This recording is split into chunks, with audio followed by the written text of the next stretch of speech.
Hey folks, I'm Tom Vasel and welcome to the Dice Tower. This is the history of the Dice Tower completed. Well, it goes all the way up through the end of 2017. Now, this is not new videos. If you're watching this, I've done a series of, I think 14 videos on the subject. And this is just a combination of those videos put together, just in case someone wants to sit down and watch 4 hours of this stuff. I can't imagine anyone wanting to do that. And if you do it, let me know. I'm curious.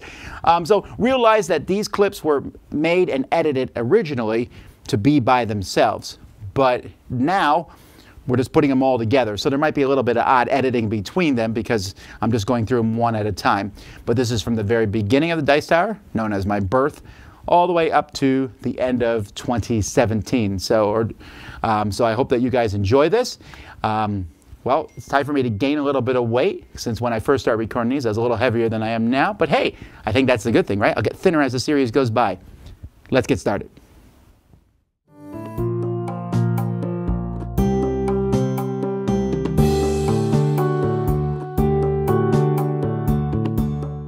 So we're going to start this history going all the way back to 1976. Now, I've always tried to make it a point that the Dice Tower is not Tom Vasel, or not just Tom Vasel, myself. It is everybody, hundreds of volunteers. But it kind of started with just me. Well, technically it started with John and Debbie Vasel, who had me in 1976. Now, I don't remember a lot about my childhood, but I want to talk a bit about the different games that I played throughout my childhood, and those, they do kind of stick with me. I think the earliest memories I have of playing game might be the Game of Life, and part of that is the spinner, right, and the mountains, and driving the car, and putting people in, and having kids, and making money at the end. And my dad would never let me put the money on the gambling thing because we don't gamble. And I remember these things, and it's not really that great of a game, but that spinner fascinated me, and it brings me to the point that kids are attracted to these things that look pretty and beautiful and fun and do something cool. And that did do something cool. But I think maybe the earliest strong memory I have of board gaming is probably Monopoly. Can you imagine Monopoly? But my mom was a couponer and did double coupons and refunds and rebates and all that stuff. And she got an anniversary edition of Monopoly in, which I thought was one of the coolest things I've ever seen. I couldn't believe how many pieces it had. It had metal pieces, that were shaped like different things. And I remember playing Monopoly against my parents, and I remember distinctly crying during the course of the game because I was losing, because all I had were like the railroads, and they had these properties. And then my dad drew that card that said go to a railroad and pay them double, and I came back and won that game. I don't know to this day whether my parents pulled some sort of chicanery and let me win, but at the time when it happened, I was like, wow, what a great moment to think you're losing and come back and win, something I'm still kind of looking to today. So this was kind of the games that I played as a young child. Uno was one that my parents and my brothers and sisters they played night after night after night after night after night. And I wasn't a huge fan of Uno. I just you just play the basic card. But we had fun doing it, and we did it together as a family. Another thing that my parents kind of taught me during this time frame was they're using games kind of as an outreach. We had people over to our house all the time. My parents invited people over from church, especially people who had nowhere else to go. I don't ever remember a single holiday in my house where it was just my family, which it could have been because I have 2 brothers and 2 sisters, 5 kids, and yet we still invited over lots of people. When they came over, we played games. I remember many different games during this time frame. Many times I just sat and watched them. The adults would play some sort of party game like Balderdash or something like that. And Pit was one of the highlights where everyone's shouting and trading cards around and smashing the bell and laughing and yelling. And it really showed me just how gaming can make everybody have a fantastic time and a great time together. And not just Pit, but like I said, all these different party games. Balderdash was a strong contender there, but my parents were always bringing all sorts of party games, and everyone really loved them. But I wanted games for me, right? Even though we played games as a family, my mom was busy taking care of the house. My dad was working all the time, and so I wanted games of my own. I think one of the first games that I owned was Guess Who. Now, Guess Who is a very simple deduction game, right? Where you're trying to guess who the hidden person is on the other person's side. But I would sit there and try to think of different ways, and I sat there and would count out the different possibilities of making the other person getting the most bang for your buck. I want a 50-50 chance, not a 5 versus 15 or whatever it was. And I had a lot of fun, but still it kind of got old quickly. I got games like Sorry, which look really cool. We love saying sorry to each other. But none of these games really made me think, ooh, something deep, something strategic. I think the closest to that would be Careers. Now, I'm very happy I still own the exact copy of Careers that we had as a kid. I know I have this copy because my parents actually pasted up this copy and got rid of the Rockstar track on it and made it something else because they didn't want me to want to be a rock star, or the kids anyway. But Careers was a roll and move game, but it gave you alternate victory conditions. I had never seen such a thing before. It let you roll one die, use cards instead of movement. There's all sorts of things. There's still a lot of luck in the game, but this game just was like, wow, something new and different. King's Court was another game we played a lot this time. I wanted to learn games that I could play against just one of my brothers and sisters, and so Guess Who was one. King's Court's a checker game. That's another game. These were the two games that when my mom just recently passed away last year, I brought Careers and King's Court back because I had such fond memories of playing both of those with my family, my parents. I think a pivotal moment for me was Stratego, though. I got Stratego as a birthday present, and I looked at it, and there was literally no luck. I mean, I guess there's luck and you don't know where your opponent's stuff is, but you picked your starting setup. You picked where your flag was. You picked where the bombs were. You got, the 9s had different movement and everything else. The 8s could take out the opponent's bomb. And so I made these, I went and played all the kids in the neighborhood. I whooped all of them. And I was like so proud of myself. The best Stratego player around. And then some older gentleman from church played me and whooped me at it. And I was like, oh, guess I'm not so smart after all. And I was like, well, I want to learn. I want to be good. I want to be the best. So small divergent track here. Stratego was one way to be the best. But what's a game you can be the best at? And I saw chess. Now this is the time electronic chess was coming out. Chess was on computers, early computers, but there was a lot of electronic chess out there too, but there's just chess against other people. And I discovered you go to the library and get all kinds of books written about chess and opening moves, and I read them and I practiced and I tried to get better and better at chess. And I would play people who didn't read these books and they would crush me. And I was like, all right, I'm gonna get better. And I would slowly get a little bit better. And after a while I thought, man, this is a lot of work for one game. But I'm gonna continue and try my hardest. And that's when the second pivotal game, I think, really hit me hard, and that was Scotland Yard. This was for my 13th birthday, I think. Scotland Yard was given to me by my parents. It was my 12th or 13th birthday. They gave it to me, and I just was amazed. There was another game where you had to figure out where someone was. You had to figure something out, like Guess Who. But here, I'm hunting someone down. A bunch of us are hunting the person down. And you're giving clues as to what tickets you take. And, oh, we played this to death. None of the kids in the neighborhood had ever seen a game like this. And they asked me to bring it out all the time. And we just had fun playing it over and over and over again. And then the final death knell to chess of sorts, another gentleman in our church gave me a copy of Fortress America. And my mind was just blown. Fortress America had a gazillion plastic pieces in. There were dice you rolled to attack little hover jets and helicopters, and I would sit there and play with them as army men, but I'd make this up. Me and my brother played it over and over and over again, and I would almost always play America, and he would play the invaders, and I would be like, I'm gonna stop you this time. I always beat my brother, but I mean, we would sometimes, I'd try different strategies and look at the lasers, and we were just, wow. My neighbors were like, wow, you have this cool game. And one of my neighbor friends said, I got a game like that too. Because on the inside of the box of Fortress America were two other games, Shogun, or Samurai Swords, and the other one was Axis and Allies. Now, Axis and Allies is one everyone knows, and my friend said, I got Axis and Allies and brought it out. And I was like, what? Another one of these games with all these pieces? Just blew my mind. So we played Axis and Allies, and he taught us the game, and this is where my rules lawyering came into play, because I would look at the rule book and be like, we're playing this rule wrong. You gave us money to start the game with. Well, you know we get that money every turn, and the more areas you control, the more money. That fundamentally changes the game. Yeah, my neighbors weren't so keen on me doing this. I think that's one of the first times, probably the last, that I got mooned during the course of a board game. But Axis and Allies, we played this and Fortress America all the times as kids.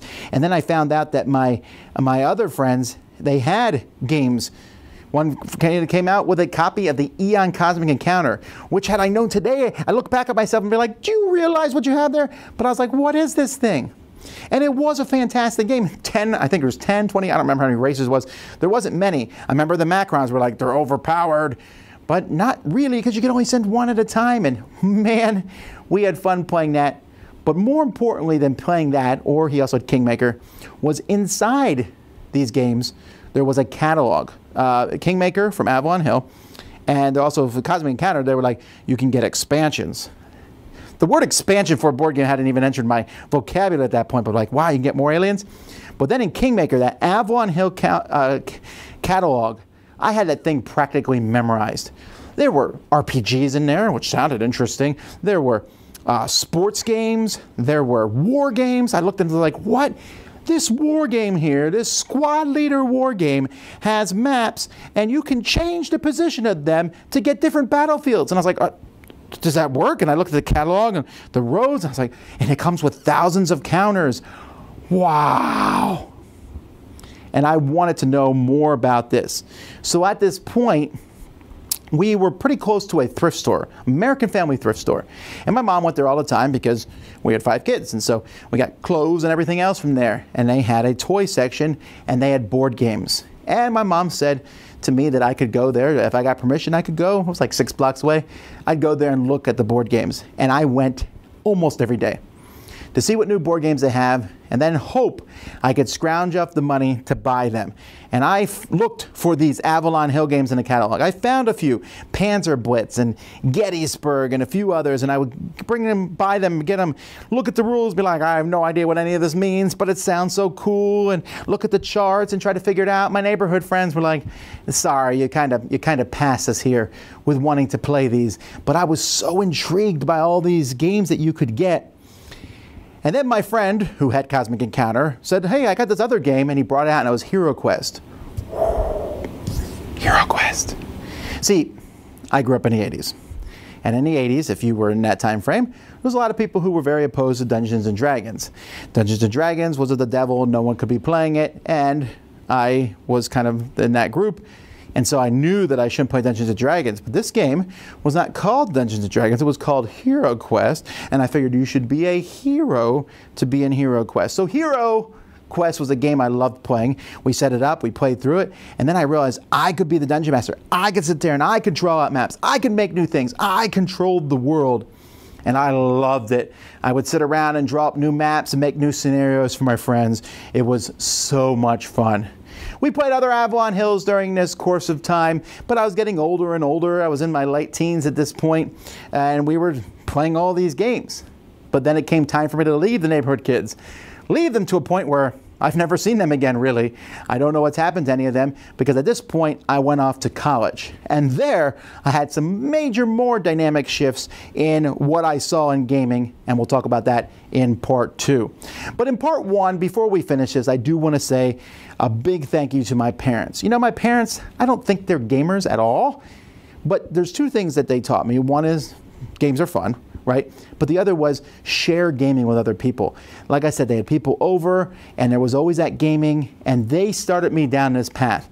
At this point, I had no idea that gaming was even an option as a career or where it would become in the, in 2018. But back then, it was just something I loved doing. I didn't watch TV. We didn't have a TV at our house. I didn't play video games. I played them sometimes, not very often, but I played a lot of board games, and that's mostly because of my parents. So see you next time in part 2, where I talk about what happened when I went to college. It gets crazy. Well, not that way.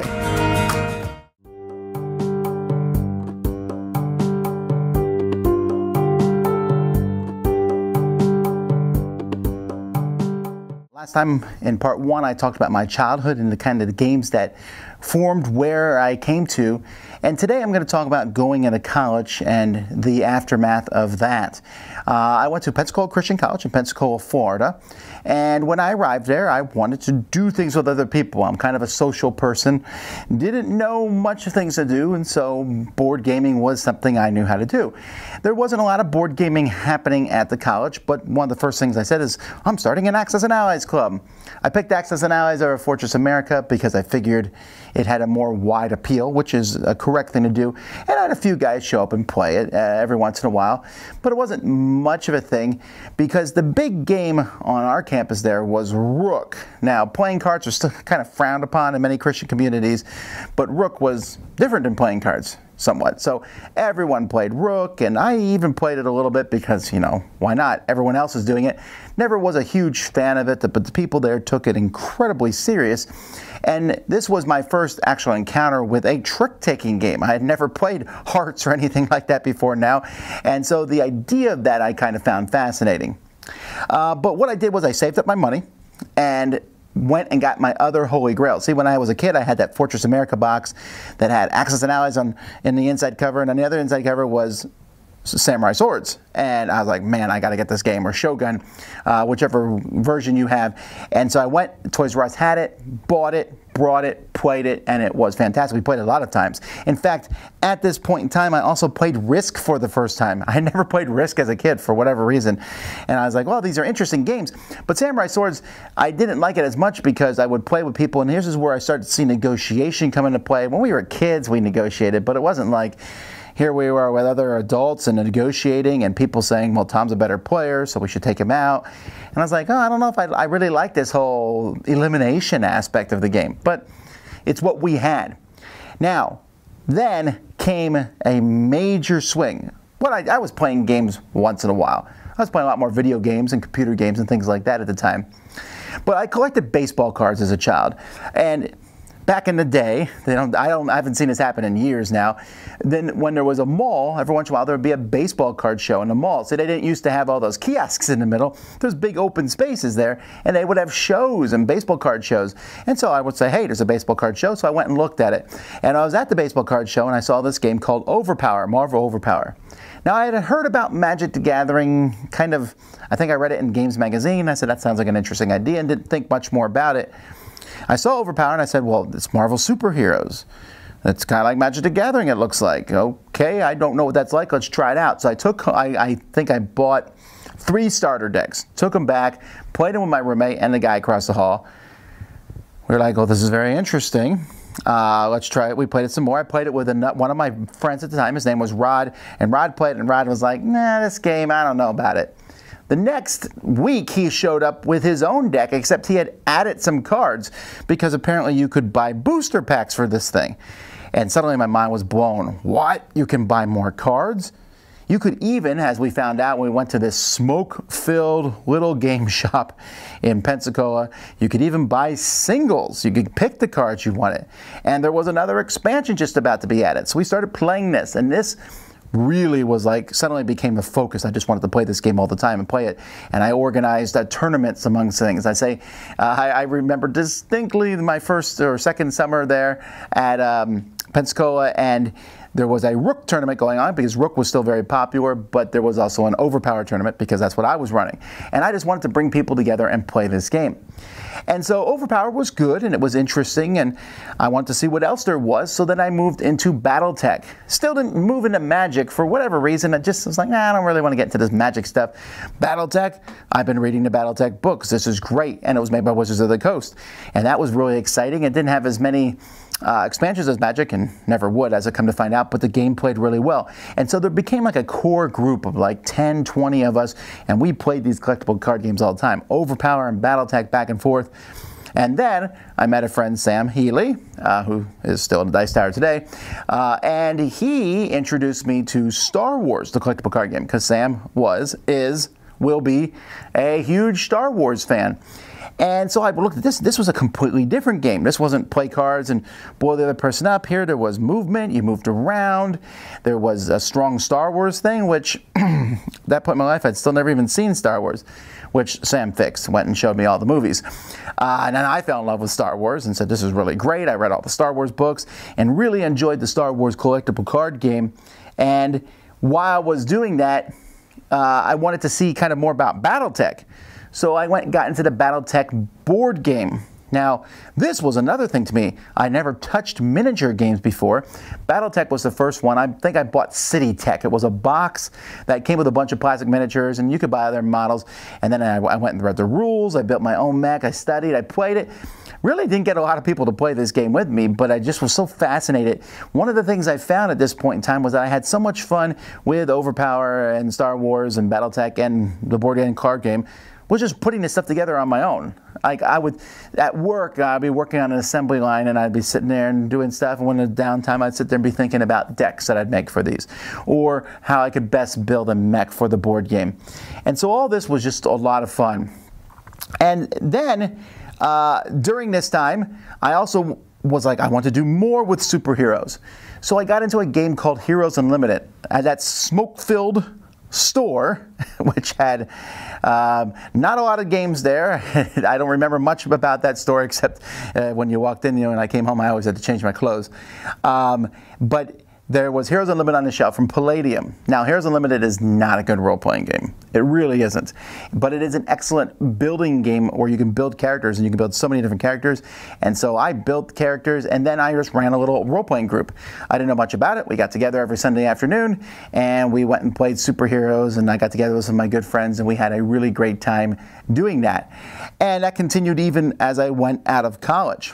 Now, as I was going out of college, and transitioning, I got married there, and my wife Laura at this time wasn't really interested in any of this stuff. She's like, oh, you have fun, play these games, but she really wasn't interested in any of these games.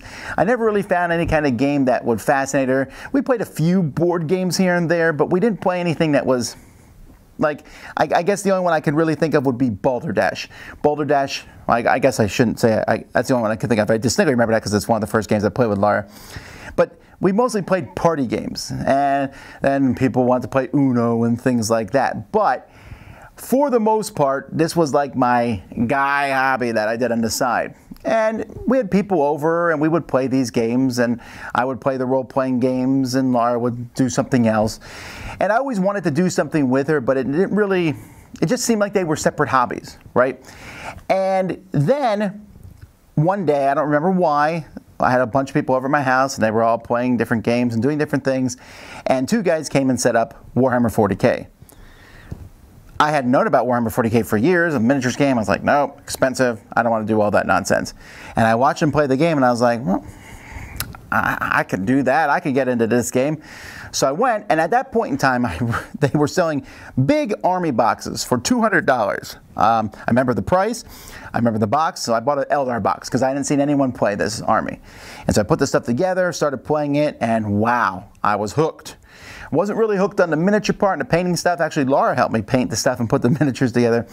But I just liked it. There was a store that was not the smoke-filled store, another store in a mall that had they sold model cars and trains, but they also had a place to play Warhammer battles. So I would go there often, became friends with the owners, and I really started getting into Warhammer 40K, playing it. Wasn't a real big fan of some of the guys who came and played 40K. I was like, I don't know, some of these guys seem a little, I don't know, they just weren't real fun to play games against, but I just liked the game. Again, I liked putting the armies together. And in fact, at this point was my first taste of doing anything on the internet. I went to the internet and I said, okay, I'm going to build web pages about Warhammer 40K. And I made one with stats, like which armies beat which other armies. And I had people send me stats, and I made that. I had already made one internet website beforehand called Blinks Links. This was or the Bedlam Brothers website with Blinks Links. This was for overpowered cards, and I tried to do a whole database on overpowered cards. That didn't really go anywhere, and neither did the Warhammer 40K page. But I liked the idea of this internet being around and existing to share with other people the games that I was playing. And then we moved to Korea. That's another whole series of events, but we moved to Korea. And when I went to Korea, I left my Warhammer 40K game in storage because I was going to come back in 6 months and pick up where I left off.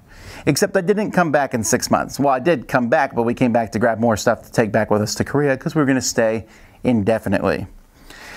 So I took my Warhammer 40K army back with me. I said I'll find someone to play it with. Sam Healy at this point also moved to Korea in the same area I was. We were both teaching English. And I was like, all right, so we played 40K against each other. But there wasn't a lot else to do, and there was literally nobody else. It was just me and Sam. Maybe once in a while we could find someone else to play Warhammer 40K. Nobody else. So we were looking for something to do, and I was especially looking for something to do with my wife. It really was starting to bug me that I wasn't really spending, gaming time or a lot of my time with her. And so I looked for something. So I remembered board gaming. I was like, all right, let's get some board gaming. I didn't start very high off here. I mean, the first one I got was Axis and Allies Europe. I went and looked for this game. Axis and Allies, I remember that. There's a Europe version. There's a Pacific version. So I got both of these versions and bought them, had them shipped to Korea. We started playing them. Okay, yeah, it's basically just me, Sam, and a couple other people playing these games. But it was fun and interesting. And I was like, all right, there must be other board games around. And I remembered Cosmic Encounter from my youth, so I got the Avalon Hill version of Cosmic Encounter. Well, now, finally, I had a game that Laura was willing to play. She still wasn't wanting to play it all the time. She still would rather have played Rook, because she was one of those Rookites from college who liked Rook. And I was like, oh, there's got to be something more than this. Another teacher moved to our area named Joe Stedman. And Joe Stedman, I was sitting to talk to him, found out he was interested in Warhammer 40K. But for some reason, we never really played Warhammer 40K, and I was talking about board games, and I said I had found this new website called Board Game Geek. And this website, I had found a review of Axis and Allies Europe and Pacific on this, and there was a whole bunch of other games, and they were ranked, and we both got interested in this website, me and Joe. And he said, here, let's get some of these games. I'm like, yeah, let's buy some games. So we decided to buy the top ranked games and some games we thought were interesting. So I think I said, I'll take the #1 ranked game. He took the #2 ranked game, which was Puerto Rico and Tigers and Euphrates, respectively. And then I just picked a bunch of other games, kind of like, oh, this looks interesting. Some of those games really made a mark on us. One of them was Settlers of Canaan. We picked Settlers of Canaan because we're Christians. We thought a Christian board game. This, I heard, is based on Settlers of Catan, which I hear is this, great, fantastic game. I played it. I said, wow, this is really fun. It's interesting. It's trading. I never had played a game like this. Another one was Frag. How we laugh from Frag from Steve Jackson Games. But again, I was like, this is like a video game come to life, and you move around and you're rolling dice and doing things. And we played so many games like this, and we just kept playing more and more games. And like I said, Puerto Rico, the #1 ranked game on Board Game Geek, I played it, and I was like, this is not #1 of the world. Now, my opinion on Puerto Rico has changed much over time, but we started getting these games and more and more games. I mean, it was like opening a floodgate. More and more games, and he would get games, and I would get games, and then Sam jumped into the mix, got games. But we were playing these games not with just each other, but our wives were playing these with us too. And we started bringing other people in. I would take them and, I'd take the games and say, okay, I would start using the games in school. And I got more and more interested in games. And this was the direct core which led to the foundation of the Dice Tower.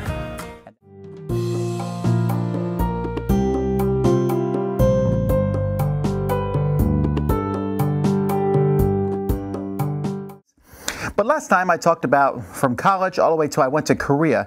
And in Korea, some of the board games that I started playing there and finding these designer board games with my two good friends, Sam Healy and Joe Stedman. So one of the games I played, Settlers of Canaan, it was very similar to Settlers of Catan. And at the time I thought, no one has written a review on this online, so I'll write a review of it. I saw other people writing reviews, and I thought, well, some people write reviews, and this seems like a way that I could help other people learn about these games. So I wrote a review August 10th, 2002. Well, that was pretty much all I thought about that, but somewhere along the line, someone saw that review, and they sent me an idea where they had, and I've since met this person a few years ago, where they were going to send out a group of games to different people. Like, you get a few games, and then they said everyone in your group needs to play the game and write little reviews and put them online. I said, that sounds cool. I wouldn't mind seeing some more games. So the first one I got was Pig Pile. We got a little pile of games, Pig Pile, and that was the next review I wrote, mostly because that was what I said I would do if we got it. We enjoyed it. It was a light game. It was a fun little game. We were getting all these other games, and I said, whew, but the next game blew us away, and that was Time's Up. This party game I thought was fantastic. I wrote an extremely glowing review of it, really enjoyed that game, and still do to this day. And then I thought, well, these review things, that's kind of fun. I didn't think much more about it, and it wasn't until a year later, and I got a game, Duel of Ages, which at that point became my favorite game, and was my favorite game for a while, and is still one of my favorite games. And this game was so fun and so interesting, and I was so full of excitement, I had to tell people how much I liked this game. So I went online and I typed up a review of this, and the response was pretty good. I mean, looking back, it wasn't that big of a response, maybe 7 or 8 comments, several thumbs up, but people were like, woohoo, good review, we like your reviews. And I thought, well, I like that people liked what I did. This is something I could do more of, I think. Because in Korea, I was always looking for some sort of hobby and things to do during my downtime. Because of the way my teaching schedule was, I'd teach and have some time off, and then teach and have some time off. And there were all these little gaps, and I thought, I'll type up some board game reviews. And whenever I start doing something, I tend to really kind of put a lot of effort into it. So I started typing up a lot of reviews. And I wrote reviews for a while. And later on, and this is over a year after I did my first review, I got an email from someone who said, I will send you a copy of my game if you review it. Well, that had never even occurred to me. I mean, that originally had happened, but I thought that was kind of a weird promotional thing, and I never heard from those people again. So I said, sure. The game was Time Control. Now, Time Control, was my first review copy, and it was a negative review. It's a game about going back and forth in time, had some really cool concepts, but it was just a bad game. Now, at this point in time, I was getting more heavily involved in the board gaming scene. I met some people from Korea, Shinyu and Jaewon, and they taught me Citadels, which blew my mind, and we played all these fun games, Age of Steam, and I started bringing these games here. Met my good friend Bob Arhus, who came to Korea, and we had a good time, and I was doing review after review, and I was getting this reputation of being Mr. Positive, you know, an optimist who always gave games good reviews. Yeah, everything's good, which wasn't quite true. And again, I like to point out that my first review copy was negative. But I still thought it was a cool idea. I thought, do companies send you games? Well, this might be an interesting way to try out some new games. So I emailed a few companies, and one company president gave me a call. I remember I got a call in Korea from Eric Haldemont from Days of Wonder, which at the time was a very, very small company. And Queen's Necklace was the game I had wanted to review, and he talked to me and sent it to me. And then eventually, and later on and in the following year, came over to Korea and visited Korea and had a chance to show me Ticket to Ride, because he had picked it up from the publisher, the manufacturer in China. And my getting this review, Ticket to Ride, before anybody else was a huge scoop back in those days. There was a lot of reviewers around. Greg Schlosser was probably the most well-known reviewer. But getting some of these games and getting that relationship was a really big deal. And as time went by, people started to know that I reviewed a lot of games. Origins Game Fair in 2003 was the first time I had an opportunity to go to any game convention, really. And it was an exciting time for me, and I'm still very fortunate that it worked out, that I was able to go, and I had a great time. I went there, a few people knew of my reviews, I was able to meet people and play games, and that was a really good time. And I was so enamored with the idea of conventions, and I had read about Alan Moon's Gathering of Friends, that I decided to start my own convention. Now, this has like completely gone out of my mind. I'm only telling you this because I've gone back and read hundreds and hundreds and hundreds of emails, and I'm reading these emails of me saying, I want to start a game convention, give me tips and things. Well, obviously that kind of fizzled out. We never did that. But I was like, oh, what else? What are different things I can do besides writing reviews? Reviews are good, but what are other things I can do? So I found a gentleman named Jeremy Avery. I don't know where he is today. He seemed to drop out of gaming a few years after this, but we decided to start a series of back and forth. And I kind of credit this. This is one of those times at the beginning I said, you know, a single voice is good in reviews, but it's always good to have multiple voices. This is something you'll see that we do even today. I love that this back and forth. And so we did this back and forth series called Musings On. I think you can find them, maybe some of them on Board Game Geek even now, where we would talk back and forth. In fact, one of the first ones was St. Petersburg, where I was the negative one, even though St. Petersburg is a game I like quite a bit today. But it was just, this was a lot of fun, and I had fun putting that together. I also started interviewing people at this point in time. I call it Interviews with an Optimist. I decided to spin off this whole Tom Vasel's always positive vibe and just start interviewing different people in the industry. Now, this was useful for two reasons. One, it gave me a lot of insight to the industry. Remember, when you jump into the industry like this and you learn these things, you learn them slowly. Sometimes I listen to people today and they talk about the industry and I'm thinking, well, you don't really understand all that stuff yet. But that's because you learn this. And talking to all these different people was fantastic. I did over 100 of these. But it also gave me a lot of connections and a lot of people that I was able to meet and learn from. And in all this, so all this is going on, one of the people I met online was Rick Thornquist. Rick Thornquist is very important and integral to the formation of the Dice Tower. He was working with a website, GameFest. They were a board game website that sold board games. They're since out of business. And they wanted to have regular columns, a column every day from different people, like a blog every day. And so Rick contacted me, and I was like, sure, I would love to jump into this and write a blog every day or once a week on a certain day. So I started doing that and started forming a relationship with Rick. Now, around the same time, I was consuming board game stuff as much as I could, reading reviews, doing this. And then I found out there was audio. Dirk Solko and Scott Alden from Board Game Geek started a podcast called Geek Speak. And this was a podcast with just them two talking, and then they started interviewing different people, and I found this fascinating. In fact, like one of their episodes, I think like the 11th or 12th episode, they interviewed me, which was great. I called in from Korea. I was so excited to be able to talk to these guys, and just, for me, writing was good, but I loved talking. And so that was a lot of fun for me.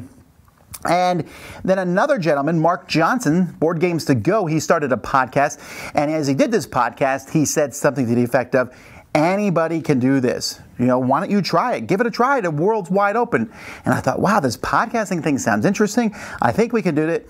I was in my church and I was helping run the sound system. We had a small church, but a pretty nice sound system in the back with microphones.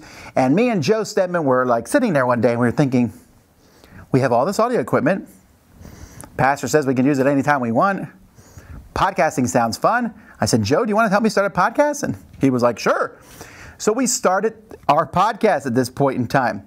And I went to Rick Thornquist on GameWire and GameFest, and I said, would you be interested in us putting up a show? Me and Joe recorded a show. We called it the Tom and Joe Show. I said it to Rick. I said, I need somewhere to host a show. Would you be willing to host this at GameWire? And he said, sure. So May 5th, 2005. That was the first episode of what became the Dice Tower. In fact, our first episode was recorded in was .rm, which Rick Thornquist said, why don't you try the format MP3? And I was like, all right, I guess so. It doesn't matter. And for a while, I think we were recording in 3 formats until eventually we just stopped recording the other formats and did MP3. And so the second episode of this, when I sent it to Rick, we called it Panzers and Pieces, because me and Joe were trying to come up with some name, and Joe was trying to go with this shtick of, hey, well, I'm a war gamer and Tom's a Euro gamer, which today would make people fall over and be like, what? Tom's called a Euro gamer? Hello, this is Tom Vasel. I'm Joe Stedman. Welcome to Panzers and Pieces. Yes, Panzers and Pieces. This is our second episode, and the first with this new name that we made up after soliciting many ideas from other people. I'm not really sure if we like it yet or not. I don't know. Let's get some feedback about it. Yeah, tell us what you think of it. The Panzer stands for airplanes, I think. Yeah, right. And Pieces stands for Tom, you know. Yes, Joe wanted to originally had dice, but I wanted to take dice out because I thought there's so many Euro games that don't have dice in them. In fact, many of them, most of them don't. And, you know, every war game has a Panzer in it, so. Well, okay, but Panzers make people think of war games. I like tanks and dice. We did this, and we called it Panzers and Pieces. And Rick sent me an email, and he said, listen, I never like to ask contributors this, but can you change the name? Panzers just doesn't work very well. It's not very wargamey, the podcast anyway. German people might be not pleased with it. It might give the wrong impressions. And I said, all right, we'll come up with another name. And for some reason, I came up with the name The Dice Tower for episode 3, and it's stuck ever since. Was really happy with that. So we started putting this show together. We started posting it. So now I was doing written board game reviews, interviews with an optimist, doing this back and forth with Jeremy Avery, and now starting this show with Joe that we started doing a week at a time, a weekly podcast, and we had a lot of fun doing it. Horrible quality. We really didn't know what we were doing, but all I knew is I wanted the show to have different sections, and I wanted it to end with a top 10 list. For whatever reason, top 10 list started in 2005, and here 13 years later, we're still doing top 10 lists. So this week we're going to do our top 10 card games. We'll start with Joe. We'll start from our 10th game and go to our top game of card games. What's our definition of a card game? For me, it was any game that was composed mostly of cards. If you think it doesn't belong, too bad. We are the It's ones. our show. You start your own show, and then you can say what you want. We're picking the category. Right, we were here having our own show. Now, at this point in time, I was trying to figure out what to do with the show, and Board Game Geek actually approached me and was wanting to know if we wanted to come on board. Now, you got to realize at this point in time, Board Game Geek was run by two people, Scott Alden and Dirk Solko. And had Board Game Geek been solely run by Scott Alden, I think we might be part of Board Game Geek today, actually. Who knows? But Dirk was just the method of him communicating. He was basically like, hey, you want to come on? Well, you really should be on our show. That kind of attitude. I was like, no, you know what? I don't think everything should be in one website. So we're going to go over here with GameWire, because GameWire had game news and blogs. And I thought it's good to have these two different sites on the internet. And so we did all this, and I went to Origins again in 2005. And it was unbelievable. Every publisher I talked to knew who I was. Publishers were giving me games. I came home with like 20 games. I was like, wow, so many games. And I remember I wrote Laura. I said, Laura, I'm famous. I didn't even know it. I'm not famous, but it was just so exciting to me for that to happen. And I became a celebrity and signed things for people. And I was like, this is kind of weird and stuff. But I loved being so involved in the gaming community. At this point, Steve, the cellist, I need to give him a shout out, helped me put together a website, the first Dice Tower website, which was not great, was not fantastic. We have since overhauled it twice, but I had a website, and now I could send people to that. And then Rick said to me, hey, GameFest is going out of business. What are we going to do? And I was like, oh man, Rick's the one who's hosting our episodes. How is this going to continue on? What are we going to do next? And so we debated back and forth. Rick thought about going with Fun Again Games or with other Boards and Bits, I believe, different board game store companies. And even Board Game Geek was interested in having this game, the GameWire, which Rick was doing news. He was doing previews of Essen and stuff, come underneath them. But Rick finally decided, after a lot talking to all the different contributors and stuff, he decided to just go independent. And so he started his own website, boardgamenews.com. And so we all went with him. That's where the Dice Tower went, and we all joined him. And so a new website was born, which for a while was a pretty big website. You went to Board Game Geek, and you went to Board Game News for your news, for sure. At this point in time, I also got an email. This was later on in 2005 from Edwin in Malaysia asking me to come be a special guest. I almost deleted the email because I thought it was a joke. Like, oh yes, I'm sure. We want you to come to our thing in Malaysia, sure, as a special guest for a board game convention. And I was like, wait, that's a little specific. And I emailed and said, are you sure? He said, yes. They paid for my ticket. I went in. I said, what do you guys want me to talk about? They said, well, we want you to talk about something. I don't remember what one of the topics was. Something gaming. And we'd like you to do your top 100 games of all time.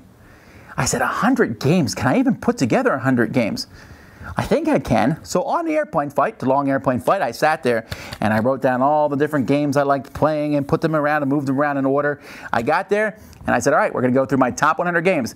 What games do you have in your library? Let's pull them out. And I started doing it, and I'll never forget that moment. I stood up. There was maybe 50, 60 people there. It was in this huge mall in the middle of KL, Malaysia.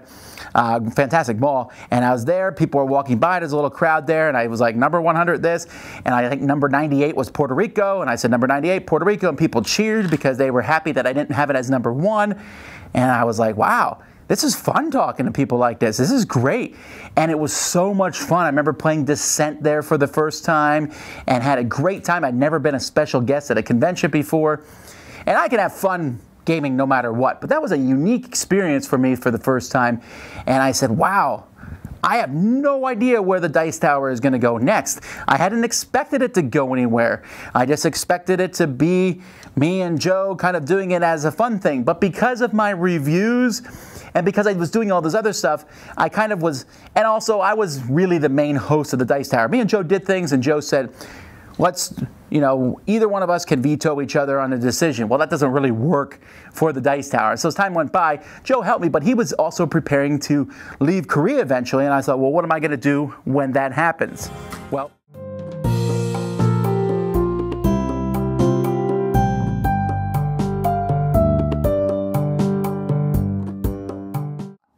so last time I talked about how I was running the Dice Tower podcast. We had it up and going, and now we needed to know where are we going to go next. But I did, again, a lot of time people have these long, grandiose plans. They're like, what is the purpose of this? I remember way back in the day, Scott Nicholson emailed me and said, what is the purpose of your podcast? Do you have a purpose? What is your goal? And I was like, I don't know, we're just having fun, we're having a good time. And that's kind of where I was at different points. And it wasn't until I was pulled into that conference in Malaysia and I said, well, maybe we can do more than this.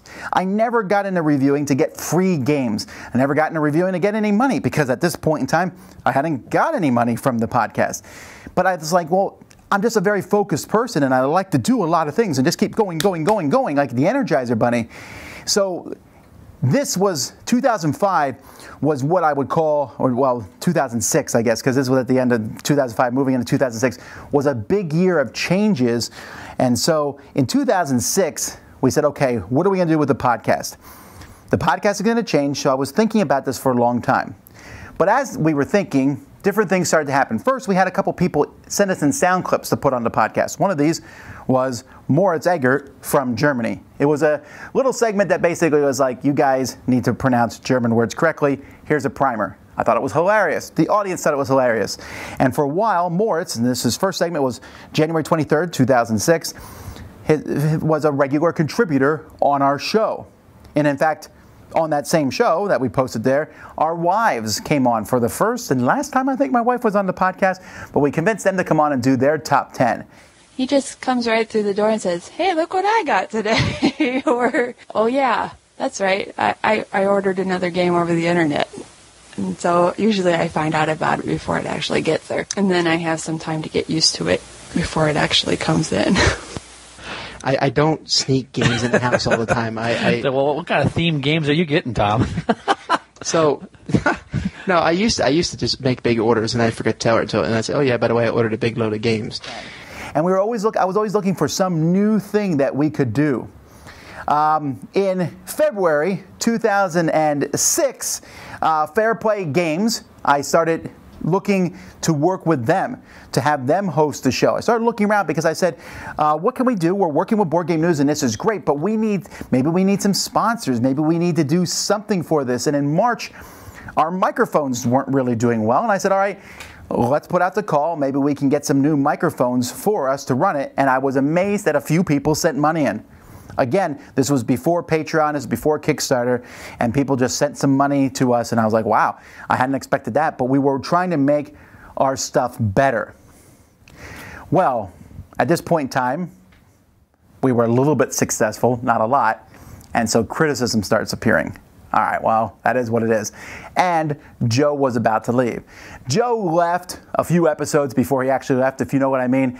He was getting ready to go, move on, and I was like, all right, what do I want to do?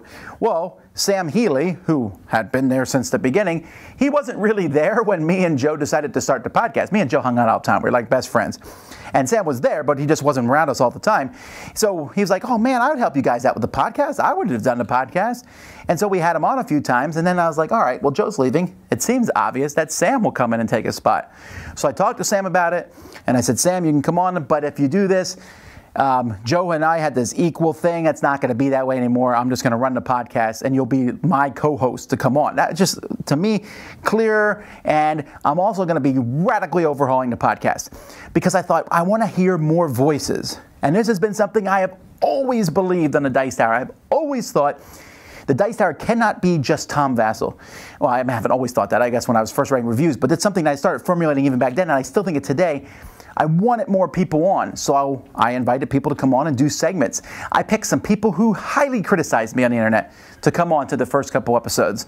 There's a guy named Doug Cooley who was scathing towards us. I said, show me how it's done. Come on and do a segment. And we had a lot of different little segments on the show. And episode 51 came, and I was like, all right, new theme, new announcer, new everything. We got Mike Fitzgerald, designer of Wyatt Earp and the Mystery Rummy series, and a former radio personality, start doing our things. And I said, here we go, new segments, it's Sam, kaboom! And I got all these emails that said, your show sucks now. I was like, all right. And this is where I learned, when you make a change, people are never going to be happy, but if you stick with the change, if you believe with the change, and if the change is actually good, as time goes by, people will stick it out with you. And that is what happened here too.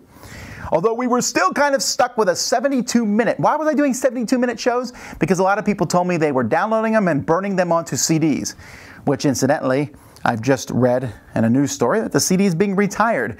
But at this time, CDs were still a big deal, and so we kept our shows in there. Also around this time, halfway through 2006, I did my 500th review. And something else happened in 2006, which might not seem like a big deal. Mark Jackson started something called the Apples Project, where a whole bunch of people say, these are the best of these games, and these are the best of these games. And I was like, wow, it's great getting a group of people together to say the best of different things. I'm going to do that too. And so I started doing things like that. And it just gave me ideas, and I was always watching what other people did. I wanted to show that we had made a clean break with Sam and kind of show where the show was going at that point in time. And so I decided to pull the first 50 episodes off the internet and put them on a DVD and sell that DVD and see if we made any money that way. I believe we've sold 25 or so total in the last 15 years. Huge, huge error on my part, but it wasn't like I put a lot of money into it. I just used one of those places where you can custom imprint it, but it was just like, wow. So that's not what people are interested in. People were interested in downloading and listening to this stuff. I was still running my interviews with an optimist. I did my final one with Stephen Glenn, and I said, all right, I'm getting tired of this writing back and forth with people. I really like the audio thing. I really like talking. Let's start some audio interviews. And I started some audio interviews, although that fizzled out pretty quickly, but the interviews with Optimist series kind of ended at that point. That was September 2006. In October in 2006, I decided that I was going to stop doing that column I was doing for Board Game News for Rick, just because the Dice Tower was taking up so much of my time. I started missing columns, and I hate missing things. I like to do things consistently. And then just a month after that, Rick Thornquist said, I'm retiring and I'm shutting down Board Game News. And I said, oh, no. Okay. What are we going to do with our show? This is where our show was posted. So I started scrambling behind the scenes. So first I went to Board Game Geek. I said, I know they offered me something way back when. And I said, hey, would you guys be interested? And they said, maybe. And Dirk Sokol said, yeah, you can come on and you can put your show on here. And I said, okay, but I want to check with some other places first because we might be able to get some compensation. He said, well, you're not getting any compensation from us. I said, all right. Gotcha. I wasn't asking for it. I just was trying to think of the different options. And I talked to Fun Again Games, and they had some sort of thing where we could get some games at cost from them if we hosted our show there. And I said, great, Fun Again Games. I really like these guys. I did some other work where I wrote some blurbs for their website, and they were able to fly me to Origins one year. So I thought, hey, I like working with these guys. I said, all right, let's do it. Let's work with Fun Again. Rick Thornquist said, good news, even though I'm retiring. we have a new writer who's taking over Board Game News, Eric Martin, one of the columnists. And I said, oh, man, sorry guys, I already agreed to leave and go have fun again. So it was what it was. I probably would have stayed with Board Game News otherwise, but this gave me a chance to go and have a sponsor. And Fun Again Games, which has just, as of me doing this, announced that they're no longer been online store any longer, but they were good by us. They did good. They were fantastic to work with. I never had one problem with them. Although at this point in time in 2006, I was still posting the show by sending it to someone at Fun Again, and then they would post it. That's what I've been doing with Rick, which was great, but sometimes when you send something to someone that doesn't get posted right away, I now post the show myself, which still doesn't always work right, but it was just another step that I was doing at that point in time. We were still looking for ways to maybe monetize Dice Tower a little bit. Again, it never occurred to me that this was a job or anything. I just was thinking, we get a little bit of money for efforts. We started selling dice boots. They were dice towers, but they were a specific one, and we got it and print it with the Dice Tower logo on it, which someone had made us a Dice Tower logo at this point. Super cool. I got a Dice Tower logo. In fact, I had Origins. When I went to Origins, I said, we're going to start pushing this Dice Tower logo. I had magnets made, and I had this big box of magnets, and I got to the airport, and the airport said, you can't put that in your luggage. I was like, what? It's a big magnet. I was like, oh. I said, can I have some of the magnets? So I put like 30 of the magnets and took them and handed them out at Origins, then shipped the rest to Rick, and he just handed them out at other conventions.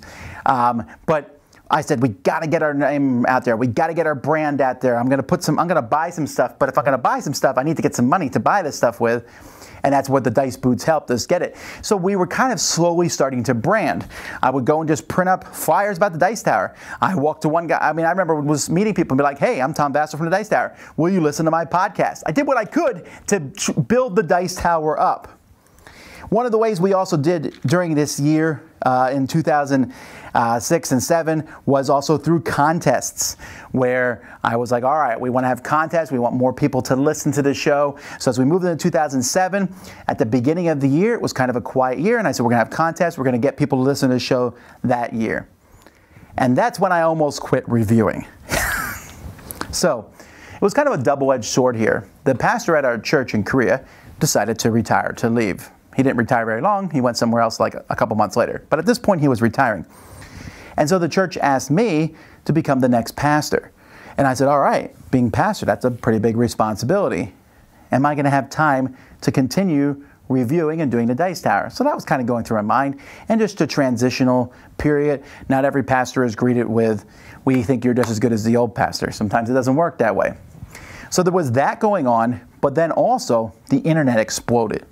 Now, I've always had people criticizing my reviews and being negative towards my reviews since I started posting them a few years earlier than this.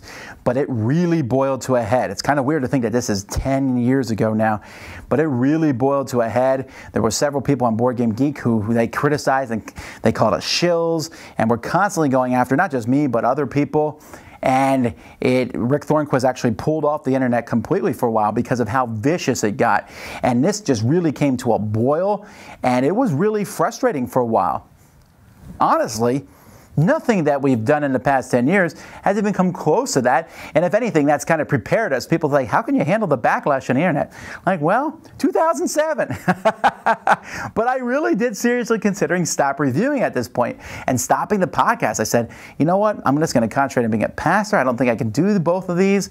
For a while, I put out something on the internet. I said, would you guys rather the podcast or would you rather the reviews? I don't know if I can do both. And the people who listen to the podcast said, do the podcast. And the people who read the reviews said, do the reviews. And I said, well, it would be hard to do the podcast without getting the review copies for the reviews. And then I didn't stop either one of them. But something did change, and we'll talk about that in a bit. But I almost thought about quitting. But at the same time, I was like, what else? Maybe let's do something different. So 2007 is one of the more boring years of the Dice Tower, but a couple things. First, I worked with a whole bunch of other podcasts because I wasn't the only guy in town. Lots of podcasts were starting up. And so I said, let's all get together and let's do some awards. We're pretty smart with board games. We're experts at board gaming. Let's put some awards together. And so let's call them the Podcast Awards. But Scott Nicholson said, well, I'm doing video. I was like, all right. So we called them the Gamecast Awards, which name lasted for like 10 minutes. And then eventually we called them the Board Game Podcaster Awards. So I put this together. We got a whole bunch of people together. We got committees. It took us forever to pick the name. It took us forever to pick how it went. We finally got the awards out. They went okay. Each podcast talked about it. And I said, man, that seemed like a lot of work. This committee thing really wore on me. So the next year I just said, I'm doing the Dice Tower Awards. Any other podcasters, you're welcome to join me.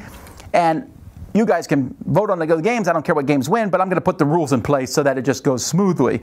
And that's so these were kind of like the Dice Tower Awards the first year, but they really started in 2008.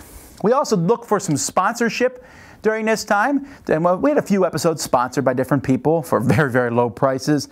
The Dice Tower Guild, they started guilds, which were like forums on Board Game Geek, and that kind of exploded and became a way where we had a lot of communication with the people who listened to our show.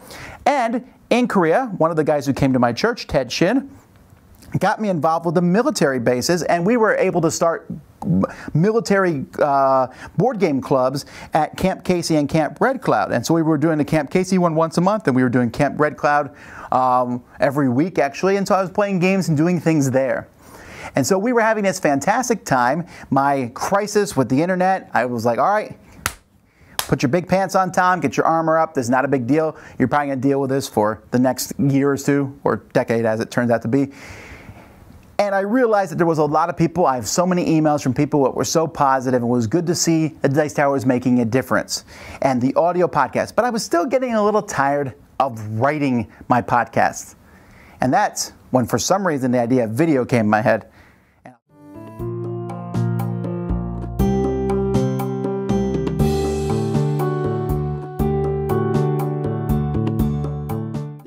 In this segment, I want to talk about 10 years ago in 2008, and basically how I transitioned from writing reviews to doing video reviews.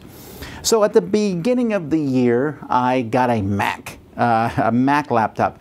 I'm not sure what made me get it. Someone at school recommended it. Up to that point, I had been using PCs, and I thought, well, maybe I could do a video every once in a while of something. And in fact, at the very beginning of the year, I took a couple videos, one of me and Sam preparing to do the Dice Tower, and one of me and Sam actually recording the Dice Tower. Be some pretty great things, like Tide of Iron and Fire and Axe and Marvel Heroescape. Well, other games we were looking forward to, like Stonehenge, and even, Sam was looking forward to Cineplexity. And then there was a few things we were looking forward to that never happened, like Supernova, Merchants and Marauders, Descent campaign expansion. There was just some things that didn't happen. So Struggle for Rome is that Catan version, right? Right. Yeah. These weren't great videos or anything, but I took these videos, posted them online, and some people were interested to see behind the scenes. We figured it'd be a good idea to show people that it was just basically two guys doing a podcast together. At the same time, I was trying to figure out how to make the show better. Now, this has always been something I never want to go into another year without doing something different that year. And so one of the things I was trying out now was an enhanced show. I didn't know much. I knew that the Spiel podcast, they had been doing this enhanced show, which was basically a show that Apple was supporting, which they've since stopped, where you could listen to it and it would have chapter breaks in it. It would have pictures. You looked at your iPod, which people were using back then, and you could see the pictures of the thing. It was a ton of work to do, but I finally figured out how to do it with the help of these guys, and I started putting that up each week. Also, in 2008, for whatever reason, we got a sponsorship from Your Move Games. Your Move Games, which is kind of a dead company at this point in time, but the owner of Your Move Games liked our show, wanted to support us, and so supported our show. It was pittance, really, compared to what we have now. It wasn't much, but it was enough for us to say, hey, we can buy some new microphones, we can do some new things, we can travel to a convention. It was a pretty big deal for us at the time. I also had a chance during this time frame at the beginning to go to Malaysia again. This time it wasn't for a convention. I still look at that first Malaysia convention as the thing that kind of catapulted me into looking at the Dice Tower as a big deal. But this second time I went for a teacher convention. In fact, I went as somebody who was doing seminars on how to utilize board games in the classroom. I'd done that at a few other conventions. So back in Malaysia again, I went and met up with some people. I remember distinctly playing Agricola for the first time there. And there was a full newspaper article that the Board Game Cafe owner Edwin had written up on me. He did like a weekly column about board games. He was so excited. It was pretty neat. Unfortunately, I don't have a copy of this newspaper article anymore, but that was a lot of fun. In the beginning of the year, I also was approached by Bernie DeKoven, known as Major Fun. Major Fun, now he was a guy who talked and worked about making play a serious thing, and he did short reviews of games. And he approached me about becoming the next Major Fun, or at least working with him for a while. Now, just recently, March 24th of 2018, Bernie passed away. He was a very fun-loving person. I met him in person, I think, once, but we chatted a lot through Google Chat and just through emails. And I even wrote a few small, these are like short reviews. I found one I did for Bucci Ball. I think that was the first one that I did. And for the Major Fun website. And it was just too much, right? At the time, I was like, I'm not sure I want to split my brand, Dice Tower brand. Could Major Fun become part of the Dice Tower? I wasn't really sure. So that kind of fizzled away as time went by, because at the same time, I was now full-time pastor of the church there in Uijeongbu, Korea. And that took up a lot of my time. I had considered dropping board gaming completely to look at the church, but I realized I needed some sort of outlet to do things elsewhere. And so I was still writing reviews at the time. I got a lot of criticism on my reviews when I would write a review. I'm not a great writer, I know that. My wife would edit the reviews. And I got some criticism. I remember a game designers saying I wrote like an 8th grader, which was a little insulting to me because I taught 8th graders and I felt I'm slightly better than that. But be that as it may, one person said, you know, you have some mistakes here. I'll edit your reviews. And I said, sure. So that's Paul Sauberer. And so I started sending my reviews to him and he would edit them. And we started this, I think, in 2008, where he was editing my reviews and I was posting them. I was still also running kind of 2 game groups, one on the military bases at Camp Red Cloud and Camp Casey. Major Ted Shin had helped me set all that up because there's a lot of paperwork to be able to get on bases. But that was fun. I would run one, I think every Tuesday night I would run one, and then one Saturday a month we'd run a bigger one. And I was also running occasion ones where I would gather together Koreans and English teachers who were off base together to come and play games. And during this time, I decided, I mentioned in the last one where we had run the Podcast Gaming Awards, I decided that I didn't want to deal with all this committee stuff. I just wanted to get these awards out, so I called them the Dice Tower Gaming Awards. I invited all the other podcasts to join me, and it wasn't like I was picking the awards. I never have. I just wanted to say, here's the categories, this is what we're doing, this is how voting's going to work, now let's do it. And it did make things a lot smoother, and I was very happy with them. Giles Pritchard, one of the contributors to our show, really helped and took charge and helped get together all the different awards for that time frame. Another huge thing that happened during this time was Timothy Pinkham contacted me. He said he was a composer, and he was interested in making the Dice Tower theme. I was thrilled to have my own theme. We had been jumping around from theme to theme. It took him a long time, I want to say almost a year, to get that theme done, which I do not... I mean, that's a lot of work to put music there, but he got me the Dice Tower theme. I was very pleased with it. And a few weeks later, he had even made a jazz version of that theme for me so that I could use that. And that's the one that you often hear as the opening for our video. In fact, I think our jazz theme is probably more well known than the actual regular theme. So all this was going down. I was like, okay, we got to get this podcast. Well, I want to make sure it's good. I ran a huge survey on the podcast. And in May, I decided to cut the podcast. It was getting close to 90 minutes. I cut it back to 70 minutes because some people were still burning it onto DVDs. I had a lot of contributors, so I split them between the 2 different shows. We were at 3,000 downloads at the time, which I thought was humongous. I was so pleased about that. But I kept looking at this MacBook I got, and I said, it's so easy to record videos on it. And I knew that it was coming up time for me to do my annual top 100 list. I had just been typing it out and putting it on. I was like, man, that's a lot of work. What if I just sat in my game room, because I had a cool game room. What if I just sat in my game room, set my laptop up, used the webcam, recorded myself? I knew that I liked to talk. Talking for me was so much easier than writing. And it seemed like it would be a lot easier editing-wise. Just recording, I'm done. I wouldn't have to sit there. My wife wouldn't have to go over it again. And so I did. I just set it up, put it up, sent it out. Now, being the list-oriented person that I am, I can tell you my favorite game, but I've decided to go farther than that and even talk about my top 100 games. In fact, you can go to my website and see my top And the initial 200 reaction was mixed. People said, wow, we like your enthusiasm, you use your hands too much, you move too jerkily. Of course, it was like 240 resolution at the time. It was pretty, so if you moved, it messed up things up a little bit. The music was too loud. I was like, all right, I'll try to fix some of that. And so I continued doing it. It was just, I think, 100 through 95. I was doing 5 games at a time. And when did I start that? In August 2008. So this was a big deal for me. There's a couple things here also. I think I wasn't the first one to do it, but I believe, and I don't mean to be egotistical here at all, but I believe this being in front of a game wall, and people were pausing the video trying to figure out what the games were in the background, and this was kind of like, wow. And nowadays, everyone does it in front of a game wall, which is, in fact, why I don't do that anymore.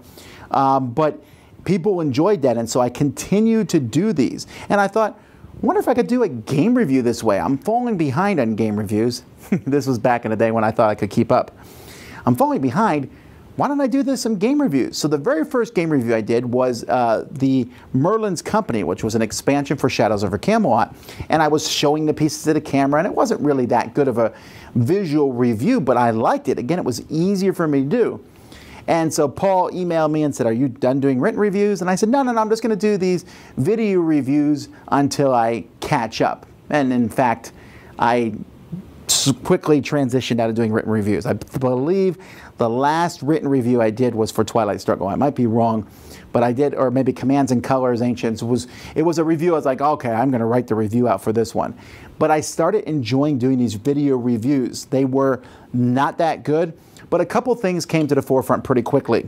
In the middle of doing my top 100 list, I sat there and I said, how I'm doing these, I'm at home, the kids were at school at the time, except for the baby and Holly. Holly was my third child, and she was 4 and just wanted to hang out with me. And I was like, I'll stick her on camera. That'd be fun.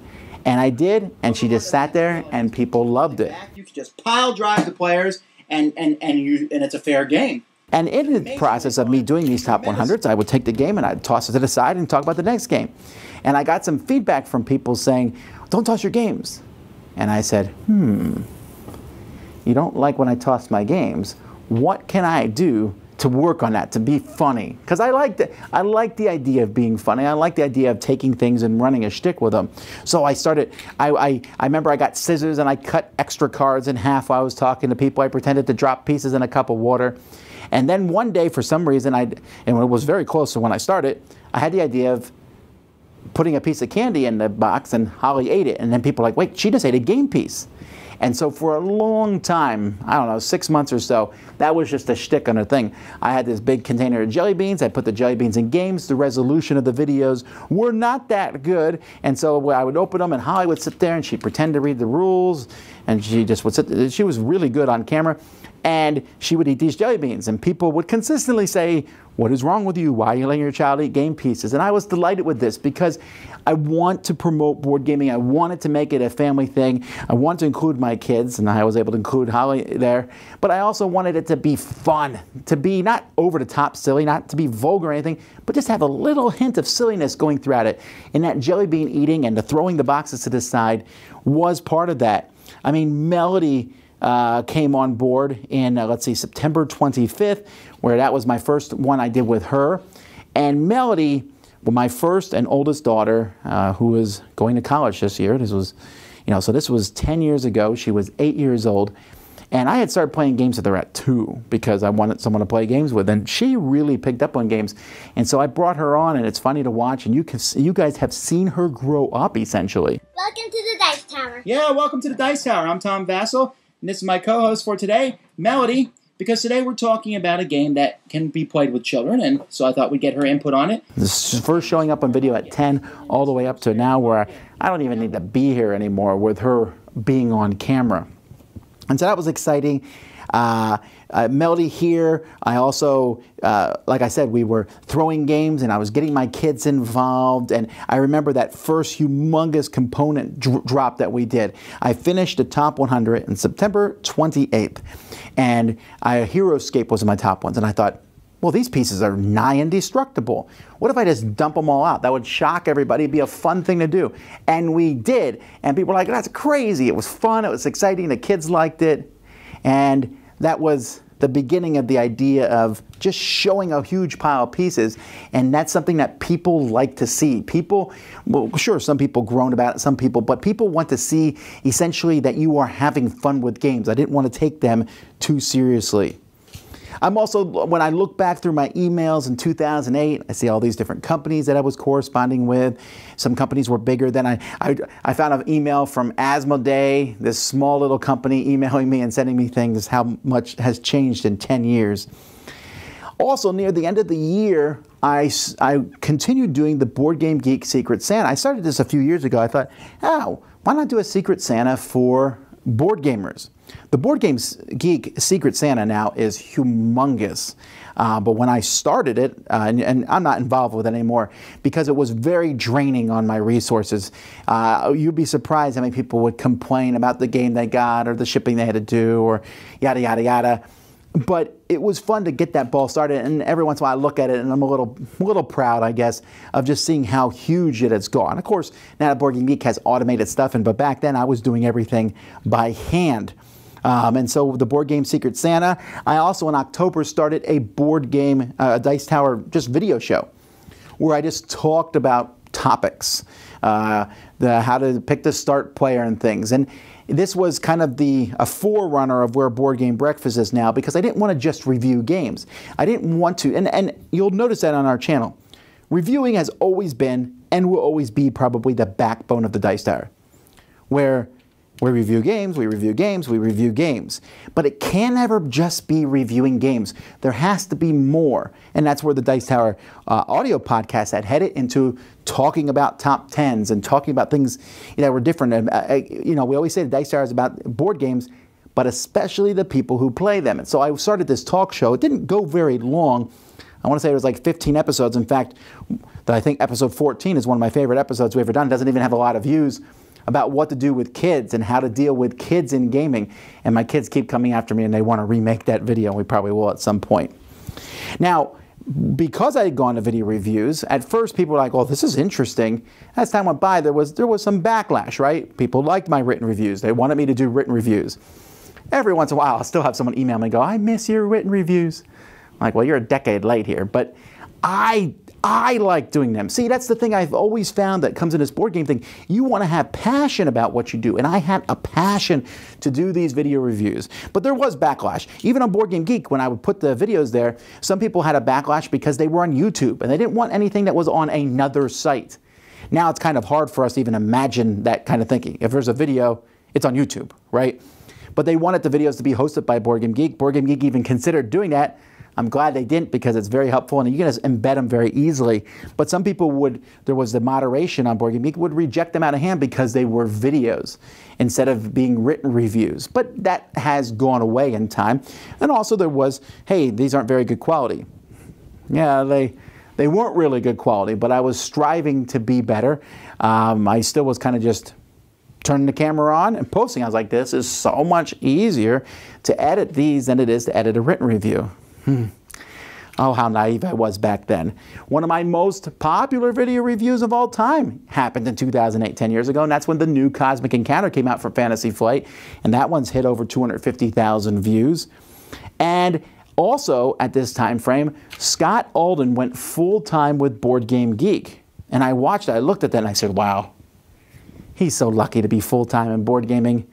The Dice Tower is my hobby. I could dream, I wish I could be full-time and, have a big website out there. But, yeah, that's good for him. I've always liked Scott. I thought good things. But that was in my head. I was like, man, wouldn't that be cool to be full-time? But the video thing, by the end of 2008 and moving into 2009, that was that. I was hooked. I liked the idea of talking to people. I liked the idea of making videos, this top 100, and making reviews. And pretty soon, that's what I was doing. Just video and the audio, and the written stuff was a thing of the past. Writing is good. I read written reviews myself. But video was where I felt at home and felt comfortable.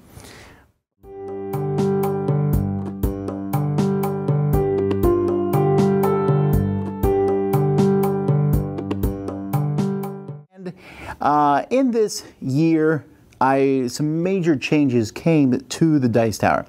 Now, in 2008, I started up the video thing, and it kind of exploded. It went a lot farther than I would be. I kind of started as a lark, just turning on my laptop computer and recording stuff, and it just really went well. In fact, early 2009, I did a review of Dominion, which is still one of my highest watched reviews of all time. Not very good review at this point in time, but still. And I had started a vlog series, which kind of petered out at the beginning of 2009. Now, the whole vlog thing wasn't really coming, and said I was trying to figure out where is the future. See, that's the thing with the Dice Tower. I'm always saying, what's the future going to be? But we're not sure. YouTube wasn't this huge thing in 2009. It was a big deal, but it wasn't huge. So I was thinking, is it YouTube? I started posting my videos simultaneously to Vimeo too, which is still around, but nothing really compared to YouTube now. And I started getting rid of board games at this point in time too. Culling games. I took people on a tour of the game room. My game room was a very different experience than it is now. Now I have like 350. Back then I had well over 1,000, and my system for gaming a little similar to what it was now. But I had almost a completely different game collection at that point in time. Now Ruby was born, my sixth daughter, and so now I had six kids, which was a lot. And you know, the whole video reviewing thing was a lot of fun, and I was doing it, but it was keeping me busy. At this point in time, I was a full-time pastor of Weijinbu Baptist Church in Korea, and I was also a part-time teacher at the school there. We're teaching high school math. And I had the kids, and so things kept me busy, but I was still wanting to do different things. That year, I went to Origins, because at this point, Origins was still the only convention I could really go to. It was the one during the summer, during my time off, that I could go to. And I remember going there and being on a podcasting panel that was there. Now, this was kind of a unique thing, and we're going to come back to this Origins podcasting panel. But something major happened fairly shortly before Origins. When Melody was born, when she was a couple years old, Melody had a seizure, which scared me and Laura to half the bits. We rushed her to the hospital, and they said it was fine. It was a febrile seizure. She started getting these seizures, and she had them various points, and then they went away by the time she was 4. They say 1 out of 25 kids gets these. They're not harmful. We learned how to do it, cool the kid down and everything. Well, my 5th daughter, Clara, had this seizure happen to her. And we were like, oh, seizure. We know exactly what to do because we dealt with this with Melody. Except she didn't come out of her seizure. She was in her seizure for 10 minutes or such. And we raced her to the hospital as fast as we could. And she was in a seizure and wouldn't come out of it. They finally sedated her to the point where eventually she came out of it. But when she came out of the seizure, she didn't recognize us.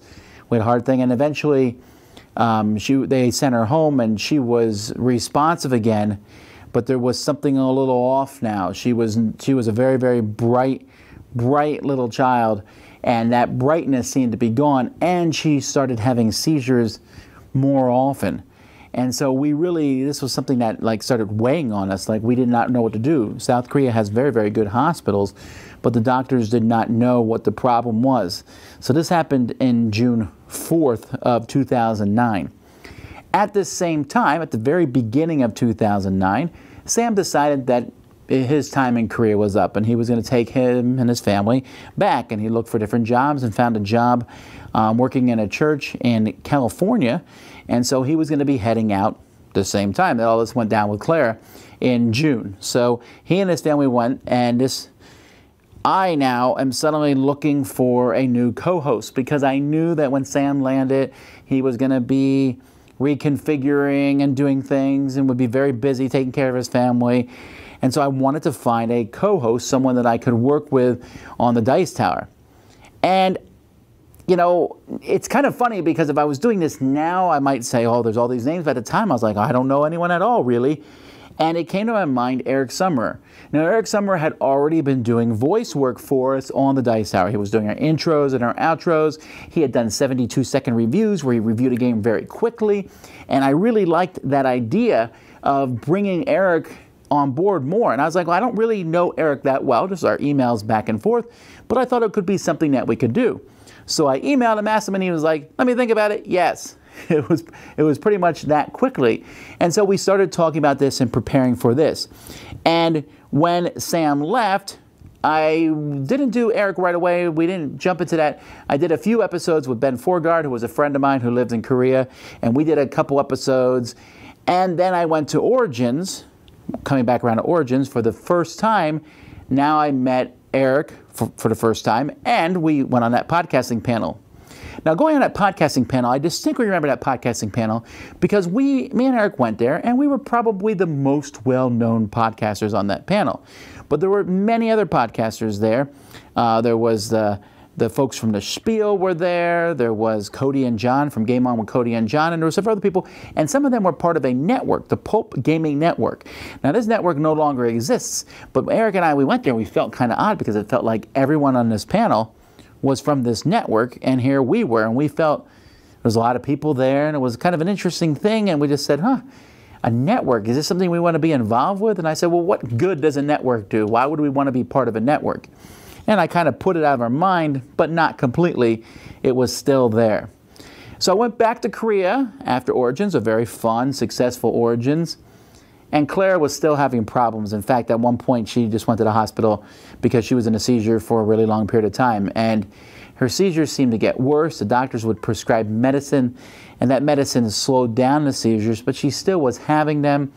And also, she was having blank seizures where she might be walking, and all of a sudden, you could see her eyes, just everything would disappear.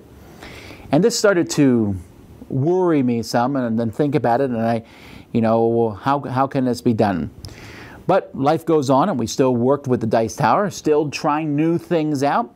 I did the top 100 list again and brought Melody on board with this top 100.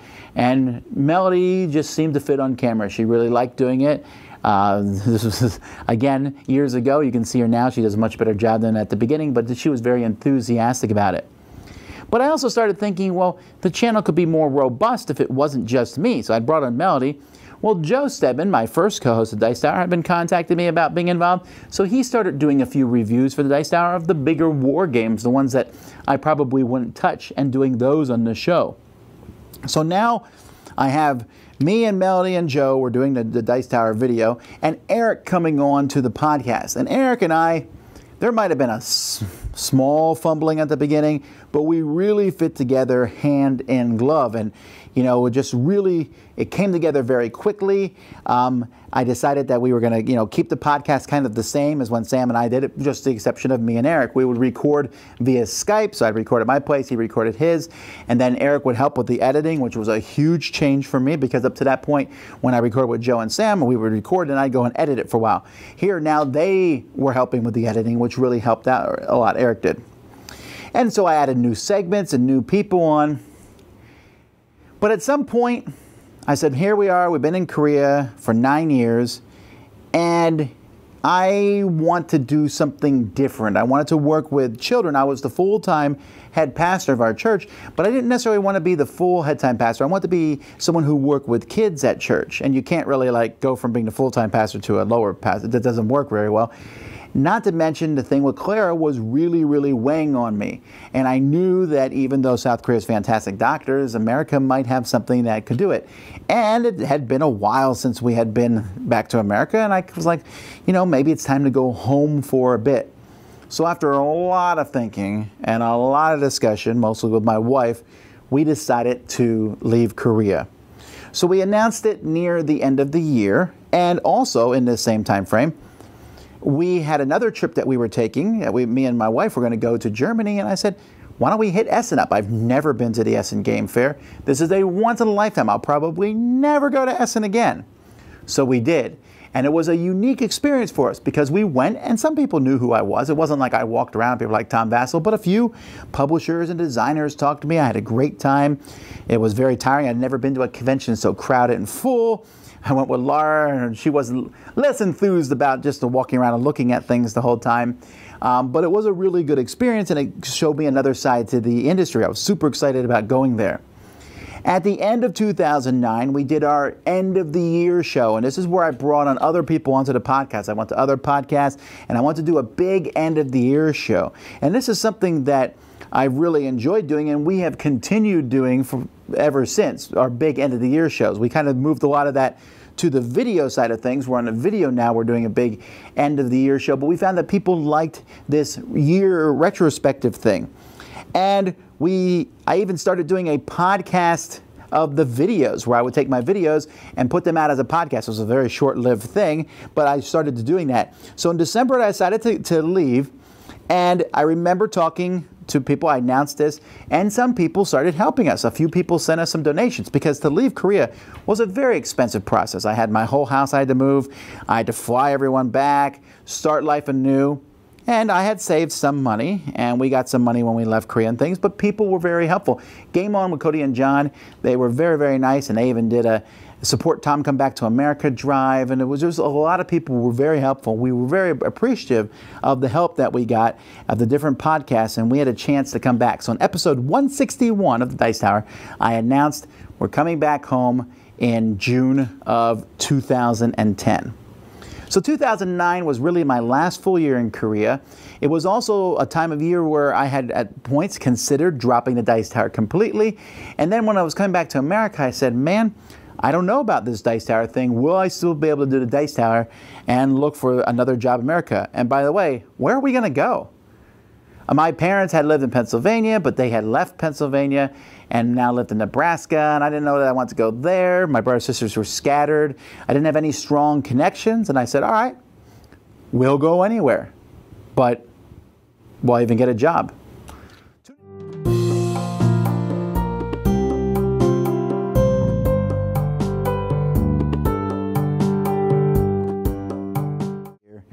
And 2010 may be the hardest episode to get through, but I will do my best to go through this year, because this was the year that we came to America.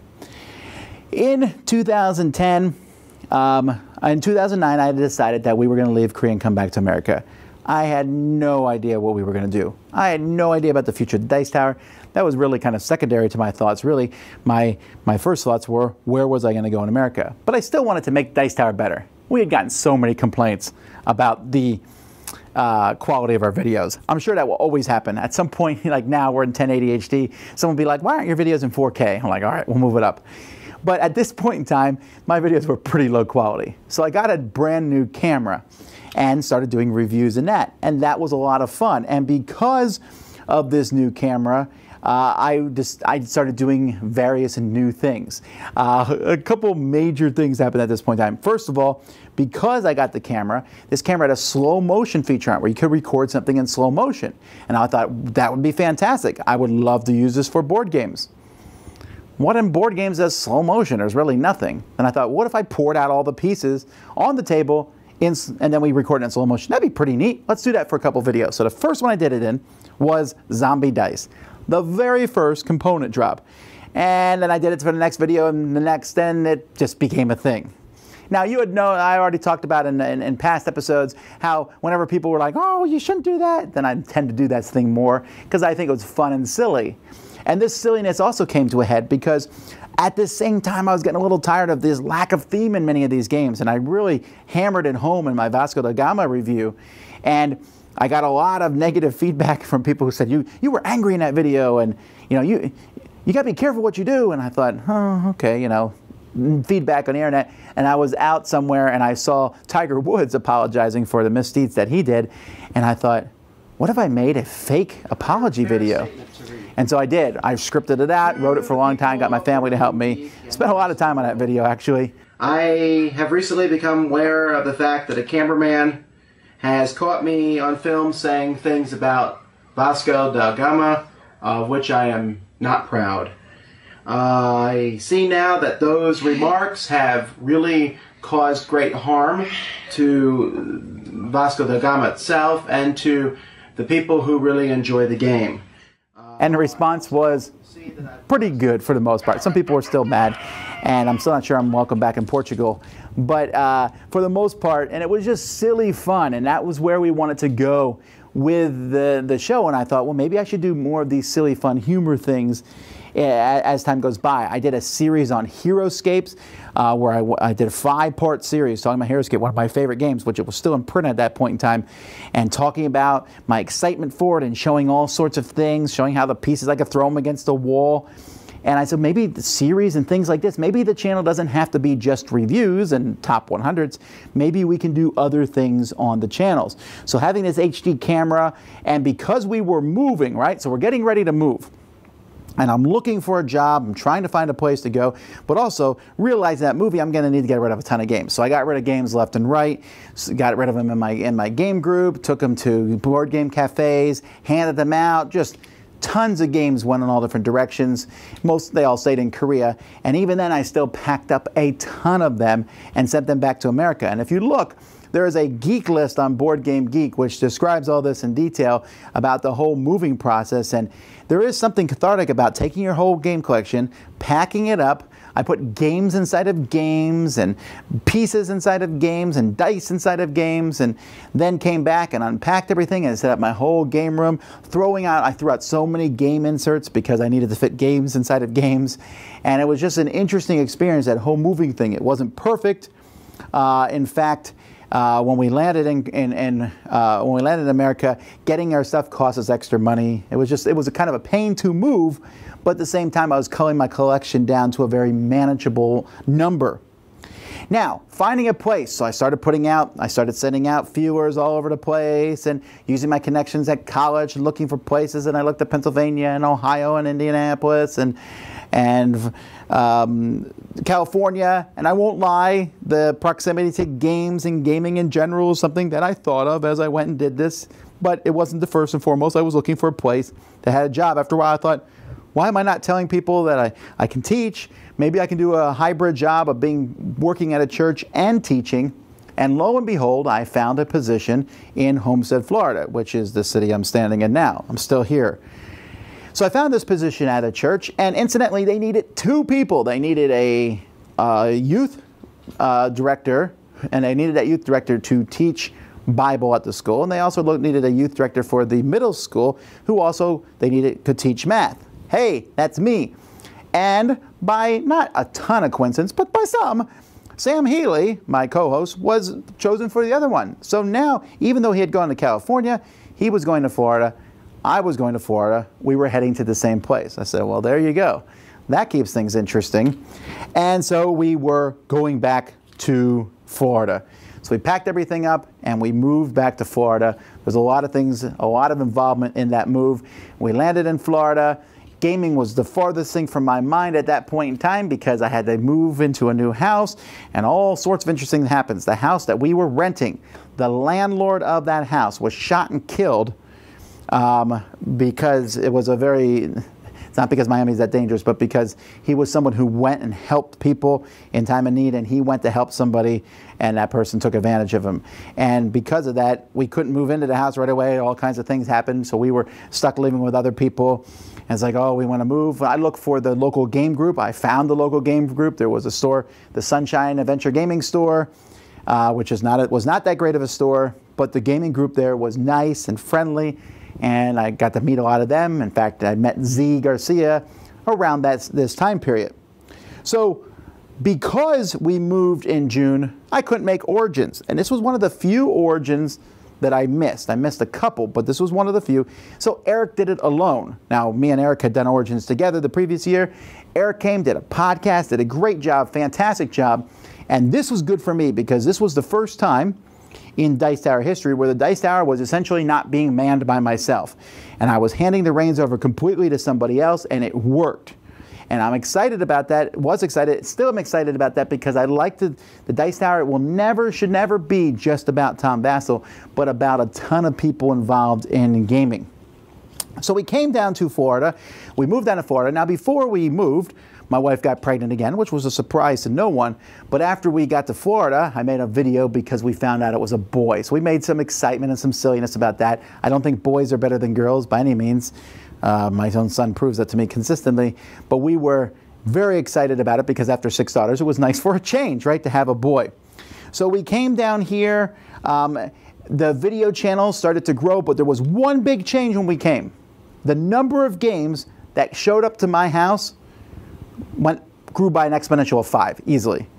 See, sending a game to Korea costs as much as the game itself, but publishers still sent them to me because they wanted them to be reviewed.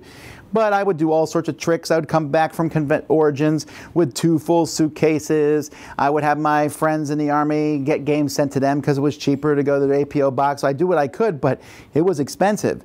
As soon as I had an address in America where publishers could send games, boom, a flood, a tsunami of games started showing up, and I was like, whoa, I'm gonna have to really start reviewing fast to get all these reviews done. So all this happened. We came. We finally were able to move into our house that we rented. We finally got things going. My wife was getting more and more pregnant. It was a son. We were excited about that. The Dice Tower seemed to be going well. I was able to use board games in my classes at school. I was able to jump in and teach math. I really enjoyed my jobs of doing that, and I also have the Dice Tower as a hobby on the side. And then one day my wife's water broke, which is usually kind of an exciting thing because that means it's time for the baby to come, but it was 2 months before Jack was supposed to be born. So we rushed her to the hospital, of course, and the hospital had to make the decision whether to keep the baby in her, and she stayed at the hospital for 2 months, or to deliver the baby, and they chose to deliver the baby 2 months early. Now this was a little worrisome, but you know, it is what it is, and Jack was born just a couple pounds, really, and hooray, he was born healthy. Unfortunately, his health lasted all of just a few hours. I woke up in the morning of the next day at 2 or 3 in the morning. My wife called me panicking, saying that the doctors did not know if Jack would make it through the night, that they gave him a 50% chance. He had contracted meningitis. It happens when newborn babies come. Sometimes they just get sick like that. And so I rushed back to the hospital because we lived in Homestead, and because of the difficulty, my wife wasn't able to have the baby in Homestead, so it was up in Miami. So it was like a 35, 40-minute drive all the time to go up there. I went up there, and they admitted Jack into the NICU, and I had to go in, and the kids, I forget how it was, a few of the kids were able to see him at that point through a glass window, and that was the extent of it. And they said that the chance of him surviving isn't very high. So that was, you know, a bit of a shake to the system, right? That's something that you're not expecting. You know, you don't think about that, I guess, as much. I had so many kids at this point that losing one had never really occurred to me. When we, you know, as the weeks went by, and we told everybody this, and this was an amazing thing to me, because the amount of letters, the amount of emails, the amount of support we got from Dice Tower fans was humongous, tremendous. We just got so much feedback and so much positive thoughts and prayers, and we really appreciated that. And Jack survived. He just kept, from week to week, and he kept getting better. And I can't tell you, there were just so many moments. And I was still reviewing board games and playing board games, but like my life was focusing around Jack, where, you know, he was kept in a hospital that we didn't live at because we were 40 minutes away, so we drive up there every day, me or my wife, to go see him and kind of look at him and maybe, you know, just be in the same room. And I remember the first day I got to hold him. That was such a moment, right? You know, getting to hold him. I came home, showed my wife, and she just wept because she was jealous because she hadn't held him, but then she immediately drove to the hospital to go and hold him herself. And he seemed to be getting better as time went by. And then Christmas came, and so many Christmas cards. His whole room was filled with Christmas cards that people sent. Fantastic, and we appreciate them. And we had so much hope that he was getting better. But then he took a turn for the worse. There was more holes in his brain than there was brain at that point. The disease really ate at his brain, and he passed away at the very beginning of 2011. And you can go see it. I made a video online about it, and you can see more about that. And when that happened, I was a bit devastated. Here we had come to America. We were so happy to have a son. We were so happy, you know, there was all these major changes, and this was just kind of a devastating thing for us. But again, the outpouring of support, when we went to that funeral, we streamed it live so that people could see it, because the internet was like a big part of things. You know, I always tell people that Facebook and all that stuff is kind of a poor substitute for real life interaction, and it is. You know, The real life relationships matter much more than sometimes people saying, oh, I hope things are better. You know, but at the same time, the online thing was a big deal. People sent cards, they emailed, they called, and it was a big deal, and flowers were sent, and it was just a big thing. And even bigger than that, I had no money. I was really poor at that point in time. I had no money to bury him or anything. And a few people took it on themselves. They started an auction on Board Game Geek and raised thousands and thousands of dollars. And that just helped us out so much in that time frame. In fact, it helped us out so much so that I decided that I was going to pay that forward. And so I started the Jack Vassell Memorial Fund. And you can see the top half of the logo here. When you see that logo, that's a Jack Vassell Memorial Fund in memory of Jack. It's not part of the Dice Tower. It's a separate organization. I do that on purpose to keep money separate and everything else. I'm the president of both, but I and a group of different people from the industry, we get together and people apply to the fund, and if they need it, we send them money. And each year we have some auctions and raise money for that. And the people who ran the auction for me helped set that up. Some lawyers dedicate their time to putting this together. And it was really good to see the community coming. And so at this time, I said, I'm going to keep doing the Dice Tower. I cannot stop now. Look how much the people here were there in my time of need. I like doing these reviews. Yes, I'm getting very busy at school, and I'm getting very busy at church, but I just enjoyed playing games with people in the area. I enjoyed making reviews. And so while 2010 is not my favorite year of my life, I will always remember it. I still remember Jack. I still have a box of cards that maybe if you're watching this, you said what? I still have that stuff. And we're able to see the good that has come out of that. And God was helping us through that time too. And so moving to America was not quite what I expected at that point in time. But Homestead, we're here. We're still here. And things are going to change even more.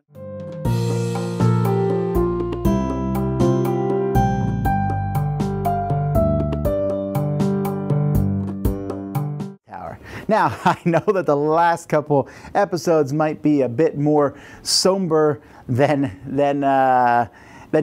people were expecting, and so if you're still with me, hooray! This will be a bit more cheerful of an episode. In fact, one of the big things that happened in 2011 was we finally figured out what was wrong with Clara. It was one of the reasons we had come back, and a doctor at Miami Children's Hospital figured out basically part of her brain, she had this rare disease, half of her brain was causing her just to go into seizures, and it was going to get worse and worse and worse and worse. And so they basically cut that half of the brain off, so she no longer has any seizures at all. However, it was as if she had a stroke then, because half her brain is gone. And she's still mentally disabled, which probably happened, as far as I can tell, when she first had the seizure way back when she was just a young child. But from that moment on, we knew what the problem was. The operation, Claire still is struggling with the after effects of that, but we're seeing her getting better and better and better as time goes by. So that was exciting, and that was good.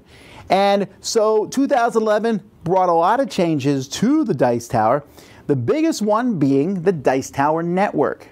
Now, on our podcast itself, we had many different contributors, and one of our longest-running contributors was Jeff Engelstein, who came on and talked about gameology and talked about using games and science and math and psychology, and it was a really cool thing, and I really liked it. And so he started up another podcast, and he was talking to Ryan Sturm, who he was doing the podcast with, and said, hey, maybe, Tom, we can make a network. And I was like, wow, man, network. I remember talking about a network. I had sat and considered, like the year before that, I had gone to Gen Con. I'd never been to Gen Con before. And when I went to Gen Con, I had sat down with Dirk Solko, who was one of the people in charge of Board Game Geek at the time, and said to him, you know, maybe we could start a podcast network. And he said, we can, but if we do so, Board Game Geek will be in complete control. We'll control everything, and we'll be on our website, and you basically can just be one of the podcasts. And I was like, well, I'm not really sure I want to do that. And then when Jeff called me, he said, well, this would be called the Dice Tower Network. And I said, okay, I can see some benefits. The people in the Dice Tower Network, we work together, we push it. Even though I've kind of poo-pooed networks publicly in the past, can I still talk about them here? And so talking to Jeff, he convinced me to do this, and I said, all right, but we have like a few podcasts. We have my podcast, we have your podcast, we have the Dice Tower video podcast, we have a new How to Play podcast, but that's about it, you know. But that didn't last very long. We quickly added the Little Metal Dog podcast, Not Just Another Gaming Podcast, Ludology, the podcast that Ryan and Jeff started, and many, many more. I'm not going to mention them all as they join and come in and out. But the podcast network started strong, and at this point in time, I started saying, well, okay, the Dice Tower is just starting to grow and grow. This is kind of a really interesting thing to me. Where are we going to take this? How is the Dice Tower going to grow here? I was like, all right, it's my hobby, but maybe I could turn it into sort of a part-time job at some point. So let's put my full effort into it. And so I did so. I threw myself into the hobby. Now, part of this is because of it's a way to deal with the grief after Jack died at the very beginning of 2011. So I said, all right, I'm going to pour myself into this. I lost a lot of weight too, spent a lot of time with my family. Just, you know, said, let's just keep going. Let's move on as a Vassal family. And we went to TotalCon. Me and Eric were invited to a convention. I managed to work around, take some days off from school to go to this convention. I'd never done such a thing before. I'd only ever gone to Origins. And here we were special guests. This was the first time I was a special guest since Malaysia. And TotalCon was a lot of fun. It was a very small convention, but it was neat to go somewhere and have people come up and say, like, hey, how are you doing? And talk to me. And that was exciting. Also, I was able to, in March 2nd, 2011, I got Dice Tower.com. Now, I had started a website way back when, the Dice Tower, but I was only able to get thedicetower.com, which bugged me because I wanted Dicetower.com, but some guy had it who just showed Dice Towers that he built. You know, it was very, like, just a personal page, and it's like, well, I'll never get that. But it was up for sale, and I bid on it and won it, which was amazing. I was very pleased to have gotten that. I also designed my first board game at this point, out of the 2 that I designed. And so this was a Vicious Fishes, a small little game, and I didn't really push it very much. I remember, I think it was this year, I took it to it and showed it to some publishers, and I was like, it's an okay game. But it did get published by someone, and it sold, I think, a total of 40 copies. But there was that. Now, as this year went by, we started the Jack Vassal Memorial Fund. I talked about that last time. And I had success with Joe on the channel and Eric doing 172nd reviews on the channel and Melody. And I started to bring in more reviewers. I brought in Beth Hiley and the Chief, the Bart, and Ryan Metzler. Ryan Metzler was a big thing. He came on. I saw him do some comparisons of Crokinole, and I emailed him and I said, hey, would you like to come on my channel? I really like what you did. And he said yes. I did not expect that he would turn into, he started with Crokinole, but he would turn into a heavy Eurogame reviewer and did a really good job at that and stayed with us for years. In fact, he's still doing reviews for us now. And so I was like, all right, now, how are we going to make the Dice Tower better? How are we going to make things cool here? Well, one of the things I added was a green screen. I got a green screen set up with lights and everything. I was recording in a small room in my house where it was extremely hot because I turned on these big outdoor lights. I didn't have these nice box lights here. You can see the corner of one there.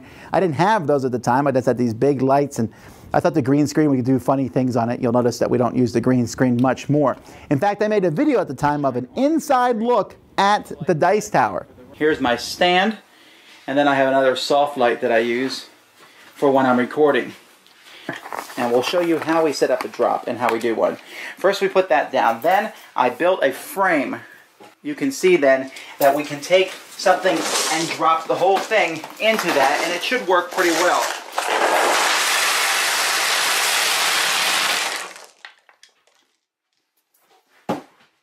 Tell me that wasn't cool.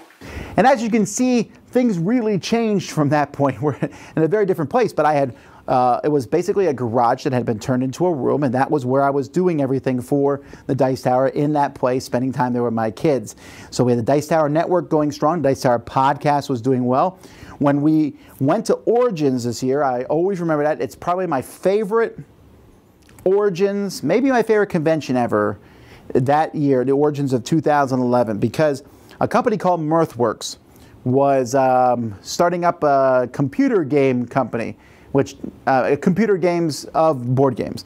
It didn't really go anywhere, but one of the companies they were working with was Clever Mojo, who I had known because of Alien Frontiers and their games. So they worked with them, and so they bought a block of 4 booths, essentially. So they had their booth. They gave me a booth, which I promoted the Dice Tower and the Jack Vassal Memorial Fund at. And then the Clever Mojo had the 3rd one, and then one of the listeners of the Dice Tower said, I'm starting a board game company, or I've started a board game company. I'd like to be that 4th booth, and I'd like to be near you guys. And this person was Stephen Bonacor from the newly formed company Stronghold Games.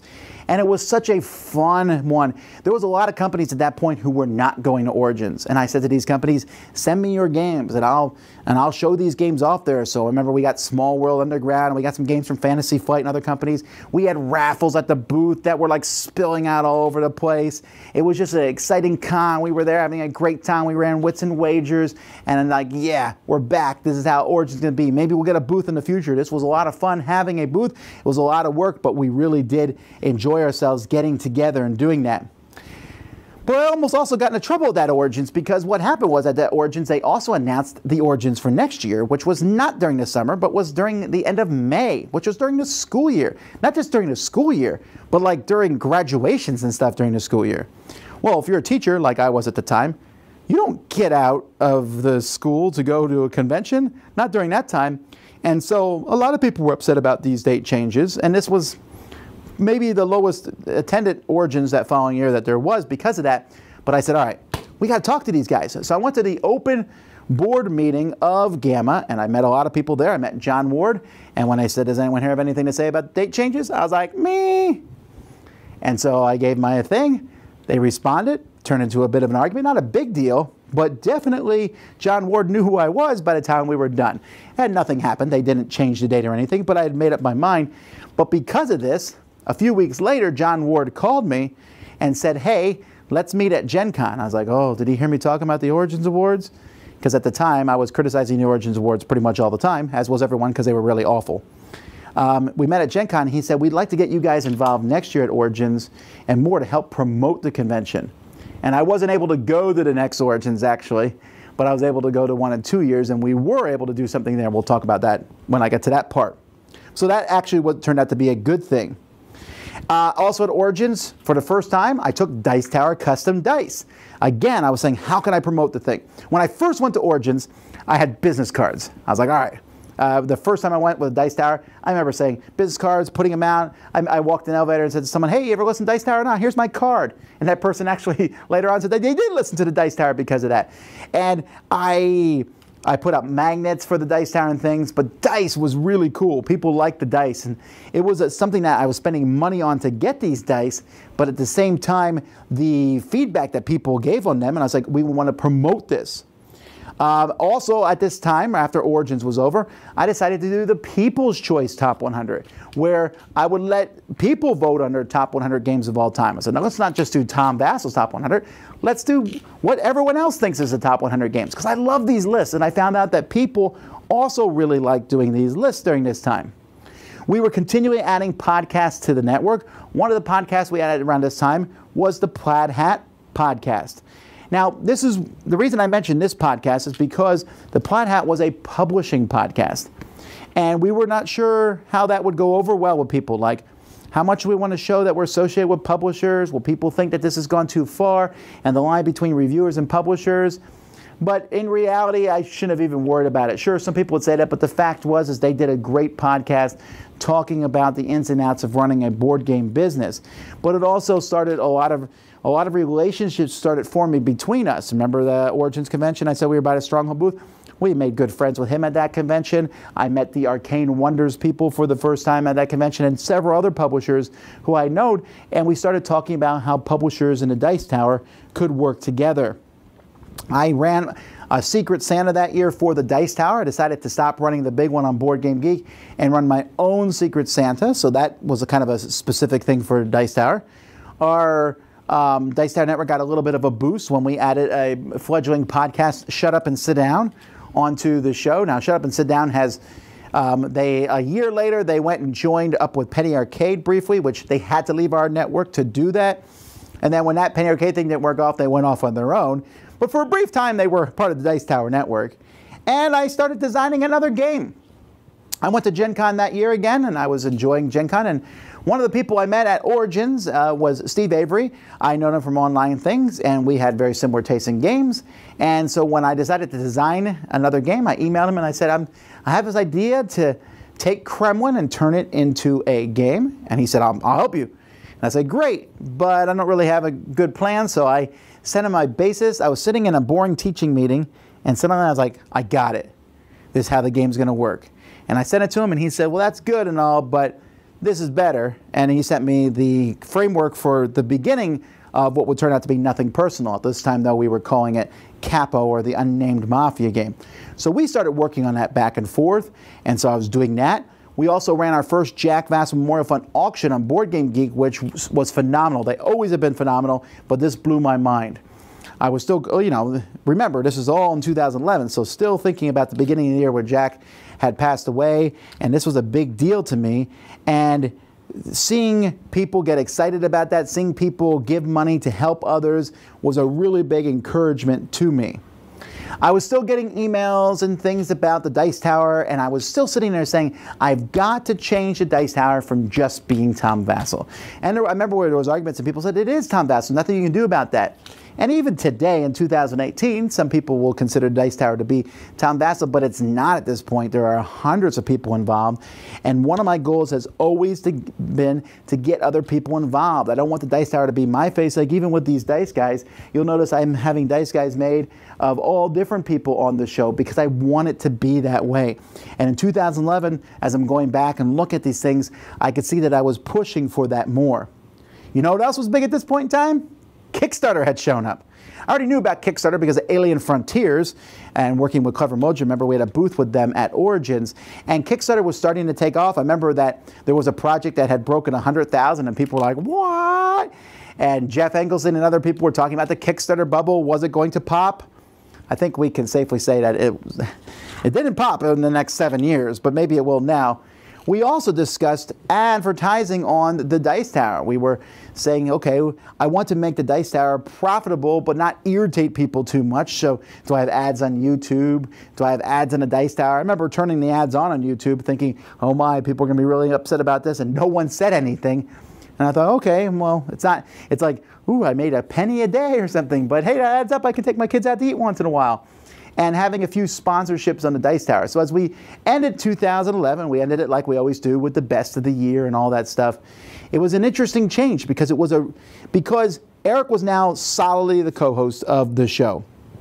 Sam, as we had talked about, we had come back to America, and Sam had joined me in America. And I said to Eric, now this is weird because Sam and I are working in the same place. We were co-hosts, but now you join me. I don't want to say, well, see you later, Eric.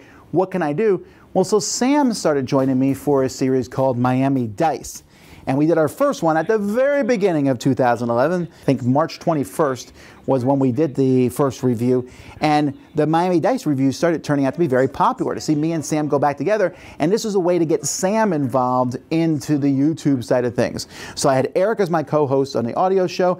I had Sam as my co-host on the video show. I had Ryan Metzler and Bart and other people, Beth and those, doing video reviews. We were doing our top 100, the People's Choice top 100. And I said, wow, the Dice Tower has really come pretty far since we did it back in this time.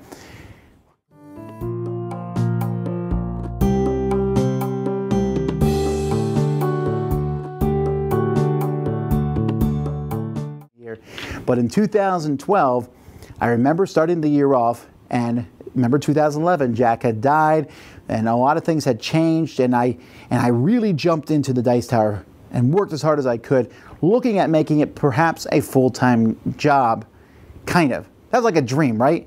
Just maybe having fun with it. But as time went by, I was getting more and more dissatisfied with school, teaching at school. I always loved teaching. Teaching was a great thing. I still think teaching is fantastic. But I was getting discouraged with all the paperwork and the bureaucracy and everything that was going on. And I just wanted to spend more time doing the reviews. But is this even possible? Well, for a while, I kind of put it out of my head. Meanwhile, another opportunity presented itself. And that was what was Kickstarter. I talked about Kickstarter last time. Kickstarter had become a big thing. Well, my first Kickstarter preview was Dark Horse, and they paid me some piddly amount, but I did a paid preview, and I started doing a few paid previews as time went by, and I was like, oh, this is a way to get some income for the Dice Tower. And because I was a little frustrated with everything else going on, I felt like life was very full, I said, okay, here's what I'm going to have to do. I'm going to have to either pull back from the Dice Tower and really cut down time on this because it's taking away from the family a little bit, or I'm going to go full-time Dice Tower. But is that possible? I mentioned this to my wife, and she was like, I don't know. I said, well, let me think about it. Meanwhile, this time, me and Steve Avery were still playtesting the game that we had designed together, Capo, and we finally came up with a name for it, Nothing Personal, after some time.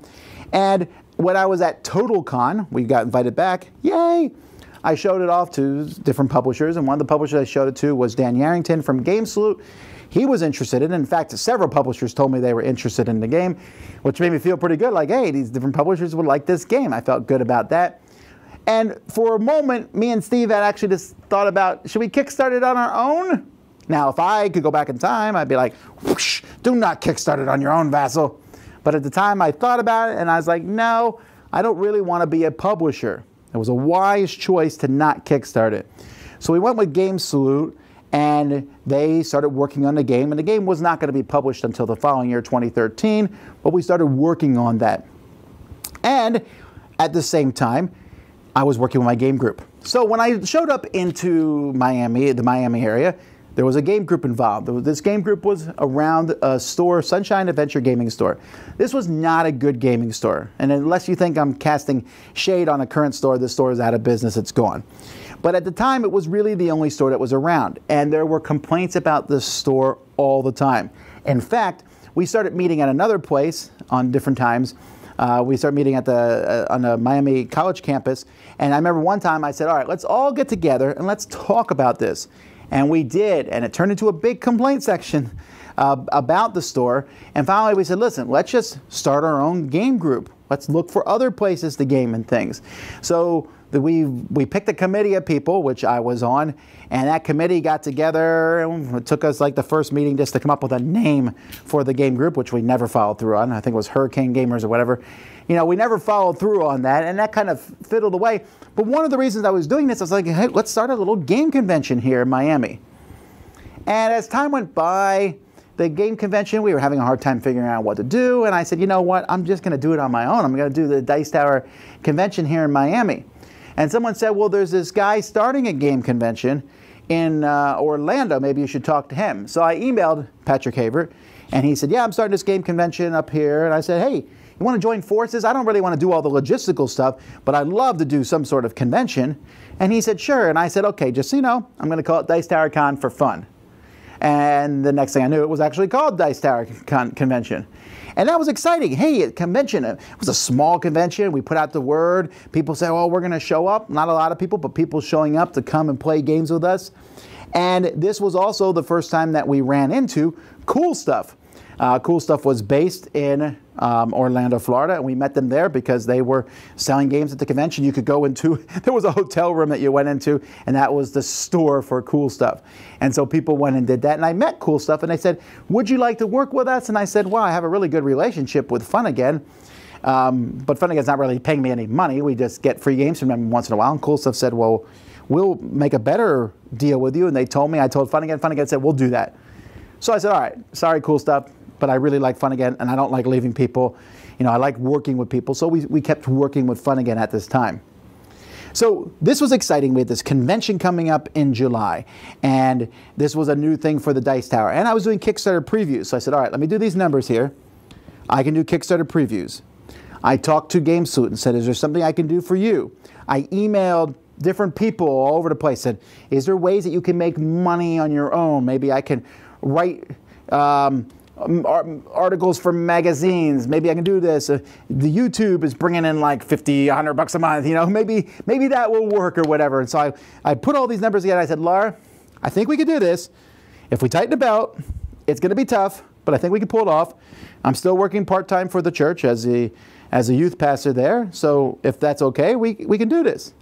And she said, if that's what will make you happy, I'm okay with it. What a nice lady. And so I had to announce early because in school, they need to know quickly if you're going to be coming back to teach the following year so you can find another one. So I announced it both to the school and to the public. Well, the public support was overwhelming. I said, one of the things, if you like it, maybe you might want to buy one of our little dice towers or donate to the show. And some people donate, and I said, okay, that's not a ton, but we'll make it work. The school was less enthusiastic about me leaving, but that is what it was. I said, Sam, I'm leaving, sorry. Have fun teaching here. Maybe someday when the dice tower is big, I'll be able to hire other people, but I doubt that. Maybe I'll be back crawling here in a year working for the school.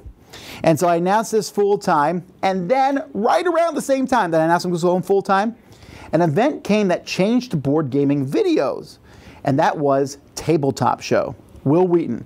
The first tabletop show was Small World. It was March 30th, 2012, and it was huge. Now you might say, were you jealous of tabletop? Well, a little. I mean, I wouldn't mind getting those millions of views. But the fact is that millions of views, hundreds of thousands of people watched tabletop, and they did a whole series throughout 2012, into 2013 and 14 and such.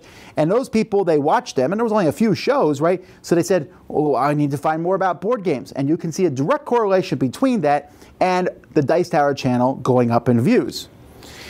So there's all that going on. Also, I decided to start Dice Tower News. I started a weekly show. I said, okay, I'm going full time.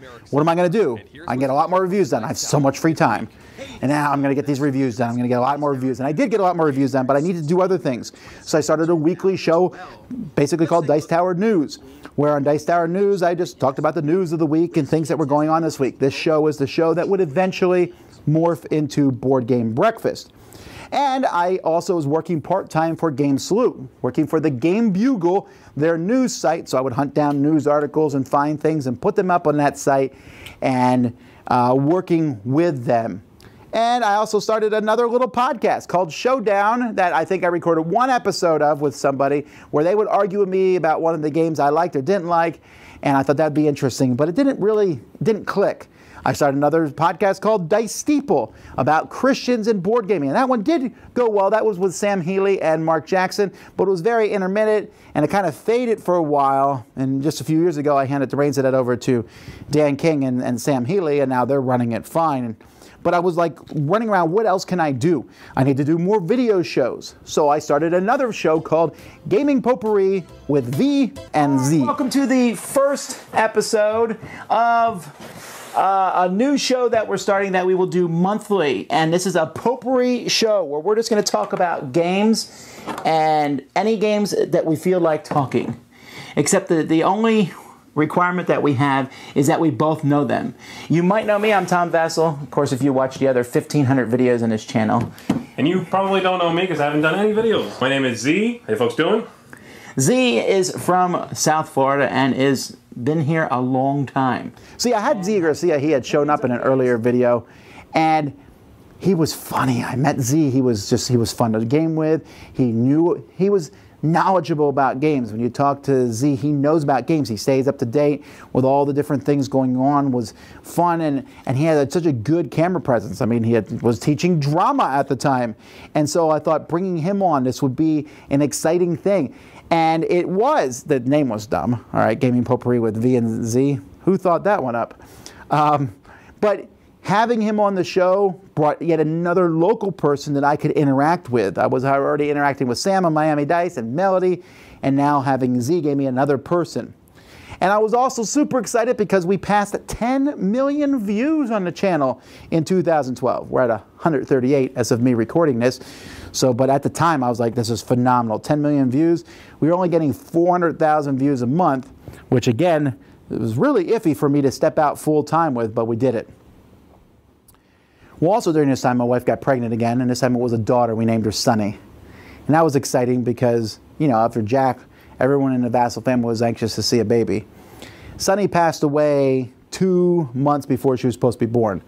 My wife has had miscarriages before, but this one felt even more real because Sunny was about to be born. Sunny, in fact, died around the same age that Jack was when he was born.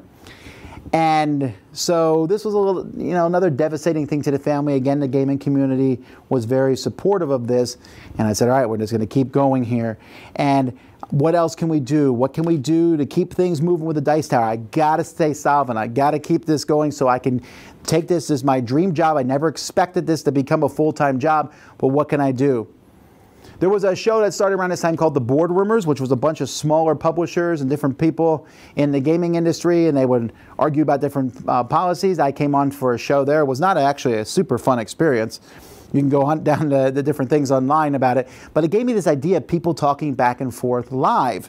And I thought, oh, this live thing, how does this work? We also did our top 100 again of all time. And this time I had Z help me out with the People's Choice. Again, the reaction to him was so good that I figured I would bring him on. And in fact, I did an introduction to the Dice Tower video here, which is still possibly my favorite video we've ever done for the Dice Tower, where we used Z, because he wasn't even well known at that point in time. We used Z and my kids and Eric Summers' voiceover. We made a really fun video that showed kind of a fake Dice Tower. And it didn't get watched that often because it was like in the middle of a video that was introduction to the top 100, but it was a lot of fun.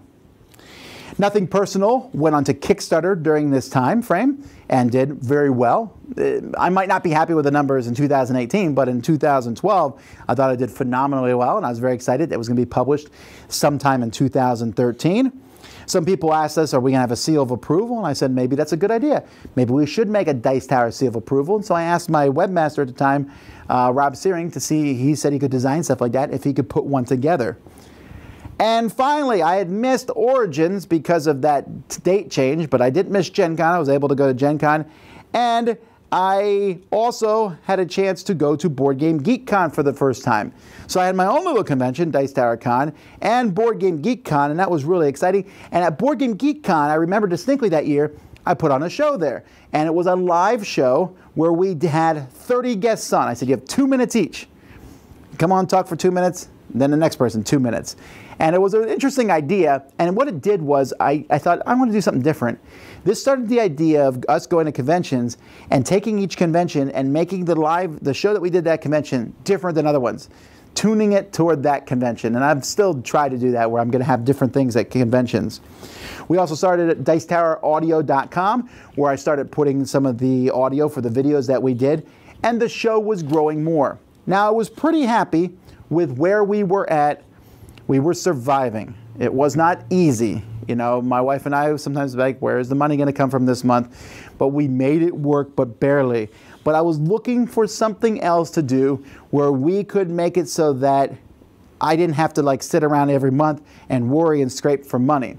And the answer for that actually came from something I'd already been working with, and that is Kickstarter.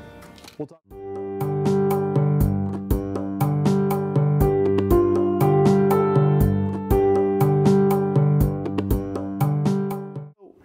This time, in the year 2013, everything changed. I've been saying that every year because it seemed like every year was a big changing year. But the biggest thing about 2013 was this is the year I decided to run a Kickstarter. I hadn't been sure that I would want to run a Kickstarter. I was like, well, is this the way to raise money? Will people go for this? Can people do things other than board games on Kickstarter? But I thought, you know, why not? We've been asking people to donate to the show for a while. I did a stretch goal of, on this Kickstarter, I said I wanted 20,000, which is a pretty low amount actually, but I said if we got to 30,000, I'd cut ads off the Dice Tower audio. I thought maybe we'll make that. And then I thought that with some other stuff, we could survive through the year. Well, it did really well. Companies gave me promos, I made some custom dice towers, and the Kickstarter ended up raising over $60,000, which just blew my mind and was so exciting because I had been living like in agony each month. Do I have enough money to survive this month? Now, this was not only just enough money for me to survive over the course of the year, but now I could put some money into the dice tower and get better equipment and things like that.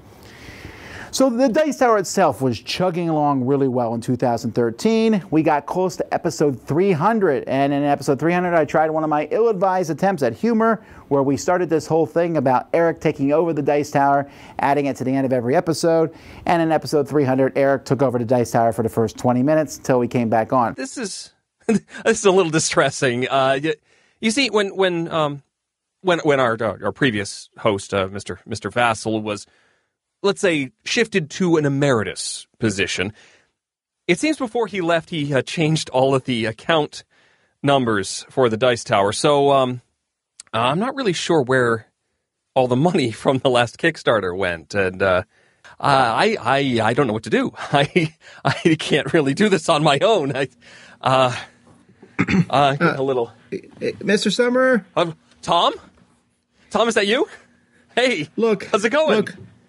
Look, before you say anything, yeah, I'm discovering that I really don't have any other skills in the world, and my wife said I gotta do something, so I was wondering if I could come back on the show.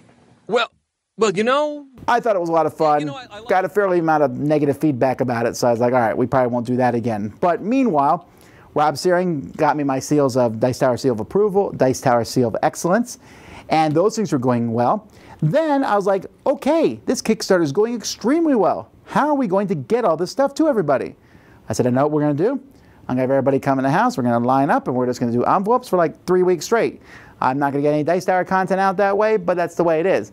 Cool Stuff got in touch with me, and Cool Stuff said, we'll do your you'll do your Kickstarter fulfillment for you, and work some other details out. And I was like, these guys are helping out at Dice Tower Convention, they're helping me out here, and really, I need to work with these guys. And so I talked to Fun again. I said, I don't want to leave you guys, but Cool Stuff's in my backyard here. And they said, we understand. It makes sense that you go with them. So that was that. We started a partnership with Cool Stuff, mostly because they were able to help us ship out our things. And also the folks, they were fantastic. Folks at Fun Again were fantastic too. I've had some really great experiences in this industry. So we did all this, and then the first tabletop days came up. And I remember making fun of it at the time, like, a holiday about gaming. I still do that a little bit, right? Do we need to be told to go out and game on a Saturday? But it worked. Lots of people went out gaming, and so that was an exciting thing. Like I said, the rise of tabletop, a rising tide floats all the boats, and it really did help out the Dice Tower. At this time also, we were deciding, okay, where else is the Dice Tower going to move into next? There's iOS apps. Is that somewhere we want to go? Which we never really did. And then people were also pushing on the channel. They're like, hey, we really like that you're doing a lot of Miami Dice with Sam, and we really like Zia on that People's Choice with Top 100. When are we going to see more of him? And I said, all right, well, we'll see. I'll try to find more videos for him to be involved with. In May, I saw another YouTuber reviewing older games, and I said, that's a great idea. If I can bring someone on who'll talk about these old classic games, that would be a good addition to the channel. This reviewer's name was Dan King, Game Boy Geek. And I asked him, hey, would you like to come on to our channel and review these older games? I said every once in a while you might want to review something newer. Well, the older game thing lasted for like a month, and then he just started reviewing the newer stuff as a whole. But he became easily our most consistent reviewer that we had on the channel. So now I had Ryan Metzler, Dan King, and Bard, and a few other people here and there. And I was like, all right, you know what? I'm just going to start taking lots of different reviewers on the Dice Tower. I'm not trying to take over all reviewerdom. If someone has a good channel and they want to run their channel, it's fine. This might be a way for somebody. I said, I have people who watch our reviews. This gives you a chance to get your reviews out there for people to notice them, and it lets the Dice Tower review more games. I started another podcast at this time, Board Game University.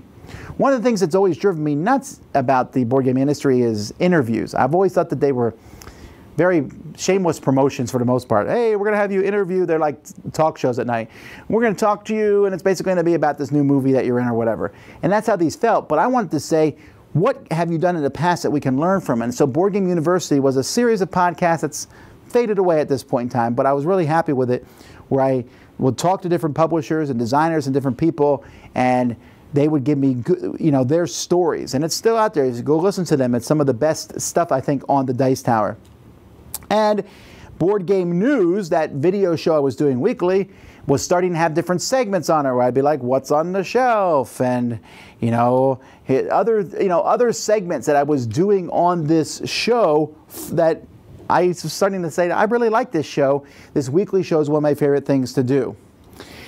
We also then made a big deal, Eric and I, just us two, with a little bit of help from Marty Cannell from Rolling Dice and Taking Names, which had joined our podcast, and some other people. We recorded a bunch of things at Origins. They gave us a little bit of a space there, and we called it the Origins Summer Preview. Now, this was because of me talking to John Ward the previous year, and so here we were able to preview people's games and talk about them as they were coming up. And this was like, wow, people really like that. And I like doing it. It was a good way for us. And this is something that really has grown in the past several years. And then the Dice Tower changed forever. When for some reason I was like, all right, how can I get Z more involved in this show? And Z and Sam, if they play off each other, that might work well. I said, well, what's the Dice Tower's bread and butter? On the audio podcast, our bread and butter is our top 10 list. Why don't we do video top 10 lists? So I brought these guys on and we did a top 10 cooperative games, and it was magic. When everybody, group think, I guess. I call it Tom does whatever he wants. And I call it Tom. Hey, Tom, I have gets preference over everybody else's. Oh. No, okay. Tom, I have a top 10 list. Okay, I'm going to incorporate that into my list. In fact, one of the ones we did, top 10 essential games every gamer should have, went over 1 million views. Blew my mind. I mean, just the previous year I'd been excited that we had 10 million views total. And our top 10 lists have, ever since this point, been our most consistent and best videos that we do. And it just worked out. People have tried to mimic this and do it in different shows, and there's good reason to do that. Top 10s and top 5s. People like watching them. They're interesting. There's always something going on. But the interplay between Sam, me, and Z just worked. I don't think I could replicate that. I could try. Maybe it would work, but it just worked, and people really liked that. And I was glad that I always try new things, and I'm glad that that new thing worked. Dice Tower Convention 2 came by. Hooray! It doubled in size, essentially. In fact, we moved to a new hotel. We moved to the DoubleTree over by SeaWorld. It was exciting.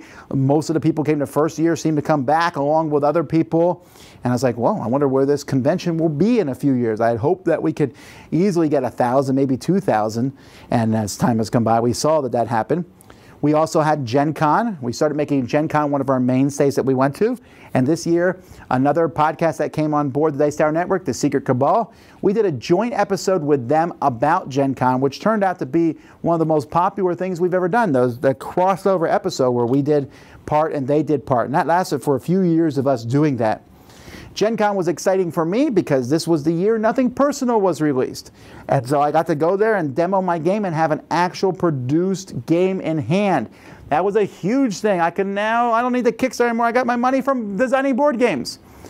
You'll see around this time where I say, designers don't make a lot of money. There's a video about that on our show. But that was exciting. And even though I did that board game with Game Salute, and that board game is, I think at this point in time, looks like there will be a second edition of it. I'm not really involved with Game Salute, and at this time I kind of left Game Salute. We just had some philosophical differences over different things, and I was running their news site. I wanted to run news the way I wanted to run news. And so I basically just pulled off there and started my own website, Dice Tower News.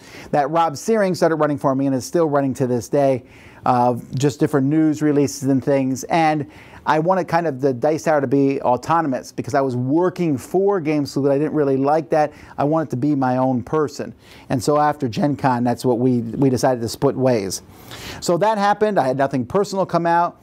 And then I started a few live things. I got the equipment and started doing a few streaming things. I remember doing streaming before, and that seemed to go over well. People liked that. I did some Q&As with people, something that I'm still doing now. People seem to enjoy those.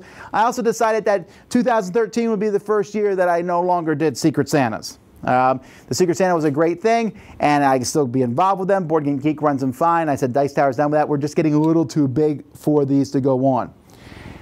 And then this news show, this video show I've been doing every week, I said, you know what? I'm going to turn this into an actual show. And so I called it the Dice Tower Monday Morning Show. First episode. Second episode, Board Game Breakfast. I did a contest for the name. Board Game Breakfast was the one I liked the most. And right after we started this show, we went to Board Game Geek, and people came to me and they said, I don't really like this Board Game Breakfast show. And I was like, well, give it a chance. I'd gone back and watched the very first episode. There is nobody in that first episode who is still on the show now.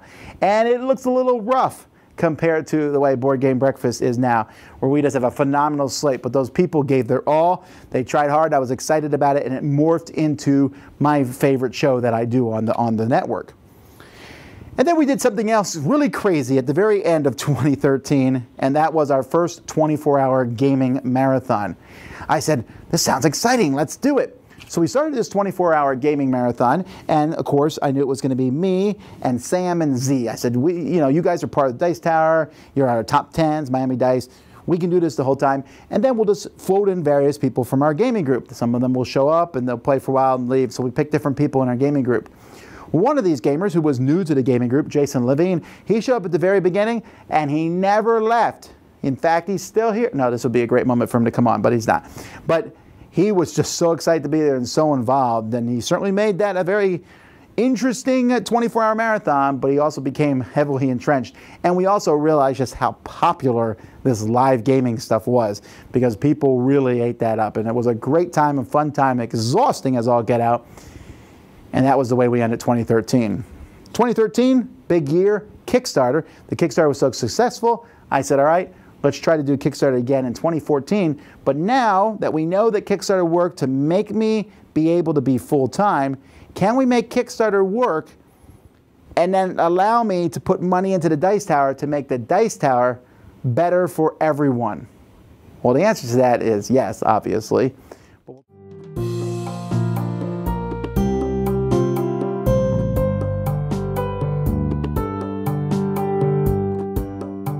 Again, and we're starting in this particular episode in the year 2014. Just a way to catch us up on this series. It's if you want to know how Dice Tower got to where it is. For me, it's fun to take a look down nostalgia lane. So last time I did this, I talked a little bit about the end of 2013, the very end of 2013. Something pretty critical happened, and that was our live 24-hour marathon. It was the very first one we had done, and that two things. One, we were now live. Two, Jason Levine showed up on the scene and got very involved with Dice Tower and never stopped. But as we started going into 2014, that live marathon got me thinking about live stuff, and live, it was not the easiest thing, still is not the easiest thing to do. They're making live streaming gets easier all the time, but it was always a difficult thing. So I wasn't able to do much of it, but as 2014 started, I did, over the course of the year, I did some live Q&As, me talking to the audience, and this actually went over really well, and people liked that whole back and forth thing. Also, as 2014 started, Board Game Breakfast became more and more popular as the year went by. As I said, when I first started this, people were like, I don't know about this show. And we still got people who don't know about the show. It continually happens. But I'm always very proud of this show. It's still the only board game show on the internet that's really any sort of variety show. And I've always been pleased with how different people who came on the show, many of them spun off into their own shows or got their starts. And in 2014, for example, Suzanne Sheldon showed up, starting Board Game Apps, now very involved with the Dice Tower. Chaz Marler came on board, now off doing things with Board Game Geek, and he did a very popular segment on Board Game Breakfast. But as time went by, Board Game Breakfast became more popular, but so did the top 10s that we did. Me, Sam, and Z, that dynamic just really hit things off. We had a really good time doing those together, and it became probably the most popular thing we did on the channel. I had made it a full year, full time on the Dice Tower, so I ran a second Kickstarter. Still extremely nervous. I will say now in 2019, that hasn't gone away. But so went through another Kickstarter, and it was very, very successful, very surprising to me. And it allowed me to do something that I've been meaning to do, which was to move into a new house so that I could have a dedicated area for the Dice Tower. Now, I did have a dedicated area for the Dice Tower in my previous house, which was a converted garage. Now, there was a couple problems with that converted garage. It had the air conditioning unit in there, but because the air conditioning was in there, we had to turn it off anytime we recorded, which meant that room got incredibly hot while we were doing it. And so we would pause and wipe the sweat off and keep going. So it was also a very cramped space. We wanted a bigger room to do things in. So because of the Kickstarter, I was able to move into a larger house where I was able to take one of the rooms and turn it into an office of sorts. In fact, I'm still in that house today. We went in, we built Cowlix bookshelves. I never had Cowlix bookshelves before. We built a whole big giant desk and just set everything up. I got new supplies, and here here I am now, full-time Dice Tower with my full-time office. I'm ready to go. And we made some videos on how to unpack bookcases and a video of me moving all the boxes. You know, it was a lot of interesting things along there. Somewhere in here, I did a live Q&A. I talked about those, which became my 3,000th video. It's kind of 3,000 seems so long ago now. At that point in time, we weren't doing nearly as many videos a week as we do now, but that's still a lot. So this Kickstarter that we did was a big thing. It helped the move. It was season 10 of the Dice Tower, although it's technically the second year of me doing it full time. Also around this time, Dice Tower Con was becoming bigger as we prepared for Dice Tower Con. It was starting to become a bigger thing. When I first got involved with Dice Tower Con, it was kind of a lark, like, yeah, we'll be involved with that, but Dice Tower Con became more of something that we became involved with and became a bigger part of our year. My last child, Jimmy, was born in this year. Jimmy was a bit of a surprise to everyone involved, including the doctors. But we really were blessed by that, and we're glad to have him on board. It's weird that he's 5 years old now. But this was a really big deal because we moved, I think, 2 days after he was born. It was really close, and it just, the way everything worked out, I'm running back and forth, you know, and a lot of things went down. I'm trying to keep the Dice Tower running, and people were like, take a month off, and I'm like, sure, but I have a hard time doing such things. So because Jimmy was born and because we moved and stuff, for the first time in a while, I skipped TotalCon. I had been going to TotalCon. 2014, I didn't go, but this was a really important TotalCon for me because this had already happened at Origins, but this started cementing the fact that, hey, Tom, you don't need to be everywhere. You don't need to do everything, and the Dice Tower isn't necessarily just you. Now, in a sense, it really was. The Dice Tower was me. I was doing the videos. I had people helping me, Sam and Z on the video thing, and of course my co-host Eric Summerer. But I didn't need to be everywhere. And in fact, I didn't go to TotalCon, and Eric did a show there and did everything fine there. And then Gamma, a trade show, came up, and I wasn't able to go there either. So Eric and Dan King covered that for me. Now, there was some problems. It was a very busy convention, a lot going on, and we learned a lot from them going there that we were able to go next year and do a better job. But it helped me like look at all these things and go, okay, I don't necessarily need to be everywhere and do everything. At this time, I was also trying other things out. You know, what can I do? Dice Tower Showdown was a podcast I had started. It kind of went throughout the course of 2014, and that's since have faded away. There was a lot of work trying to find people who were for something and who were against something and getting them together and argue it out. It was a much cooler idea in my head than it came about. I thought the idea of a cool debate between people would be interesting, but finding people who, A, were on both sides of a subject and very strongly opinionated, and B, could articulate those, was not as easy as I thought. Then we had some interesting things that happened throughout the course of the year. One of them was a big misstep on my part, which kind of shaped how I took the Dice Tower in the future, and that was a game called Myth. Myth was a big miniature style game with a big rule book, and I remember getting the game in the mail, looking at the rule book and going, oh, this rule book's huge. And the designer said, I will fly down and teach you the game. And we said, that is an amazing thing. Sure, come teach us the game. And the designer did, and we taught it, and we reviewed it. And in my review, I did not mention that the rulebook was very difficult to comprehend because I didn't need the rulebook had been taught by the designer.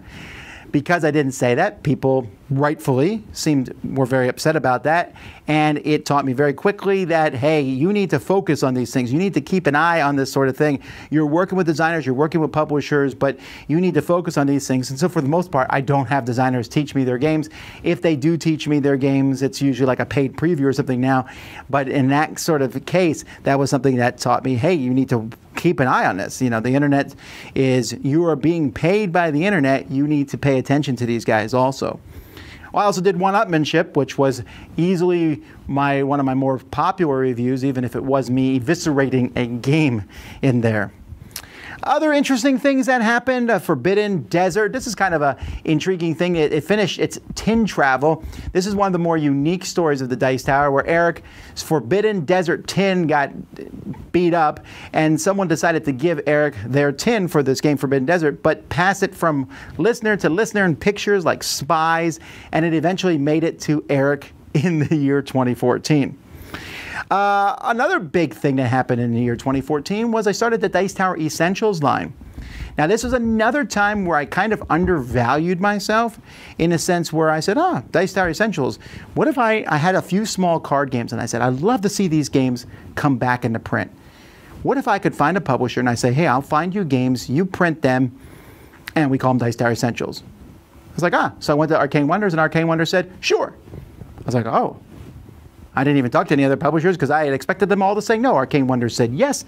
All right, there we go. I brought them a few games. They were very interested in Robin Hood, which turned into Sheriff of Nottingham, which did not, which came out around this time. I mean, I had put the wheels in motion long prior to this, but the Dice Tower Essentials line came in. Now, Sheriff of Nottingham was and remains to this day the most popular of this line, but many popular games came out from the Dice Tower Essentials line as time went by. I also flew out to LA this year. We went out to play with Will Wheaton and Rich Summer, and me and Jason went out there. He had won some auction, and so we went out there and played games with them, and I was able to see culture in different parts of the world. Another thing I want to mention is I finally did start going to conventions as the year went by. I went to Origins and we had a Dice Tower dinner. Now, this is kind of a fascinating thing of yesteryear. We started doing these, and we started doing them at the very beginning. We would go to a convention, we're like, hey, you want to meet up with us? Go have a Dice Tower dinner. And I remember like the very first one, 6 people showed up, then it was 20, then 30. This particular one, there were, 100 people who showed up at these things. And if I'm doing my math correctly, 2014 was the last year we had a big one where everybody came because we realized they were just too big. We love to eat with you all, but there's way too many people. So, this was also the year, besides Origins, was my first time I went to CMON or CMON, School Me or Not Con, where I went there and I was not knowing what to expect. I didn't know much about this company. This company is a pretty big deal nowadays, but at the time they were doing mostly miniature games. But I remember at this convention, I was able to see things that were coming out in the future and say, I was like, some of these games look really interesting. Arcadia Quest and, there's these foreboding of things to come. And so I was really glad to have gone to that. As the time went by, this year, when Gen Con came by, Gen Con, I had not been going to it many years at all, but now I was like, Gen Con's a big deal. I got to go to Gen Con. And covering Gen Con by yourself can be a difficult thing. So this particular Gen Con, I decided I don't remember how it worked out exactly, but Z Garcia was able to come with me to go to Gen Con. Fantastic. So I brought Z with me to Gen Con, and we were able to do it. We did some preview videos for Gen Con, which turned out to be extremely popular, and it's something we still do now, where we do preview videos before conventions come. And at the convention itself, me and Z, we ran like a corner of a booth there, and some other people came in, and it was like, wow, we were so impressed with the number of people who stopped by at the booth. And it was also a lot of fun for me working with Z Garcia at that point in time. Another thing we did this year was, before we went, me and Eric decided to do a crossover podcast with the Secret Cabal for Gen Con, and that turned out to be one of the most popular things that we had done podcast-wise. We did it for a few years, and then we kind of split off, and now we're doing our own things for Gen Con, but this was very popular. We also, I started kind of like a hangout show where I did the hangout thing, the Google Hangout, and I realized pretty quickly that even though there were a lot of these shows on the internet, I wasn't quite happy with how they turned out. The problem with Google Hangout, and we do a bit of a Google Hangout show now, we do Dice Tower Tonight, Eric and Crystal run that, but the problem is when you have a group of people like that, there are various quality from the different cameras, people talking over each other, someone has slow internet, someone's feedback, and there was a lot of these shows on the internet at this point in time. I felt like they were a little more rambly and discombobulated than I would like them to be for me, and so this was kind of an experiment that I kind of put on hold, and even still we haven't completely returned to it. Now, Gen Con itself, like I said, we had the little booth there, but this year itself was still probably my favorite single show the Dice Tower has ever done. And it's weird to think that this is back in 2014, almost 5 years ago. In the Kickstarter, I said, if we get enough money, one of our stretch goals was we'll do a show at Gen Con. I said we might even do singing there. This had been like a one-off because I know Eric can sing, I know how to read music, and I said, maybe we'll do a singing show. And people were like, no. I was like, yeah, maybe. And so I said to Eric and Z, they were the two people going with me who were like the hosts, and I said, all right, let's each do a song. And we did, and when they found out, the Engelsteins did a song, and Steve Bonagor decided to do a song, and it was just kind of magical. It was just a fantastic show. It was not great production. You can watch the recordings of the internet. They're not fantastic, but it just, I can't tell you, as I go through the Dice Tower thing, that was a moment that just felt magical. It was just fantastic. The fans who came were into it. It wasn't a huge hall, it wasn't a small hall. It was just right, felt cozy. I loved that show. Another stretch goal from the Kickstarter that we did over the course of this year were Sam, Z, and Dan King did their top 100 lists. They got their own theme music and everything. And as time was by, I like working with these guys. These guys are really bringing a lot to the Dice Tower, and they were at this point in time kind of unofficial co-hosts of the show. I went to Essen this year, and so Essen, and Z also went to Essen. Now, I didn't bring Z to Essen. He managed to go a different way, but we still kind of got together. We did an unofficial meetup at Fitzpatrick's where we went around and talked to people. I'd go sit at one table, talk to people, then move to another table, and we were surprised. We didn't have a booth at Essen, but just the feedback and the people we ran into at Essen that year were really cool, and it was a pretty neat show as time went by. In 2014, I decided on a personal level that I was going to stop doing Kickstarter previews for a very long slew of reasons, but for the most part, they were becoming a burden on me to do these previews. Previews were one of the things that I had initially started to help raise money for the Dice Tower, but as time went by, the Kickstarter kind of covered that, and I said I'd rather much be doing reviews. Also, somewhere in 2014, the gavel showed up. Now, this is not the same gavel that I have now. It was a wooden gavel that I had as part of a trophy that I had won at Origins. And I went to Essen, and they had a gavel there that came with a game. And I was like, yes, how can I use this gavel with the Dice Tower? And people have been on me and on me and on me to say if a game was good or bad, and I said, okay, fine. I'll say if a game is approved or excellent. We'll make seals for these games to see if they're approved or excellent, and I'll do this at the end of my review. And even though I still think you should put stock in the review rather than that single thing at the end, it was something that was popular, but I made it my own, of course, by hitting pieces with the hammer. What else happened over the course of this year? Well, Asmodee and FFG combined. It's weird to think that was so long ago, but that was something that affected us because of the different companies. We started seeing board game become more mainstream. It's like, all right, we're becoming more mainstream. How are we going to deal with this at this point in time? We did a live show at Board Game Geek Con. Eric Herman came. And again, I was getting into the idea of these shows. When I would do a show at a convention, I would say, how is this show different than our other shows? Like the Gen Con show was a singing show. And the Board Game Geek show, I said, all right, we're going to do 2 minutes, where we talk to someone for 2 minutes and then they're done. Then someone else for 2 minutes, they're done.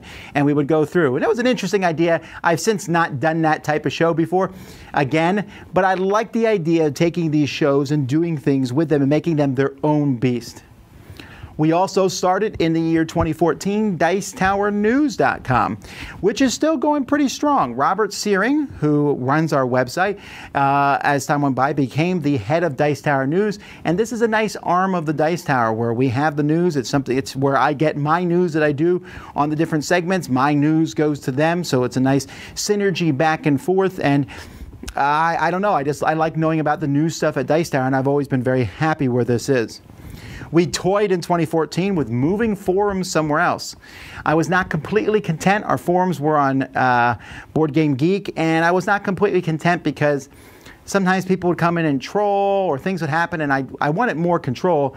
So I was about to move the forums to a new place when Board Game Geek added in moderation control for the guilds there. And so that kept us there, and we're still there to this day, although nowadays we're kind of split between Facebook and Board Game Geek, but it's still a very active forum.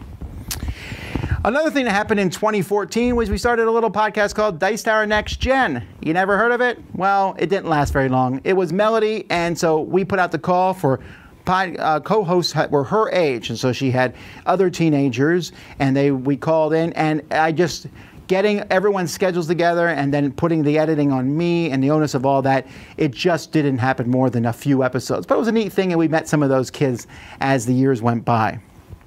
And we ended the year, 2014, with another marathon, although this time it was 18 hours of gaming.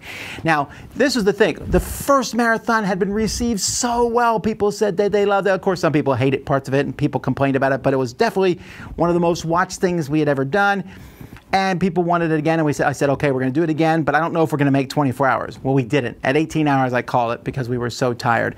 And we learned things in the second marathon. The first one just kind of hit on all things. The second one, not quite so much. You know, there was a moment where we played a game that I didn't know that well, and Sam and Z didn't like, Zaya, and there were just different things that happened. And there were great moments in it, but there was still a lot of moments in it also. And again, I said, okay, well, how can we learn from this? How can we make things better? Well, by preparing for the next year, the 2015, which is the next segment of this show. But in our next thing, there was a pretty drastic change to the Dice Tower, something big and earth-shaking, which still affects me to this day. We'll talk about that.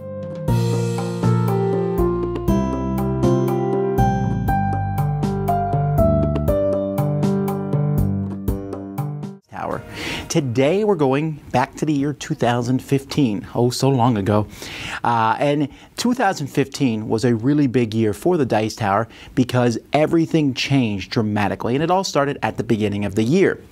See, at the beginning of the year I ran my Kickstarter. This was the third time I'd done a Kickstarter, but at this point I was starting to feel a little overwhelmed with doing everything for the Kickstarter. Now don't get me wrong, I had an army of volunteers who helped out do a lot of things. I had a great co-host on Dice Tower, Eric Summer, who helped do a lot of things, but I just was kind of like, well, man, there's so many videos, so much to do here. And I didn't want, I know this is going to sound odd, but I didn't want to be rich off the Dice Tower. I felt like, okay, so much money had come in the previous year, and I had used that money for the Dice Tower and help get a bigger area to record it and all that. But I wanted to do more. I wanted to be able to help other people get involved in the industry. And so I already had a lot of people who were helping out on the channel. One of those people was Z Garcia.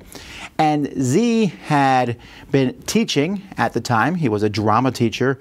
And for whatever reason, budget cuts and all, they weren't able to bring him back on. And so he came to me and said, if you know anyone who's looking for, to hire, let me know. I said, sure. And I was thinking, well, that would really work well. Would he want to do it, though, And so I went and talked to him, and I said, hey, what do you think? We'll make it a stretch goal of the Dice Tower.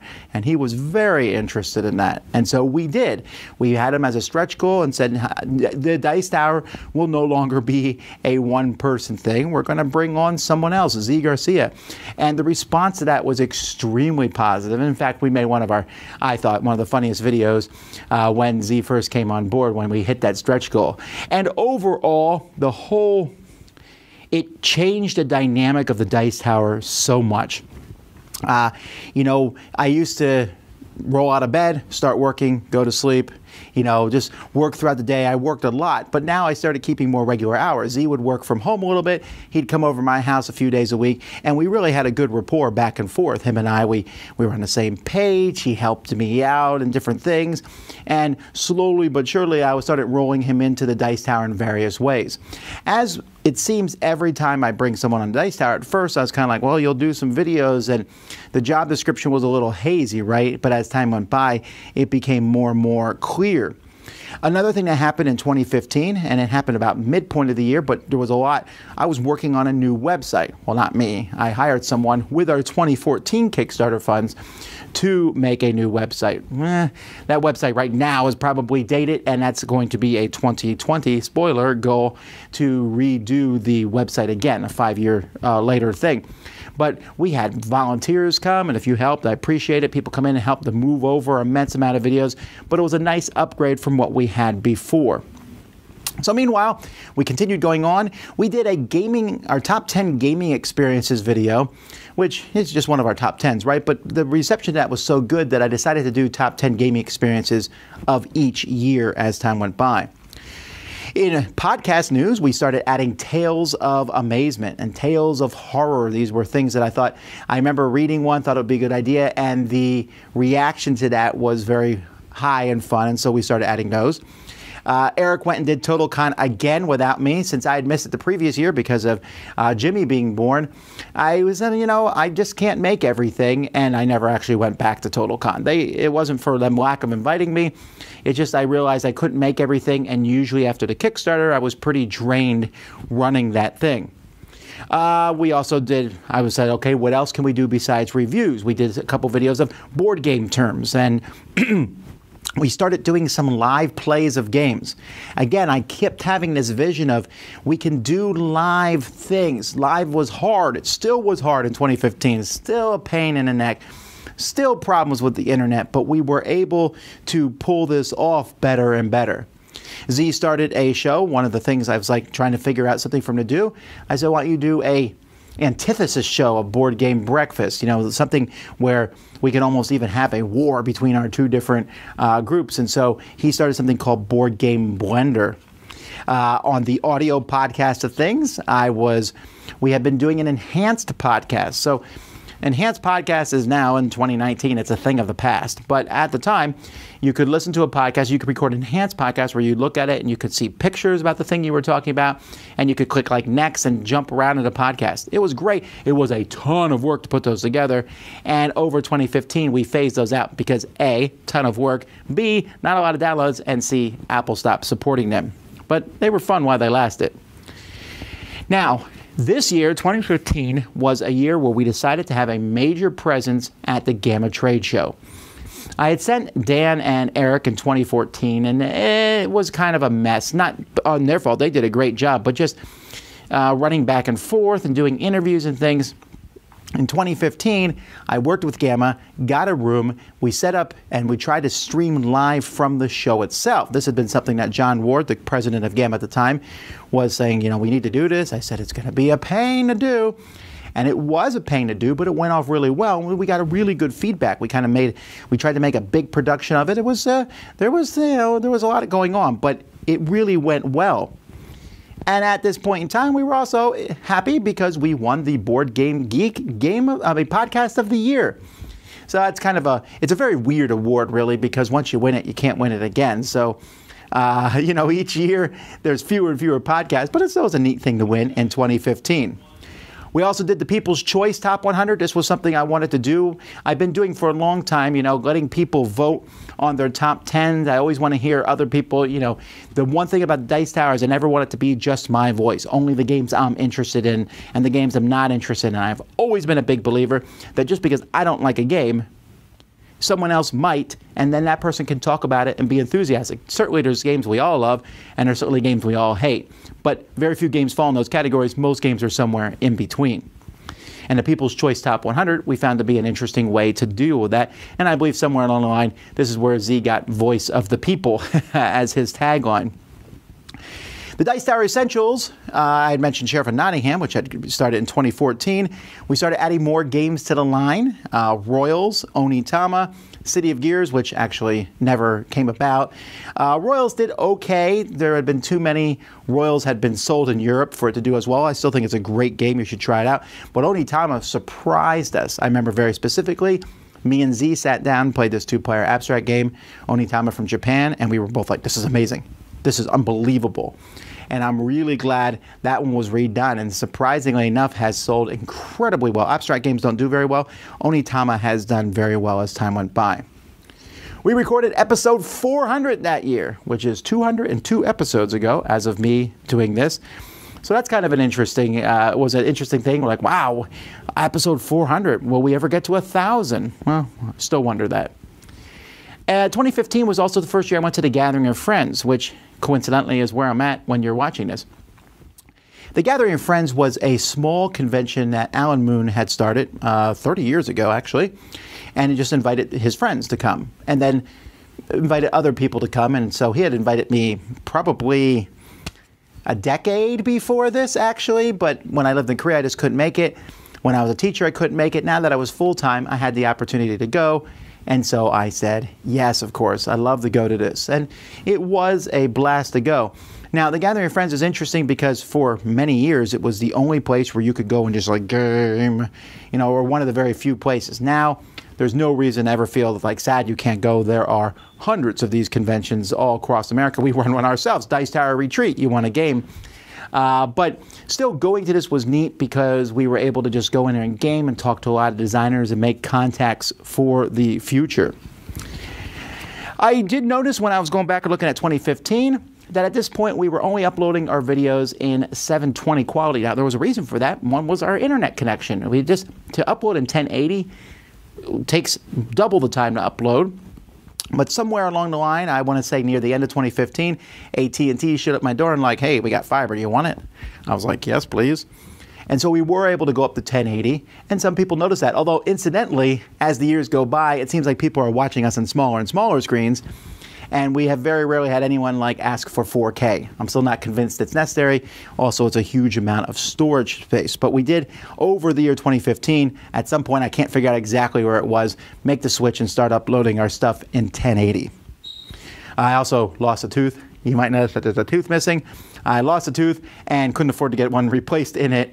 And I thought, it's not that big of a deal. But this was the point where I was really glad Z was on board, because me being out of the picture with a tooth, with a toothache and stuff, I couldn't do anything really. I mean, the pain was excruciating, but Z was able to be there and help cover for me. And I love that idea that if I was out, the Dice Tower didn't stop. And in fact, this year at Origins itself was a big, huge deal for me. When I went to Origins in 2015, I got dreadfully sick. My wife was sick. I kissed her goodbye, went to Origins, and got really sick. And to the point where I couldn't go and do all these interviews and all the live streaming that we were planning to do there. We were planning to run stuff from Origins and do all kinds of stuff and record videos there. And I just couldn't. I couldn't do it. And the whole team, they just came and they did a fantastic job. Sam came and helped, and Matt Hosey, and then of course Z and Eric were there, and they just ran so smoothly without me. And that was a big deal. To see these guys do it and not need me to be there was fantastic. That's kind of the end goal of this, so that and someday, I will say the Dice Tower no longer has Tom Vassell, and everyone else will still keep going. So we did the Origins coverage. This was something that we had been expanding on year and year, and in 2015 it became a huge deal, our Origins coverage. We also went to Dice Tower Con, and I started more of this live stuff, trying to stream stuff from Dice Tower Con. If you go look at the Dice Tower Con from 2015, was not the best of quality, but it was something that we were trying to do, and even trying to get some audience participation, not from the folks there, but from the people on the internet. Now, as time has gone by, I have put more of an emphasis on the people actually at the convention. I feel like they're the ones who came.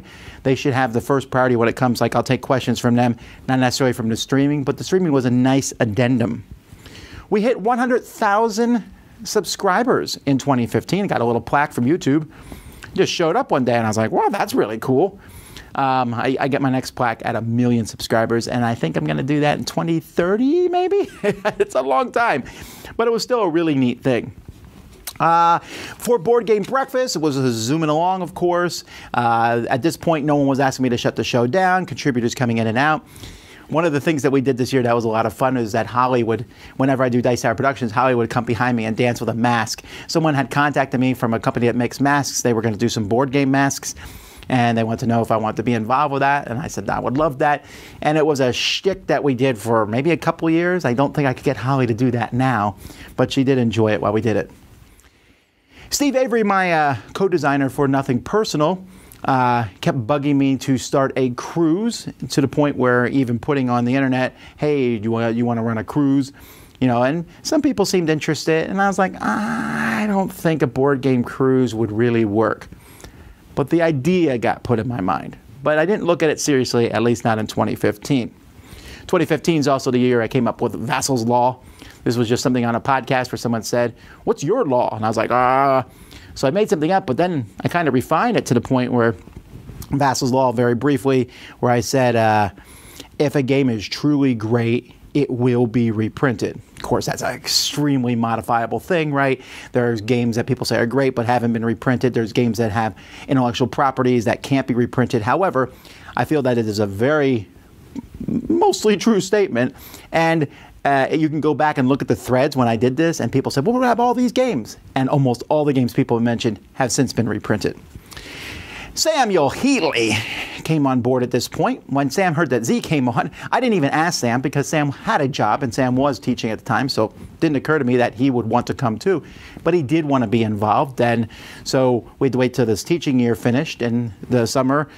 Sam came on board, and we're like, all right, now there's 3 of us. Can we make this work? Well, it was a little close on the financial level to have 3 people on the on the payroll, but we were able to pull it off. And having 3 people again made things a little easier to move back and forth.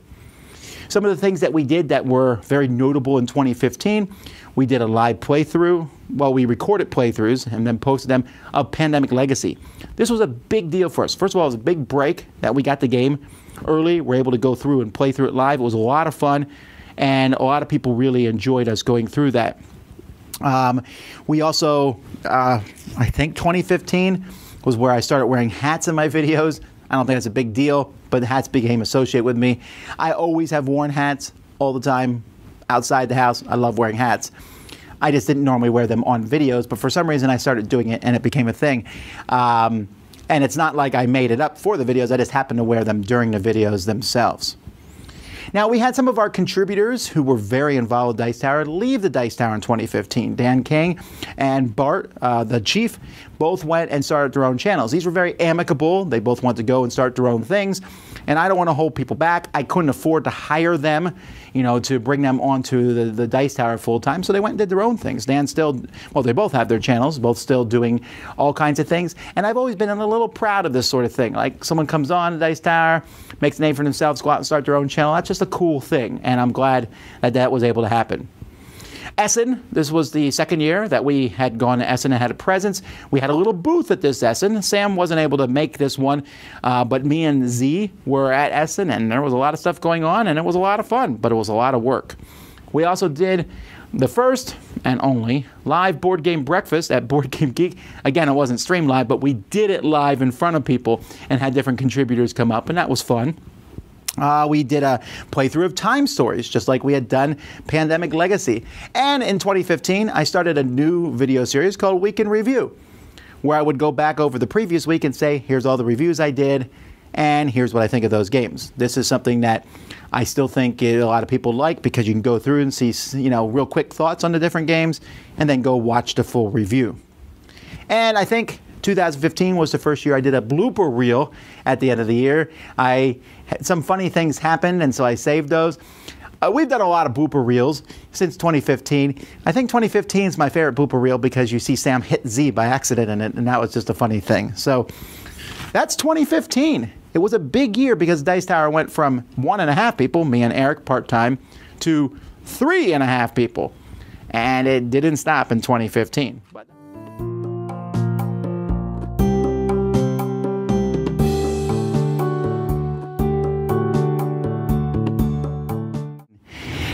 And, I keep saying in these, and this was the year that changed Dice Tower, but this year was a pretty big year for me. And I'll explain why at the end, what happened, something kind of changed in my head in 2016, but we'll come back to that.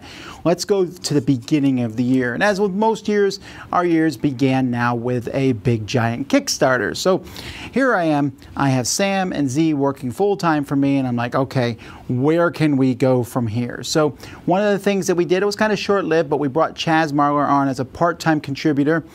And one of the things I was like, how can we make this bigger? What can we make better? And I was myself getting exhausted. I was editing top 10s and Board Game Breakfast and Week in Review and all my videos. And I said, we need a video editor. But we can only get a video editor if we reach a certain level of funding. And oh my goodness. We've run many Kickstarters over the course of the years. This was by far our best one. It went astoundingly well. The reactions that people had to getting the stuff in it was really high. It was our biggest jump from year to year, and we're so glad because we were able to get a video editor. So one of the things we did, we had run a marathon near the end of the year. We ran another marathon, brought Eric Summerer in to do this marathon, and so that was a lot of fun. And so the year started off, woo! Well, not really, but so we I mentioned that Dan King and Bart had both left the show, did their own channels. Well, hot on their heels here, we lost one of our most conducive contributors. Nick from Board Game Brawl had been with us for a while, but we had a fairly severe difference of opinion. It just basically came down to, I want to run a family-friendly show. And so he was the first person that I kind of asked to leave the show, and actually has been the last person asked to leave the show. But that kind of caused some, but we like Nick. Then we brought Suzanne in to cover for him, and Suzanne to take over the Kickstarter news segment, and there was some resistance to that. But for the most part, everyone, they took it in stride, but it was the beginning of things happening that year. So, remember, if you watched the last year, I talked that I had the idea of the Dice Tower Cruise put in my head, and now Jason Levine showed up and said, you got to do the Dice Tower Cruise. And I said, I don't know if I want to do a Dice Tower Cruise. He's like, well, let's just go look at the ship. So he dragged me up, looked at the ship, and I was pretty impressed. Not to mention, me and my family had taken a vacation on a cruise ship back in 2015, and it was unbelievably amazing. And I said, yeah, I guess we could do a cruise. I have all this free time here on the ship. This seems like a pretty neat thing. And so we started setting that up, not knowing how big. Jason was like, we'll do the whole ship. I said, well, let's wait and see where it ends up. Let's see if anyone is interested in coming. And then Z went to the hospital. So a bunch of things compounded. Z went to the hospital, fairly serious thing, but he was out of commission for several weeks. But fortunately, that managed to pass, and we came back. I decided this time that Board Game University was being a big strain on my resources. It's one of the things I'm most proud of doing, this audio podcast where I interviewed people, but talked about the past. I think there's some really good stuff there, but it was kind of really draining on us. So I was like, all right, let's go. We're going to make things exciting. What can we do this year that's different and exciting? All right, Tom versus the internet. So that worked pretty well, starting to do some more live stuff where I would play against the internet. Not super useful because there's that lag between me and the internet, but we tried that out. And then we're like, all right, these marathons, people love these marathons. Let's do more of them. So at the beginning of the year, right before Gamma, we brought in Richard Ham, to do a marathon. Jason showed up, and it was a good marathon for the most part, although it certainly has one of the most memorable moments in any of our live marathons where Jason looked like he combusted in the middle, but it was all fake. You have to go watch that to see what's going on there. It was a little crazy. But at that marathon, that was the first anyone saw of Derek Porter. So when I went and said I'm going to get a video editor, we did hit that stretch goal. Huzzah! And lots of people applied for the position, and this really put me in a quandary. See, with Z and Sam, when I hired them, they were known quantities. Hiring a video editor, I'm hiring someone completely unknown. There were lots of different people asking for the position and wanting to come in. They all seemed good. I never hired anyone like that before in my life, so it took a while, and we settled on Derek. So when Derek, he wanted to come in, check out the area, and he came in during the live marathon, I said, here's your chance. So here we are, all us and Jason and Rado and Derek, and we're all cramped in my one room here trying to do this live feed, moving the tables. It was really a pain, but we managed to pull it off. But I remember thinking, man, I would love it if we had our own space rather than being stuck in that room. And around this time, I started really, really, really hating live stuff. There was a thread on Board Game Geek where someone said the Dice Tower needs a higher rules editor because here are the mistakes you made in Pandemic Legacy. And I was like, this is why we don't, because the live stuff, I was like trying to enjoy it. Like, hey, we're going to have a good time. We're going to have this back and forth with the audience and do stuff live. And I was amazed at how many people got infuriated over the rules mistakes that we made. Rules mistakes that literally everyone makes when they play, but when you don't have several hundred people, that was all who were watching us at the time, watching you, they won't notice those sorts of things. And I just found this to be draining to do these, not to mention getting the audio, getting the syncing issues. We had a lot of different problems in that regard, trying to figure out the right thing to use at the right time. Now, I'll get back to that, come back in 2017, and we fixed that. But this live stuff was draining on me, but then we went to Gamma. So the Gamma Trade Show, we've gone before, we did some live stuff, but this time we went in, we took multiple computers, we took a whole team of people, we were ready, we said, okay, we're going to be, we're doing this, and then they said, hey, we're sticking you in this room, and we're going to draw a curtain across it, and Board Game Geeks in the other half. And I said, oh, are you serious? Because that seems really bad to have us both in the same room, and you'll hear the other people talking, and they're like, no, that's what you get.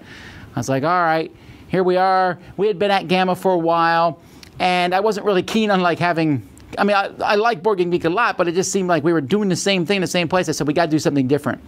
So we did something where when someone was done, we switched them to another table, and at that table, then we would let the internet ask them questions. And it went over like gangbusters. We've done a lot of live stuff over the years, but that was one of the better events we ran. And when we were done, we were tired as all get out. But fortunately, Tim Meltivier in town invited us to MeepleCon. I was like, I never heard of MeepleCon. Going cons back to back? All right, we'll go. And it was so relaxing and so wonderful to go to MeepleCon. And we had such a great time there. And I said, man, I really like this con. And at the time, the people running the con were like, you like it? Would you like it to be Dice Tower West? And I was like, oh, no. One con is enough. Thank you very much. Yeah, so after Gamma MeepleCon, we came back. I started doing top 10s. I did top 10s when Rado came in. I did a couple with him, and Rodney Smith came in for a live play, and I did some with him. And so that went well. I put up Dice Tower FAQ at this point, a Board Game Geek list where I answered people's questions because I was doing lots of Q&As, and I was getting tired of answering the same questions over and over again. It's interesting, I haven't updated. I mean, I've added a few things at FAQ over the years, but I probably should update it at some point because it's now been 3 years. And then we got invited to the UK Games Expo. Oh, okay. That's neat. I've never been to England before. And we went, and it was marvelous. It was a great time. Me and Sam went over to UK Games Expo. We had a really good time. I didn't know what to expect, but it instantly became one of my favorite conventions that we went to. And it was neat to see this fairly small convention, which had been way smaller than before we got there. And now, since I've been there, it just has been growing year after year. But from the ground up, it was run so very well. We then went to Origins, and Origins was a big deal because we were starting to do these summer previews, this live stuff, which was basically a duplicate of what we had done at Gamma, but in a bigger open space. And we were like, hey, come by and see us. We'll be here. And we started feeling like we were having presence at the conventions and Origins. Now, we were consistently, as I said, having audio and video problems everywhere. Around this point in time, Derek came and was working full-time, and man, did we throw him in the deep end. Because we had all these things, and people were like, what? You got a video editor, and you're still having these problems? Well, no, we always had these problems. They're just exasperated with all this. We started getting new equipment, and we're like, all right, we got to fix it. We're going to have better sound. We're going to have better video. We're going to do these things. And if there's one thing that's frustrating is when you do something like that, it doesn't turn out well. The internet tells you that didn't turn out well, and you know. And you're like, well, let's just keep trying. And so we did, but it was certainly a cause of a lot of headaches. And like I said, I just felt a lot of stress this particular year from various things like that. We went to the Dice Tower Con, which moved from the Doubletree to the Carib. Suddenly this con started becoming a really big con, for me at least. Sam Healy started a show, Throat Punch Lunch, which went for a couple years there.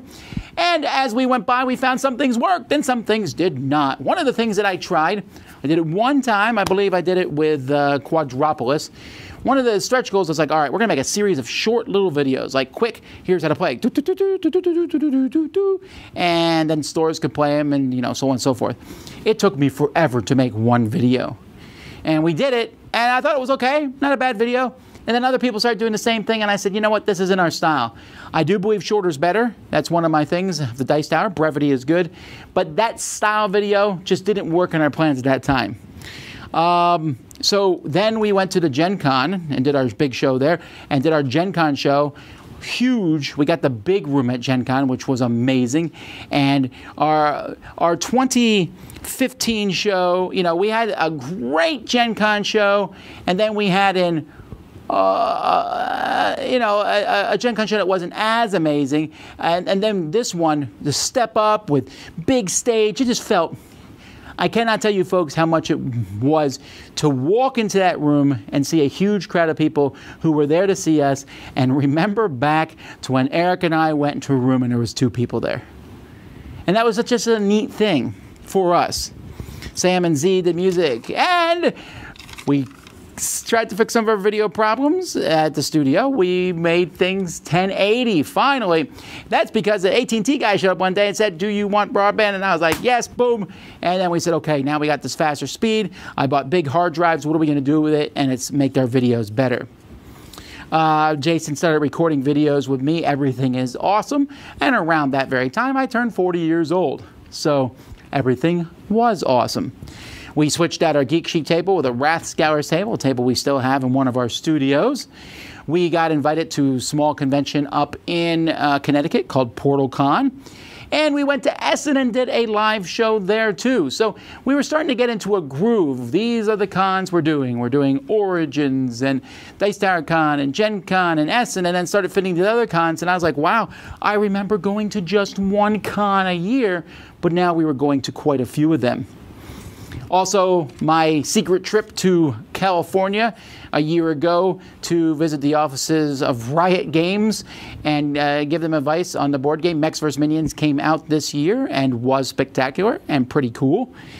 But I'll tell you, as we were just going through all these things, and so the way it would work was, I don't remember the exact schedule, but like one day, Z would come in, and one day Derek would come in, and one day Sam would come in, and one day all 3 would be in, and one day none of them would be in because I would be busy recording stuff. And it worked, right? But man, were we crunched for space. Man, you know, the other guys had to record at home and do their stuff at home, and we would just edit together in the office. It was a good time.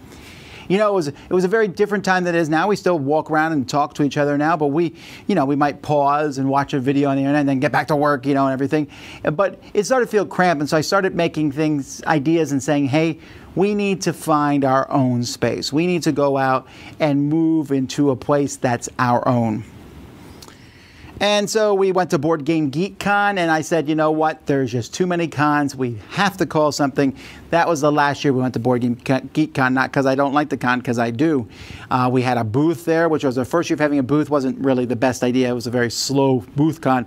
But we had a good time there. It was fantastic, and I said, we've gone to so many conventions, we need to cool our jets just a bit and do more focusing on the videos we have at home.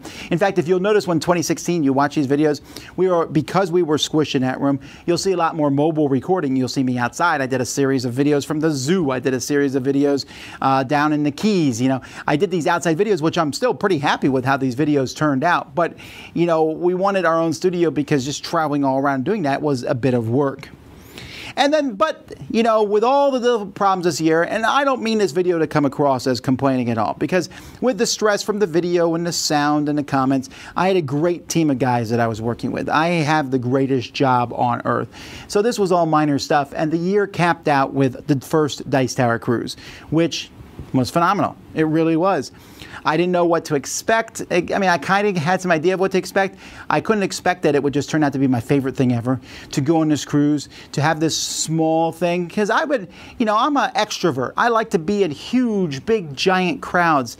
And I realized that this smaller setting with people where I could be more intimate, talking to folks, playing games with folks, really was my jive. Because there still was a lot of people, still had a great time. I loved the perfect mix of gaming and not gaming, fun things that we did. It was just absolutely fantastic. So I had so much fun on that cruise. It was such a good capper to the year. Christmas came and I was like, oh, Christmas, yay, but the cruise was amazing. And we immediately made plans to do a second one in 2017. So that's pretty much 2016. A lot of different things going on that year. Good year for gaming, but the Dice Tower kept going into 2017. But remember at the beginning I said, 2016 was a big changing year, and here's what it came down to. So at the end of 2016, there was this thing about, you know what, we've really expanded the Dice Tower, but it's time to just go on cruise control. We made the Dice Tower, it got bigger, we've gone to all these conventions. Tom, how much growth do you want the Dice Tower to have? Why don't in 2017 we just do the same thing that we've been doing. I said to myself, that makes sense. We don't need to keep growing. We don't need to get bigger. Let's just focus. Let's just stay where we're at. Everyone is getting along. Everything's going well. And I don't know exactly what the moment was, but there came some burr in me and I said, I cannot do this. I cannot just leave well enough alone. I'm not happy with exactly how our live stuff is going. I'm not completely thrilled, about how our sound and video is. I feel like we could be doing a better, more efficient job. Live stuff's driving me crazy. Let's find a way to make it work. Let's make the Dice Tower bigger and better, not just one of those two.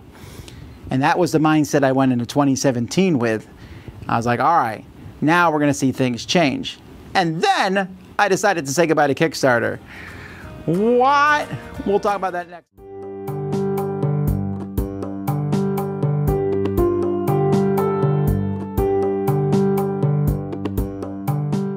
Dice Tower. This is actually going to be the last that I'm going to do for this for several years. We're in the year 2017, and I know it's 2019 as I record this, and 2018 is just, it's too close, so I like to look at things, well, at least with a year and a half of lens, and that's what we're doing here with 2017.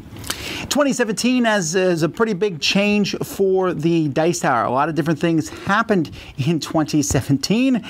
It was definitely a tumultuous year. I know I've said it about several of the years that's gone by, but the first thing was our Kickstarter, except no Kickstarter. So I had been approached from someone from Indiegogo, and they had pushed me to go to Indiegogo. They went overboard, backwards, bending backwards. What can we do? How can we get you an Indiegogo? And I was extremely nervous about going to Indiegogo because very few people used Indiegogo. Rodney Smith had used it, but very few other people had used it, and I wasn't sure whether it would get the amount of people, even though they were offering me a better deal. Well, we ran our Indiegogo campaign, and it succeeded. It wasn't like amazing, but it did succeed. It did well. It wasn't like the phenomenal, humongous push we had seen in 2016. You'll notice we didn't go back to Indiegogo because they changed a couple things. I mean, one of the big reasons to go to Indiegogo was you could use PayPal, but they changed it halfway through our campaign. And honestly, just Indiegogo nowadays, when I do when I look for projects that I might back, I don't even look at Indiegogo. But it was the thing we tried, and it was super scary because I put all my eggs in that one basket and for the whole Dice Tower team. So we were glad when it happened. The big thing about 2017 in 2016, it's like, hey, where's our stretch goal? Our stretch goal was Derek, and having Derek on board, Derek, our video editor, having him on board, and by the time we got to 2017, the flow of things was good. He was editing my reviews for me, and things were much better.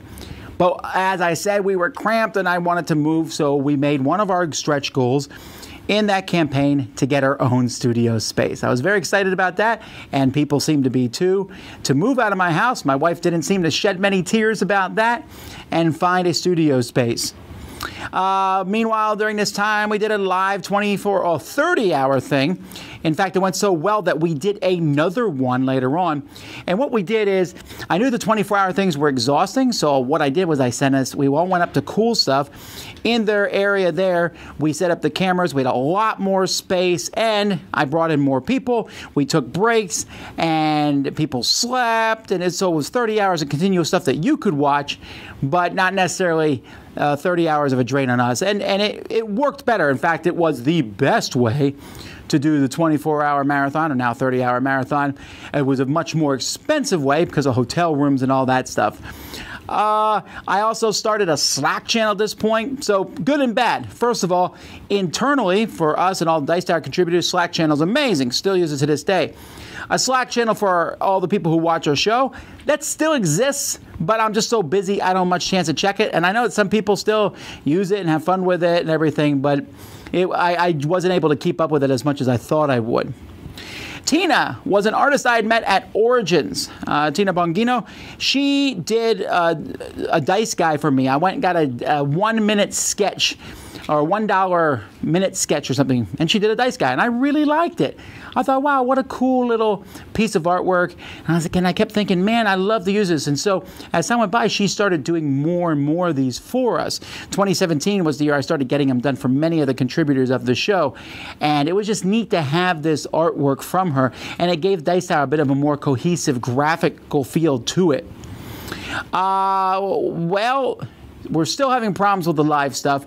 Over the year of 2017 was where I finally felt like we got live, not solved, I guess, but finally figured out how to do live more properly, to do live stuff. Now, our big live everything push has happened here in 2019, but 2017 was the year we got a nice live stream machine. We took it to some of the things that we did over the course of that year, and it worked really well. So, I knew that they were going to be announcing PAX Unplugged, which showed up in Philadelphia later on in the year. So in this year was the year I went to PAX East. It was a neat thing to see. Board gaming was certainly a very big part of PAX East. I have not gone back much because we can't to all conventions, but it was a cool thing to go to. But during this problem, there was a three-pronged thing. So I went from PAX East, and from there, I went directly to Gamma, where we did our big live Gamma things. And then directly from Gamma, we did MeepleCon. This was a 3-convention-in-a-row thing for me, and I haven't done it since, actually. And I distinctly remember I was at MeepleCon having a fun game, and well, let me backtrack a little bit. One of the cool things about this Gamma was Joe Stedman, my co-host from ages ago, came back and we recorded episode 500, big episode for the Dice Tower with Joe, and everyone was on board, and we just all together had a great time. And it was so much fun to be with Joe because I was like, hey, there's this new game out, Blood Rage. And he's like, well, who did that? I was like, oh, Simon. He's like, who's Simon? And so I had to, catch him up on everything.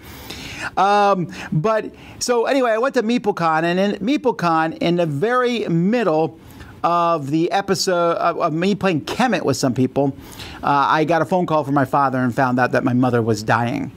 So I went home from this, flew directly out. I was one of those fortunate people who had a chance to go and talk to my mother before she passed away and say exactly the thank you that I should say, to a mother. And so I was very fortunate, and then she died about a month after that and flew out for a funeral. So all this stuff was going on in the background. Meanwhile, we were looking for a studio to be in. So we found a studio to rent. So I live here in Florida, the king of homeowners associations. I live in a homeowners association. We had been running the Dice Tower for my house for a long time. No one said anything. It was fine and good. We found a new little place. The landlord, the realtor who found it for us, it was his brother who was the landlord. Great little place. And another homeowner association, which was like right next to my house, which was pretty neat. So I was able to, I could walk to work. And so we found it, and we're like, well, can we, run the Dice Tower? The thing I was like, no matter where I go, we need to explain very clearly what we're doing here. I don't want to trip up and find, that we can't stay in this place. And both the realtor and the landlord assured us for sure we could be there. Well, we had one of those neighbors there, the little old lady who lives across the street, who not only figured out who we were, the Dice Tower. I mean, we didn't put signs up or anything. She went and watched videos. I did, for example, a live building of our wall where I put all the games up and people watched me for some reason put games on a wall. And a few things like that. I did a little tour of the office and everything and found those, earmarked those, went into our house when we weren't there. The door was unlocked for whatever reasons. Went in, checked it out, immediately reported us to HOA. HOA said, get out and get out now. And our landlord went in and argued to the hilt for it.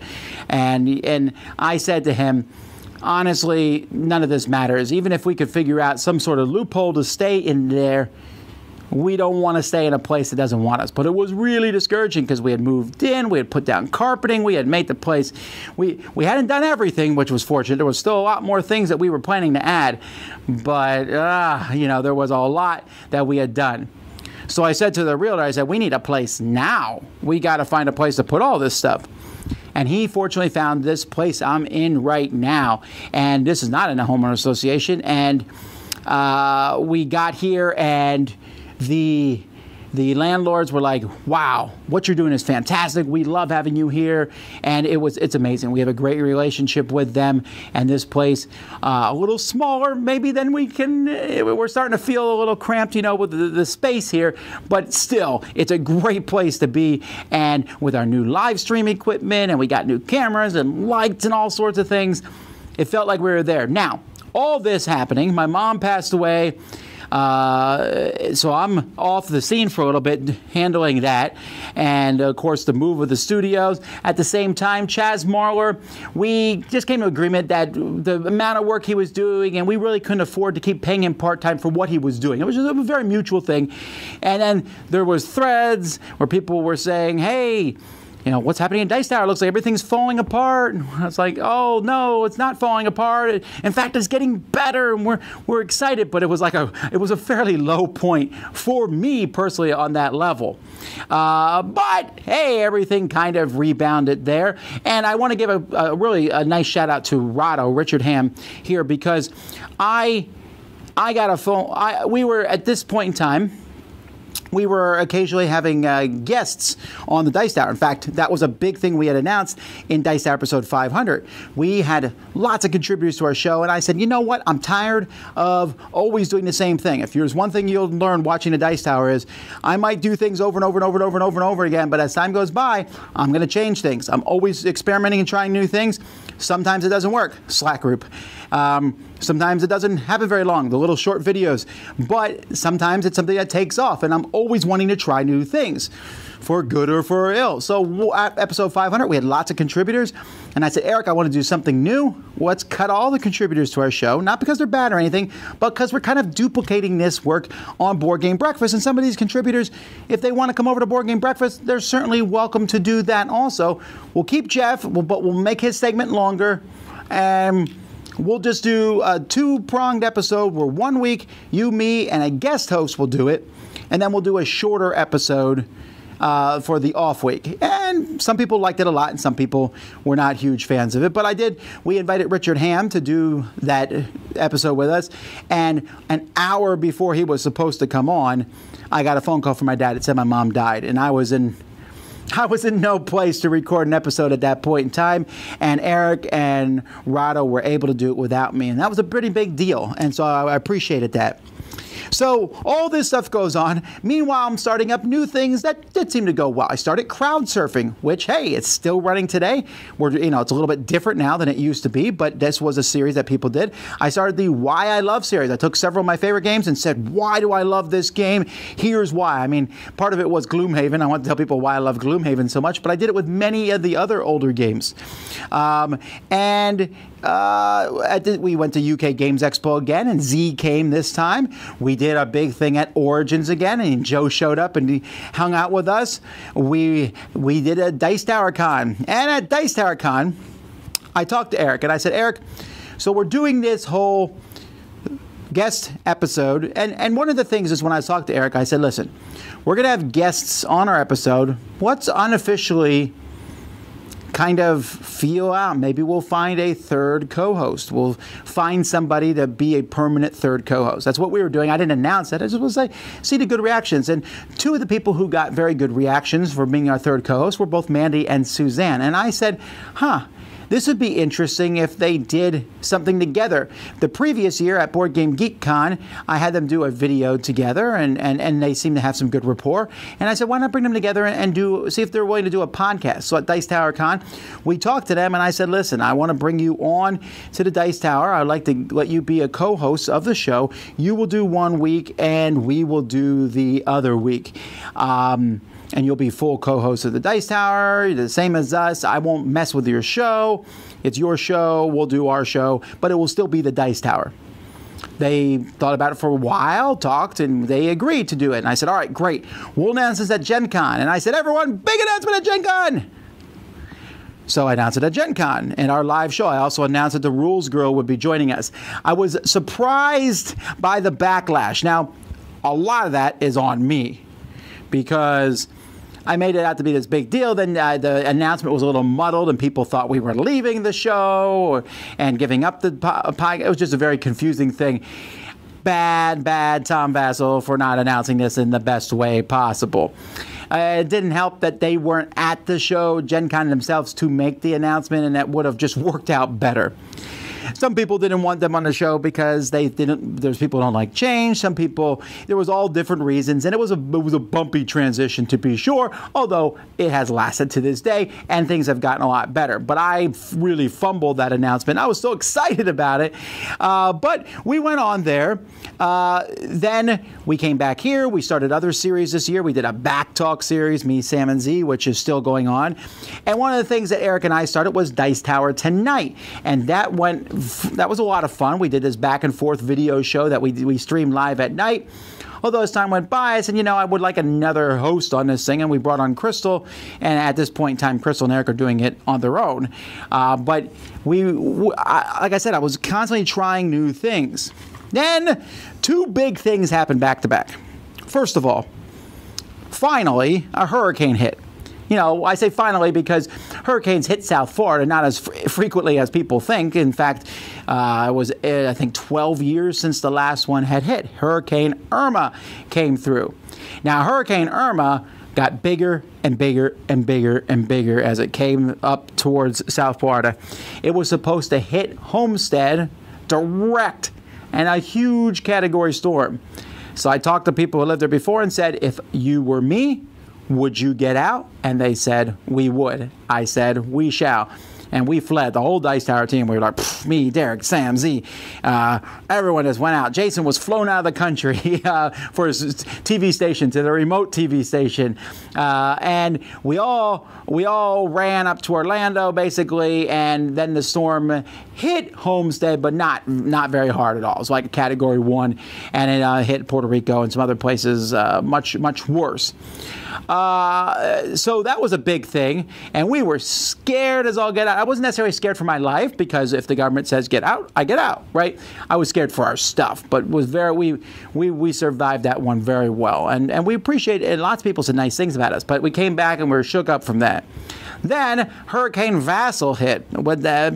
So Board Game Breakfast, I think of different things to say in various each week. Tom thinks, and so I decided to talk about local game stores. I was kind of fed up with how bad some stores were, so I talked about that you don't need to frequent a bad local game store. That was the whole gist of what I wanted to say. Well, I recorded that video the same week that Gamma Retail Division had their annual meetings, and they were not pleased. Many local game stores were not pleased. I got some very, very harsh emails. And some very negative feedback online from the local game stores. Not all of them. A lot of them were very, very nice about it. And a lot of publishers were very, very nice about the whole thing. But I got some definite feedback. So I did not mean to criticize good stores. I did not. So I did. Now, I apologized if that's the way people took it the following week, and then did a series on why there's a good thing about local game stores. But Gamma said to me, we don't think we're going to have you come back to Gamma Trade Show next year. And then when I told people we probably wouldn't be back at the Gamma Trade Show, then they backpedaled on that. So it was just a mess for a while. And anyhow, that's all well and done with, and I try to think very carefully about the things I say. I try not to be political when we talk. I try to say things I think that are just, hey, this is what's going on in our community and things.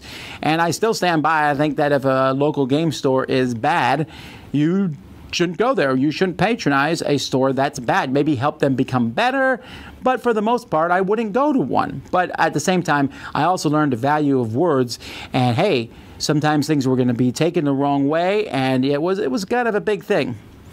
So, meanwhile, good things happened. We did our joint Top 100. We did a Top 100 where all three of us did together. First time we had done that, and that went over like gangbusters to the point where we decided to do it again in 2018.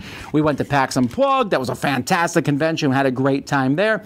Then we did the cruise, and that was a great second cruise. Fantastic. It was one of those conventions that just got better the second time all the way through. And we had a big discussion on whether Die Hard was a Christmas movie or not in one of our back talks. good ending to a very tumultuous year. 2018 was not nearly as tumultuous as 2017.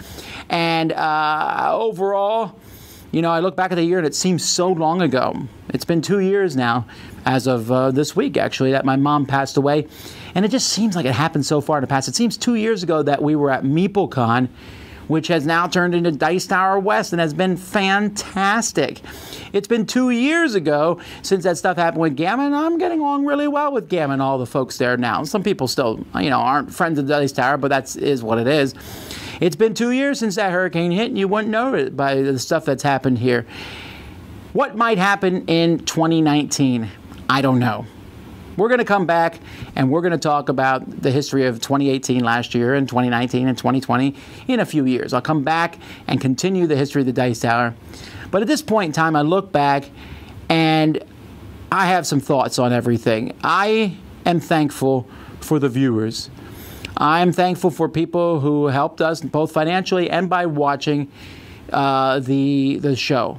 And I look back, and as I've gone through these, I've seen controversies and opinions and people supporting us. I've read some threads, and I was like, wow, I can't believe people were mean like that. And I read threads where I like, wow, people said such fantastic things. I cannot emphasize how much those threads helped us through some of our dark days, where people would say, you know, we ran into Dice Tower at a convention, and they were super nice to us. Or this, just stuff like that is over the top.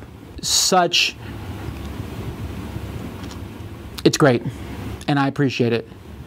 And I appreciate all the people who helped get us to where we are. We've had contributors come, we've had contributors leave. You know, I look at, you know, we've had, when you look at Board Game Breakfast, the slew of contributors there is very different than they were, but I remember the ones and the folks who helped us at the very beginning. From Joe, helping me at the very beginning, the first co-host of the Dice Tower, and then Sam, and then Eric, and then Sam again, and Z, and then Derek, and then Kenny, who just helped out so much, and now Roy and Chris and Mandy and Suzanne and Crystal and Ambi and Robert helping with the website, and Jason who helps with everything. You know,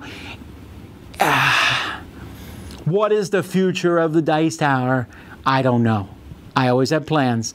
I'm always changing things. I already have something that's in the works. We're making another big announcement this year about something in the future that people will now speculate on. It's not as big as I'm making it out to be, but there's always going to be new things. We're always going to try big things. Some of those big things I try are going to fail. I'm sure of it. Some of those things I'm going to try are going to succeed. The Dice Tower might not even exist in a couple years. Who knows? That's not my goal, but I'm just thankful that I was able to do a history of the Dice Tower that's lasted this many episodes. Yeah, I'm so thankful. I'm excited about the future, and I'm glad many of you came along for the ride. What's the secret of my success? I wouldn't know. I would say good friends. That seems like the best thing. Hard work has something to do with it, sure. I almost take no days off. Good family, good friends, great support, and a little bit of luck, I suppose. Talent not needed. Thank you, guys. I hope this was interesting for you. Thank you to Chris, who's edited these last several episodes, and of course, Derek, who episoded the first half of the series. And thank you all for watching.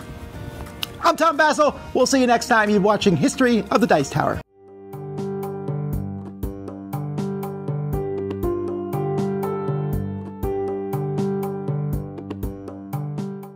Hey everybody, I'm Tom Vasel, and welcome to the History of the Dice Tower. Sort of a presumptuous series of sorts where I talk about kind of what has gone on in the Dice Tower. I started and kind of paused this series in 2018 and 2019, taking a look at my birth, all the way up to the year 2017. Well, now that it's 2023, I figured, let's do the next 5 years. Now, my memory is not very good, and it's going to get worse as time goes by. But looking at pictures, threads, videos, and just basically remembering, I can remember a lot of stuff that happened. So I'm going to go over, in this particular video, I'm going to be going over the year 2018. I'm going to try to be as honest and forward as I can, keeping some things in confidence because they just are. But I will tell you maybe a little bit about what happened behind the scenes. So we're going to talk here about what happened in the year 2018. So in 2018, pretty big year for the Dice Tower, as is I'm going to probably say every year, going forth from this one. One thing that happened at the very beginning of the year is I was like, you know what? I think I'm done designing games. I had another game that I put together. I shopped it around with a lot of people under an assumed name. I was like, I'm showing this video off on behalf of someone else. I think it was an okay game. One publisher took it, and I won't mention him because that publisher still exists, and kept my prototype and never gave it back to me. So rather than recreate the whole thing or do anything with that, I was like, this just isn't going to happen, I guess. And it wasn't even that great of a game. I still have some concepts, some ideas of that game, and maybe I'll put it together someday. But I felt like I really like what I'm doing at the Dice Tower, so designing is out. In 2018, we moved back to Kickstarter. In 2017, we had tried Indiegogo, which was a very scary experiment. It's still something that, we're asked to do. BackerKit and GameFound, hey, do you want to run projects in us? But it's hard to leave Kickstarter. Indiegogo did okay, but going back to Kickstarter worked, and so we moved our Kickstarter, which was successful in 2018. We moved into our new studio. There was a whole lot of drama in 2017 about, going to one studio and the HOA not wanting us there, so we moved out. We found his house, and in 2018, we fully moved in. I did a video. You can go back and look at a tour of the Dice Tower Studios, a very different than where we are and what we have now. Over the course of the year, we started adding, we've always had different reviewers show up. Brian Drake started reviewing games for us. He's a much bigger part of the channel now. I started doing a Designer's Best series. Every year I think of some sort of series I can do maybe over the course of the year, and I've done the best of publishers, the best games from each letter of the alphabet, things like that. This year I did the Designer's Best. I also did a video which blew my mind how popular it was on short game reviews. I think I did 11 short game reviews, and it got like 70,000 views. And I was like, whoa, that was a little easier than doing those reviews, one by one. And it got those games way more views than it would have normally. I like that concept because one of the things about being a reviewer is it's tough to to go into great depth on games you really don't like. And so this was a nice way to do that and also have more people watch it. I did the history of the Dice Tower reviews. This is very meta here as we talk about that.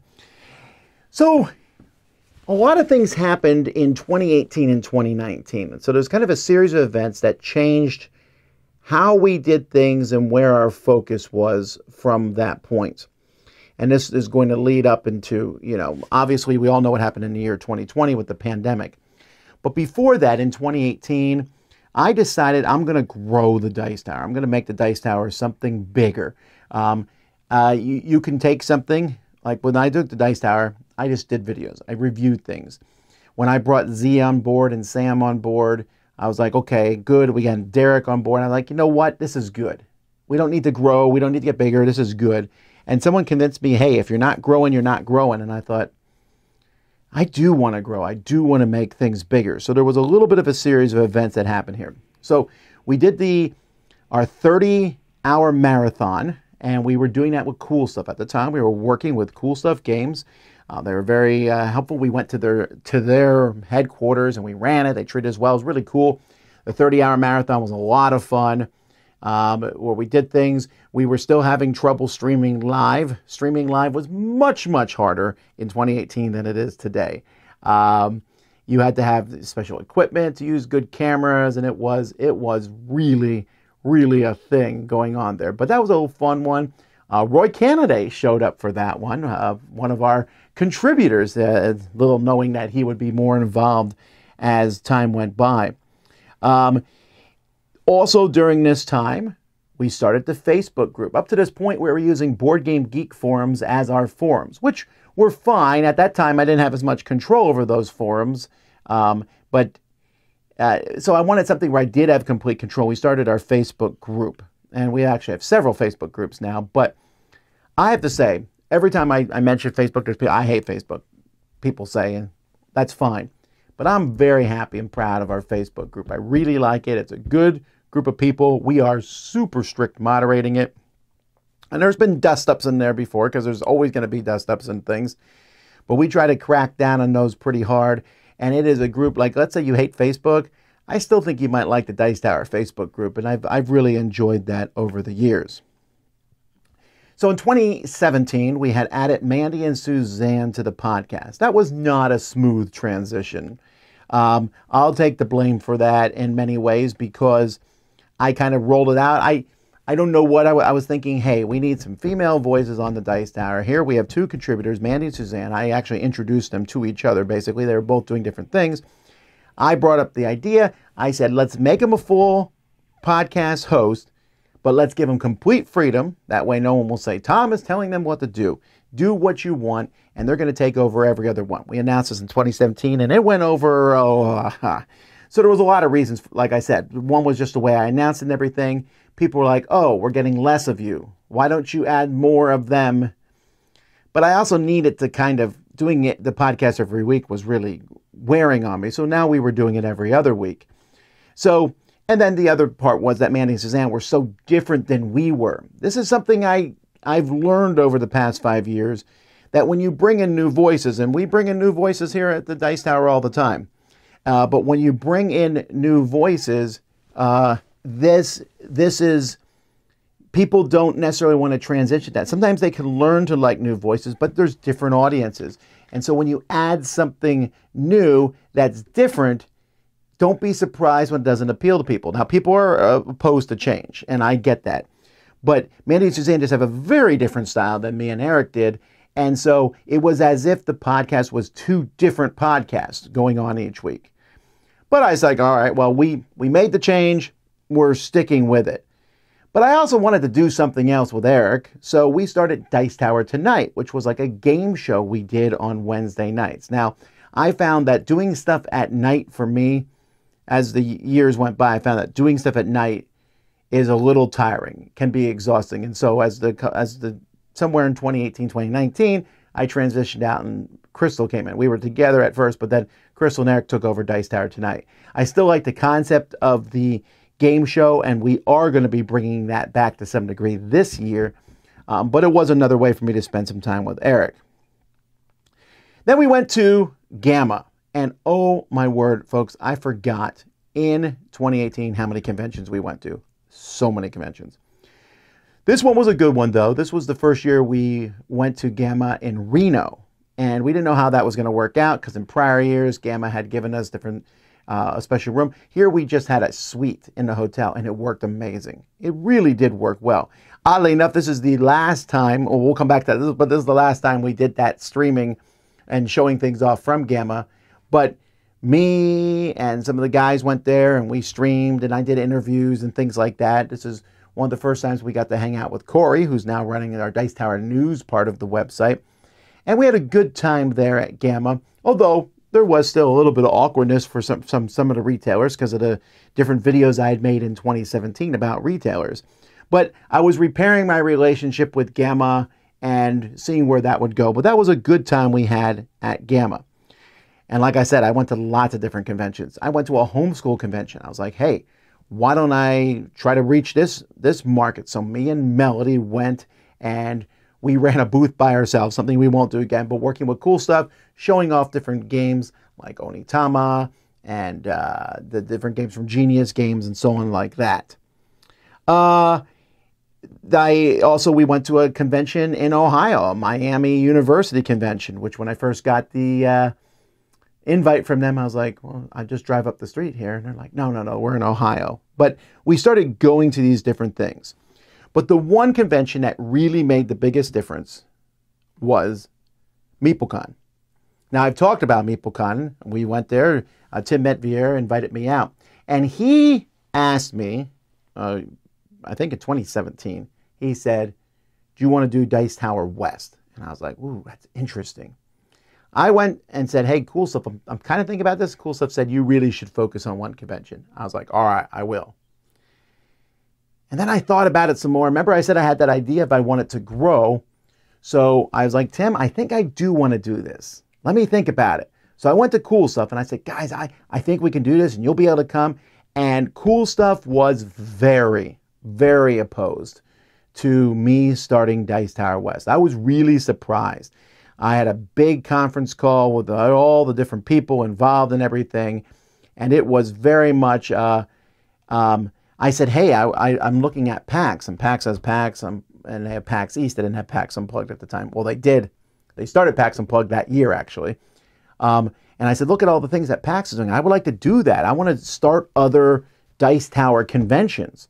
You know, we got the cruise here that we're putting together, and we have Dice Tower West seems to be a natural thing, but they were very opposed to that. And I think the opposition to Dice Tower West cooled a lot of Cool Stuff working with us in general. Also, Cool Stuff at the time was transitioning to Quartermaster Logistics, which was the majority of what they did. So that relationship was never bad. There was never anything said, but it just started to cool a little bit.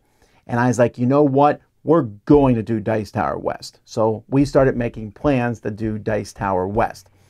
Now, that being said, we were also pushing Dice Tower Convention at the time. Dice Tower Convention was run by Patrick Havert and was owned, I found out, completely by Cool Stuff.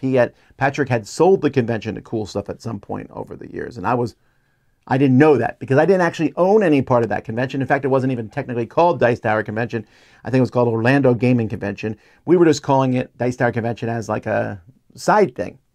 And I wanted to be involved with a lot of decision makings for Dice Tower Con, and I really wasn't able to do that. They came to me with a lot of things, and I set up things, but there were many, many decisions that were just not involved, and I got no money at all from the conventions. I was just excited to go to them, but the amount of work and stuff we were putting into them, I thought, well, maybe we should get a little bit out of this. But that was just some thoughts that were in my head. So while we were doing all this, I went to some other conventions. I went to Geekway to the West for the first and only time, but that was a great convention. And then a huge event. So I started the Dice Tower. I started doing reviews in 2002 with my very young daughter, Melody, was involved in them. And here in 2018, she graduated. Great. That's fantastic. I'm so proud. And she went to college later that year. And now we were down to 6 in the Vassal household. At this point in time, we're down to 4. But that was a really big deal for me as a father. I felt like I was an older person suddenly. I now had someone who had graduated high school and moved on. And so Melody leaving was also kind of a personal, she had always played games with me and everything. So I missed that. She's still, of all my kids, probably the one who likes playing games the most. But this was part of 2018. We went to UK Games Expo. That was a lot of fun. We went to Origins. So this was, I think, I'll have to check, when I get to 2019 as we're going through this. But this was one of the last big things we ever did at Origins. In fact, we had a big hanging sign that we bought. We bought signs from China. We found a place to get signs. We had a huge thing at Origins. We did interviews and back and forth, and the hanging sign whose cover was stolen by someone at Origins. I'll never know who, but I want my bag back. But we only used that sign that one time. Unfortunately, we couldn't afford to put it up at Gen Con and other cons. It's really expensive to hang those signs, by the way. But that was a really cool Origins. We just had a big time there. But we realized between Origins and Gamma, we're kind of tired of doing these interviews with publishers. Interviews with publishers is an interesting thing. And there's a reason you don't see many of them here in the Dice Tower anymore. One, everyone does them. You go to Origins, Gen Con, whatever, Essen, lots of people, hey, talk about this. And so there's just so much, there's noise out there. Secondly, they're almost always not really interviews. They're about, hey, let me talk about my new game for the entirety of the time. Thirdly, publishers and designers, there's exceptions, but for the most part, aren't particularly great on camera. And so we found that these were tons of work, tons of money going into this, but not a lot of people watching. So we decided to kind of pull back from that. And if you notice, Board Game Geek, who was also doing it, also pulled back from doing it because it's a lot of work for little reward. And I know that there will be someone in the comments going, I love that stuff, I miss it so much. But we have to kind of do what we think a lot of people are looking for, and it just wasn't there. Then we did the Dice Tower Con. 2018 was probably the most successful of all the Dice Tower Cons. 2019 was the last one, but 2018 we had this huge, this production team came in and did an audio and did a huge setup. We did a live Dice Tower Awards, which was a lot of fun. Chaz and Marty came in and did like a side thing where they were doing side streaming on the side and we were on the big stage. And again, this was where I was like, holy cow, we put so much effort. I brought in tons of people. We did so much work. And we just didn't get any money out of that. They gave us free hotel rooms and they gave us a per diem for food and such. But we felt like, wow, you know, this is Dice Tower Con, but it's not really our con. And so at least I say we, but this was a lot of thoughts that were coming into me. And a lot of people that I was talking to at the time from publishers and things were kind of shocked. They're like, you don't own any of the con? I was like, no, I own none of it, you know? And so that kind of came to me. And so after the con was over, I had a meeting with Cool Stuff and I said, hey, you know, I want to be more involved and stuff. And Cool Stuff said, you know what? We're just going to end it. We're going to make 2019 the last year, and then we're just going to end it. And I said, oh, okay. Well, if you're going to end it, can I start my own convention? I'm going to just restart it. I'll call it Dice Tower East just to differentiate so that, you know, that there's no confusion. But we're going to start up our own con. And Cool Stuff said yes, but they asked me to delay telling anybody about it and announcing it, which in retrospect for me was a humongous mistake because I knew about this in like November of 2018 and we didn't make the announcement about it till post Dice Tower 2019 and a lot of people involved didn't find out till like a month before the con. And it wasn't, you know, looking back in retrospect, I would have liked to have told people it wasn't my place, it wasn't my con, so I couldn't make that announcement, right? But that led to some hard feelings in a lot of people's things, and I did not mean it to be so, but that's just where that ended up. We also went to other cons. This year we went to Iceland, which was a lot of fun. Midgard, one of the most beautiful places I've ever been to in my life, me and Z, and that was fantastic. We went to Essen and had a great time. We started, you know, this was starting to become a continual thing. We decided not to record our show there for the first time. We had normally record our show. We got so much negative feedback on doing that. And that leads me to some of the stuff we were doing in the studio. So in the studio, we were recording a lot of videos and we were starting to do live things. But live stuff was a real pain in the neck. We had this $8,000 piece of machinery that we needed to stream live. Now you download a piece of software and there's little connection things that cost like $100 that you can connect and the HDMI's now work on your cameras. It's fantastic. But, you know, our streaming wasn't that good. We didn't have great connections and we always got constant complaints about streaming, but I was liking it a lot. I liked the idea of streaming. I also liked the idea of live playthroughs. I had gotten weary of doing Kickstarter previews and I had stopped them years before. Mark Street was still doing them on our channel. But I thought, what if we could play a game live for publishers? So we did several over the course of this year. We did them for free. We're just like, hey, we'll play games live. We did some, we'll play against the internet stuff. And we'd already been doing our live 24-hour streams and things. But I thought, hey, I want to do more of this. I want to add some of the silliness. Our Cinco Linko thing, we pre-recorded that, but that went up this year. And I thought, this kind of stuff would be fun to do. And so I had a meeting with everybody. I was like, we're going to, you know what? I'm going to be pushing in the future for the Dice Tower. I want to make live stuff a bigger deal. So next year, I want to really push live stuff. We're going to have weekly shows that are live and we're going to, you know, just really push the live stuff. We had done the top 100 list together. We had done it together for the first time in 2017. Very popular. So now we're doing it together in 2018. But the 10 through 1 we did live and people love that again. And I was like, man. So I said, we're going to just really push to live. And Derek's like, was very quiet in the meeting. And I thought, well, I know, Derek, you like live stuff. And he's like, I do. Now I kind of wish I was staying. And I was like, wait, what? And he had decided that he wanted to move back to Colorado, different reasons, family and stuff. And I was like, all right. So now it's time to find a new video editor again. So I put out the call, applications came in, and Roy Cannaday, who I had known because he was on the different shows on the Dice Tower and did some reviews for us. I talked to him. He was so enthusiastic. The enthusiasm was through the roof. So he was the person that I hired.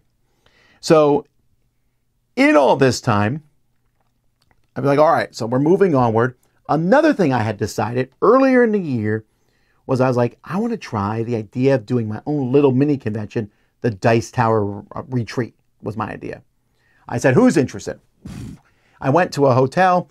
I asked them, I thought, I'll get 70 people, and we had like 150 people interested. And I was like, oh my. So I decided, hey, we're going to run 2 retreats back to back, 2 weeks back to back at this little hotel. Kenny, who was doing all my logistics and everything else, was out of the country when I decided to do this. So I made some pretty not good contracts. I lost money on those first 2 retreats for sure. But they were amazing. In a little hotel, we were cramped, barely enough room.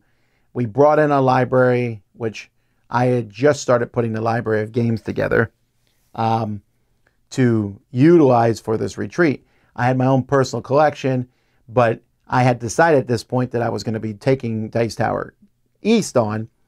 So I had started slowly building up the library, but it was nothing compared to what it was now. I was also bringing these games onto the cruise ship for Dice Tower Cruise, which was going to happen in 2019. But Dice Tower Retreat was just a fantastic time. I met so many great friends there, some of the best people I've ever met in the Dice Tower there, and that's been going strong to this day. But so we were doing that, and then also, like I said, PAX Unplugged started this year. So we went to PAX Unplugged. Maybe it was at the start of the year before. It doesn't matter. We went there. We met up with Roy. It was a great time as we were doing PAX Unplugged, and we did stuff there. And the channel was starting to shift that direction. Also, over the course of this year, Throat Punch Lunch, or Token Punch Lunch, whatever the name was at that time, and Board Game Blender, I said, let's end those 2 shows, because we have 3 shows that are basically the same, Board Game Breakfast, and let's combine and make just one show, Board Game Breakfast, going forward, kind of bringing all our contributors together. All right. Well, let's hope everything goes well for 2019. We got a Kickstarter.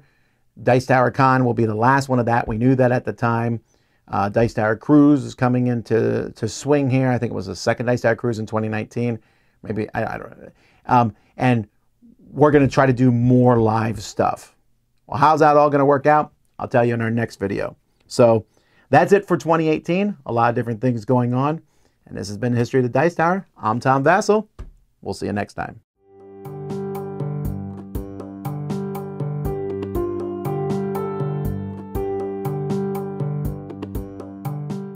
Hey everybody, I'm Tom Vassell, and welcome back to the History of the Dice Tower. As we go through the different years, we're going back now to 2019. So 2018 was a year of go to all sorts of conventions. And one of the things I didn't mention about 2018, but it's a pretty big deal, is I brought on Lindsay Friend as a marketing manager.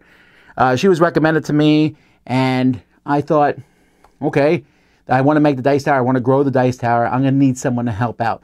Y'all don't know Lindsay very well. She's almost never on stream. She's been on stream a few times. But she has grown the Dice Tower to where it's at today. And she helped me because we run a Kickstarter every year that helps bring in the funds for the Dice Tower. But the Dice Tower needs more funds than that.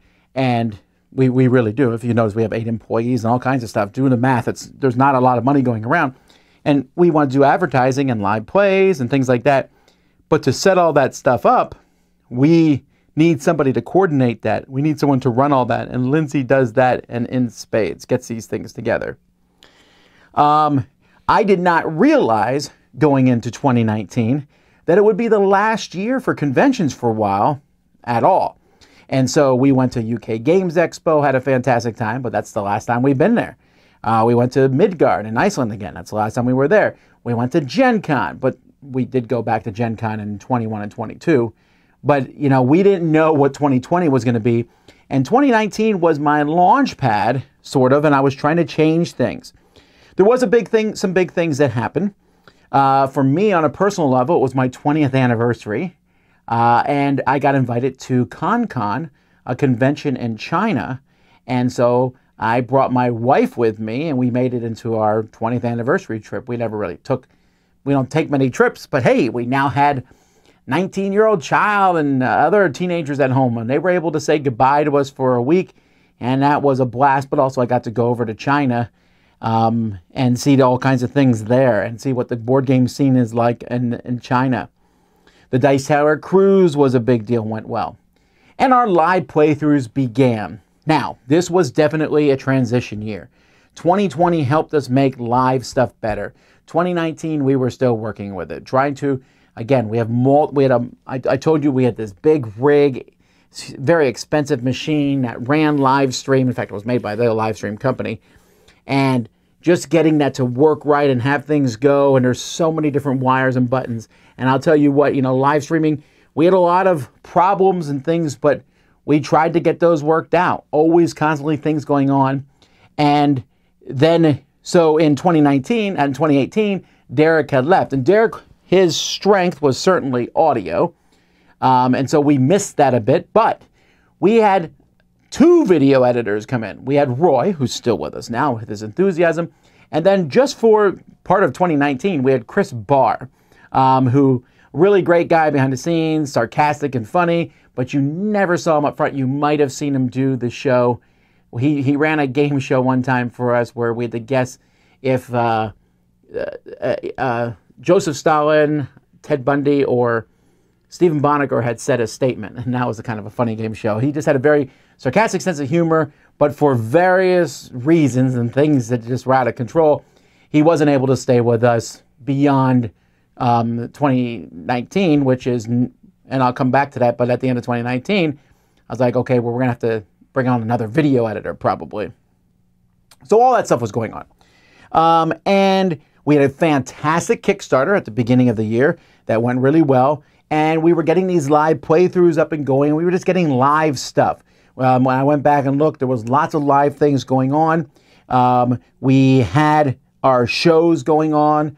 We started, earlier than this, we had started crowd surfing, but crowd surfing became big in 2019. And I was kind of mind-boggled by that because I've always kind of resisted the Dice Tower becoming too much of a beacon of the future. I want us to look at what's here and now. And I stand by that to this day. I say I would like, take us toe-to-toe with other channels, and we spend a majority of our time looking at games that are out now or about to be out now. But people still want to know what's coming out, and crowd surfing has become one of our popular shows. It started with just me, and then I think I added Z, and then Sam, and that became a very popular thing. We also tried some other video series that went pretty well, but have disappeared over the years. We did Dice Tower Dives, which is where we would dive deep into a game and talk about that game, talk about the designer, talk about the expansions. Those were a lot of work. The people have asked for us to bring those back. I might someday, but there's a lot going on in those. We did Testing Tuesdays, which we still do now. Now we call it We'll Play It Live. That's our new name for that series. But the idea of us just playing games live, which allowed you to watch games being played live and allowed us to also play games, which is part of our job. We did Back Talks, where I did a Tom Thanks every week in Board Game Breakfast, and I thought, well, why am I just being the only one to talk about these subjects? And so other people would come on, and mostly Sam and Z, and those became a thing, Back Talks, which eventually turned into Snack Talk as a joke one time. And then we did a few Snack Talks before people got mad at us eating on camera. So the Dice Tower cruise went off, but if you watch my last video about 2018, this Dice Tower Con thing was on the horizon. And I already told you, Dice Tower Convention, that I wanted to have more of a say involved in it, and Cool Stuff owned it, and they were just going to let it disappear as a company. So I was going to take over in that regard. And so Cool Stuff did not want anyone to say anything about it, didn't tell anyone about it, so people didn't find out about it till some of the people involved found out about it right before Dice Tower Con. And a lot of this happened in the meantime. Dice Tower West had its first thing. And while it wasn't like the best convention ever, it was really exciting.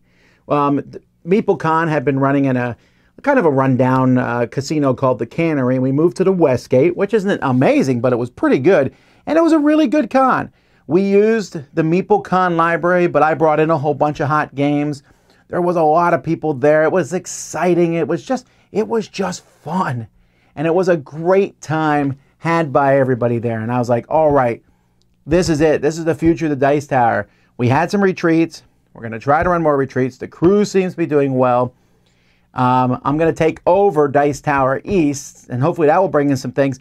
I might, if I can get these conventions running, the revenue from the conventions, I won't have to run a Kickstarter anymore. The conventions will be the thing. The conventions are the future.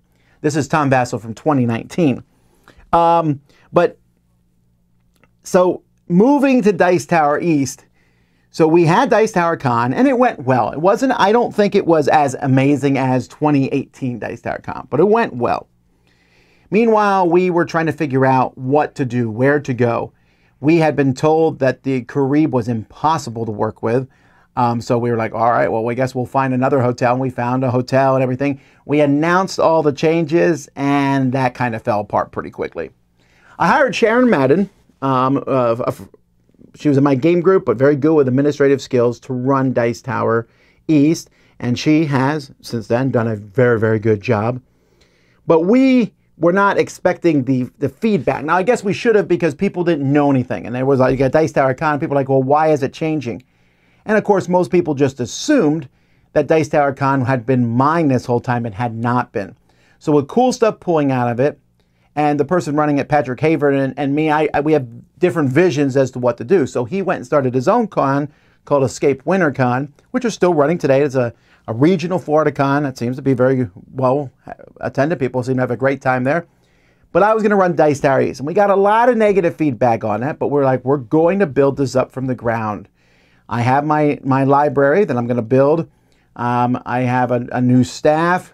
We didn't want there to be any negativity, but there was a lot of negativity on the internet about this, and people were reading into it, making stories, and I was trying to be as, diplomatic as possible, but we wanted this to go well. But we were, as 2019 went on, I said, we're making plans. We're at his new hotel. Seems like everything's going to go well, and we were just getting ready for that to go off. I, at this point, started realizing that I was pushing myself to a degree that was not sustainable. Whenever I find that things get too much, I would bring more people on, and it's like, all right, I am not editing anymore. I bought a video editor. Oh, I'm still editing. I bring another video editor on. Okay, well, I needed to help someone help marketing, and yet I just found myself getting too busy, so we had to make some cuts. We went to too many cons in 2018, so in 2019, I made the tough choice of cutting Origins out of our schedule. It's very similar to Gen Con, and a lot of the same audience went back and forth, and I didn't want to necessarily cut from Origins. In fact, I think I sent a couple people there to check it out. But I couldn't go to everything. I pulled out of Dice Tower Tonight, the show I was doing with Eric and Crystal, and allowed them to do that. And some shows I just decided not to do. There was things, I had to sit down and say, where are we? I need to assess what the Dice Tower is doing. Reviews. We're doing reviews. We're doing our most successful shows. Board Game Breakfast, Crowd Surfing. We're doing those top 10s. But what else? I would try new things to see how they worked all the time. And so Dice Tower East was a big change, and we were prepping for that. But then the biggest change came to the Dice Tower for sure, because I had mentioned in 2018, Derek left as an editor, and we still get to see him at cons and everything, but him leaving and Roy coming on, there was transitional there, but Roy did a great job, and most people didn't notice that. Chris came as a video editor, Chris Barr, and then left, and again, people didn't notice that. But then Sam decided to leave. That's a much bigger deal, folks. And if you were around in 2019, you definitely know that. So there's a lot of different things that Sam needed to move to Washington. And at that time, I didn't think it was very sustainable. We needed everyone to be in the studio to work together. So he wasn't going to be able to stay with the Dice Tower per se, but he put out the feelers, found a job with a company with Mythic Games. He's no longer with Mythic Games, but at the time, he found a job with them. And then we announced it, and oh no, the Dice Tower will never be the same. Now, I get it. Me, Sam, and Z definitely had a great rapport in those videos, and it was a lot of fun. And I was like, well, we've got to be able to go through these changes. Nothing lasts forever. These things are going to be here, you know, and it was very amicable. Of course, we had to read on the internet all these very weird, strange reasons. I mean, as of me recording this and as of me posting it, I'm at Dice Tower West right now, and Sam's going to be there. He's our special guest. We're going to hopefully hang out a bit. And so we're getting along, but, you know, of course, people like to read into things and get it. But it was a tough thing, and I was like, well, what do we do from here? Because, you know, we had Roy, we had Chris, but there was just something about me, Sam, and Z. And I said, you know what? We're not even going to try to recreate that. Chris left. I needed another video editor, and so I put out the thing again. Hey, I needed another video editor. I get tons of responses to these things. And I got one from somebody who had helped us at, who was a contributor on our channel and had helped us out at different conventions. That was Mike DeLisio. Now, I knew Mike DeLisio was a really hard worker at Gen Con, and I knew his solo segments were popular, and he was friends with Dan Hughes and did some segments with him, and they had their own podcast. And I was like, yeah, you know what? Okay, we'll try it. And I talked to Mike, and I said, listen, Mike, you're going to be compared to Sam, but we're just going to avoid that by, we're not making you Sam. Okay, you're not going to be the next Sam. You're going to be your own person. So Mike came on at the very end of the year. We went to PAX Unplugged. He was there and helped us, or he missed PAX Unplugged. I think he started right before PAX Unplugged. But either way, he was there, and he came on, and folks, it was like a glove. He just came in and fit in perfectly. Got along with everybody. I think it's fair to say, and no disrespect to anyone at the Dice Tower, but of all the Dice Tower people here in the Dice Tower studio, he's loved the most. Everyone loves Mike. And yeah, at first we definitely got oh, I miss Sam, I miss Sam, I miss Sam. But, and this is still 2019, but over the next few years, obviously, while people still miss Sam, people like Mike. So all that's going on. Meanwhile, I ran the second Dice Tower retreat. Now, I told you, the first one I ran in a very small hotel that was very close to my house. It was very convenient. I was like, why not? Did not get a good contract with them, did not want to re-sign with them. So we signed our second retreat at the Miccosukee Casino and Resort. It's the only casino in the Miami area, really. Well, the Hard Rock up in Broward. But so we have this Indian casino that we went to, and with the Miccosukee tribe. And so we went there, and it was bigger, more grandiose, smoky casino. But it worked well. And at that con, and you can see it in the Dice Tower library, you can see, I mean, in the Dice Tower videos, you can see us building the library. That is where the library got built. And we did a video of it. Took several hours. We built all the shelves. We put the games on those shelves. I organized them. Now, I've reorganized it multiple times, but that initial organization happened there, and that became the Dice Tower library. And then starting at that point, I mean, that September of 2019 is where the current Dice Tower library that I speak so highly of started. It was my personal collection, and then we just started adding game after game after game to it. I went down and hunted the games I thought should be in it, to the point now where there's almost no game not in the library that I think should be in the library, other than new games that haven't been out yet. So that was our last big hurrah kind of with Sam. We announced this at that point, and Mike was coming. We did a 24-hour marathon at the Dice Tower Studios. We had been going up the cool stuff, but this was the point around where we kind of, in 2020, the separation from us and cool stuff was complete. Again, that wasn't anything negative about it. We just were separate from them, especially since we were no longer doing the convention together. And so we kind of split that way, but then we said, well, can we do the 24-hour marathon in our own studios? We tried it, and it worked. One thing that did not happen in 2019 was the top 100 games of all time, because I was getting tired of doing it at the end of the year, and I wanted to do it at the beginning of the year during the Kickstarter. So I said, we'll just push it a couple months, and that's all we did. But if you look at the years, like there's a Dice Tower Tom Vasel top 100 in 2020 and 2018, so it looks like we skipped the year, and in reality we didn't. We just moved a couple months, but just like Phineas Fogg, that can change a lot of things going on. So 19 was a good year, but it was a reorganizational year. We were sad to see Chris and Sam leave. We were happy to bring on Roy, and we were happy to bring on Mike. So we had Roy and Mike, and me and Z and Kenny. That was our main studio. And then we had Lindsay Friend in doing marketing, and then we had Sharon getting Dice Tower East ready for its big launch in 2020. And I said 2020 is the year. It's going to be the biggest Dice Tower West yet. It's going to be a big Dice Tower East. We're going to have the Dice Tower Retreat again and the Dice Tower Cruise. 2020, a new decade. Well, this is not really a spoiler. You're watching this post-2020. But next time I'll talk about 2020 and how 2020 was shockingly a pretty good year for the Dice Tower. Sort of. You know what I mean. Anyway, that's the year 2019 in Dice Tower history. I'm Tom Vassell. We'll see you next time.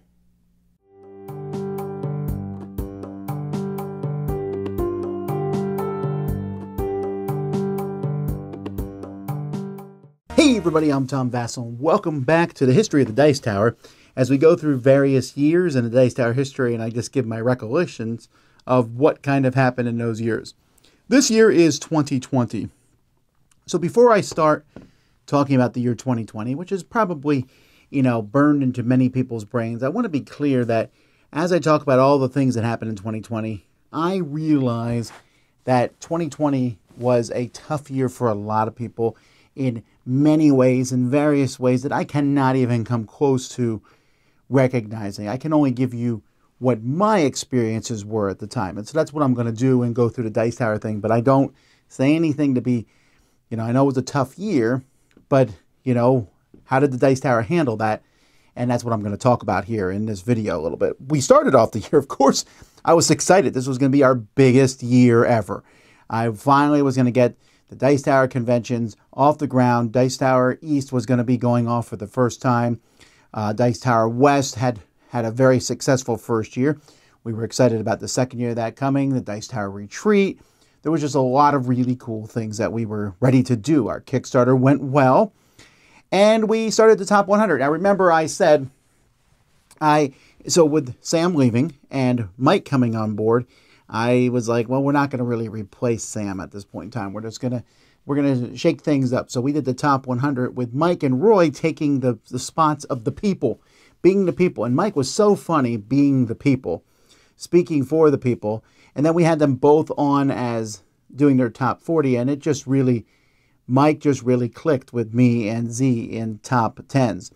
But one of the things I was really going to push, and I had planned to make this like a thing for the future, was I was like, well, we're going to bring in guests for our top 10s. We brought in Rodney Smith. We brought in Jeremy Howard. In fact, I remember very specifically, Jeremy was the last top 10 person that we brought in. And, we had Dice Tower Cruise that went off well. Dice Tower Cruise, I remember very specifically, was the first I heard at some point on the cruise. I heard something about this new virus, this new thing that was happening in China. And I was like, well, we'll have to see. And it became more and more of a thing. At Dice Tower West, they were talking about it might be coming to America. There were scattered cases. And I sat down with some people and I was like, I wonder if this will affect the summer. I wonder if this will affect it. And people said maybe a con or two might get canceled. I was like, well, hopefully not Dice Tower East. And we came back from Dice Tower West. So Dice Tower West was a thing in of itself. We had built the Dice Tower Library at the Dice Tower Retreat. We then took the Dice Tower Library and we moved it. We shipped it all the way over to Dice Tower West. I walked into Dice Tower West. I was excited. I came in. I saw them bringing those carts, and almost every cart was broken. I was like, oh, man. And we spent a good chunk of time fixing those carts. We sent them back, and when they landed back in Homestead, they were broken again. And we're like, well, we can't keep doing this. But somebody at the same time that year donated their entire library, this mega library, to Dice Tower West. So we made the decision to split into two different libraries. So all that was going on. And I remember Jeremy Howard came in and did top 10 with us. and we did one live and we recorded one. And he was getting ready. We were going to go to the airport to his planes, and we were listening to the president talk about drive-through testing and all this. We're like, man, Jeremy, you better get home. Go home. I don't know what's going on, but you better get home. And yeah, the Gamma Trade Show was like the last board game thing, and people were starting to stay at home. And I had a meeting at my own church. I called a meeting there and talked to the other guys that said, we may be out of church for a bit, and we never went back. The world shut down. You all know that. If you're watching this video, you were likely there, unless you're watching this 30 years from now, or maybe even 10 years from now, and this sort of thing was a big deal. So the world shut down. So, okay, we knew that we were quarantining, and I was thinking, how are we going to do this? How long is it going to last? And there was a lot of different information, and this was confusing information, or still is confusing information coming from all, but we were all stuck, and I was like, well, no one's at work, so I'm just going to keep going to the studio, and I'm going to do videos and stuff, and everyone else just kind of work from home for now. But as I sat there, and it was weird, I remember distinctly, I drove from the studio to my house, and I remember thinking, the world is quiet. There was very little traffic on the roads. Oh, something I miss a little bit. Traffic has returned in full force to Miami. But, there was little traffic, and I thought, people are stuck at their homes. I was very fortunate. I was stuck at my house. My kids came home from college to stay with me. I had my family, but a lot of people were alone. So I thought, well, I'll start something at night. We had done Dice Tower tonight, but I'll start a daily chat. And I'll do it for a couple weeks till this quarantine is over. And so we started the daily chat on March 15th. And after a few weeks, I was like, this isn't ending anytime soon. So I asked the Dice Tower staff, can we take different nights? And we all just started doing these daily chats at night. And it went all the way up to August 9th. That was a long period of time to have these daily chats.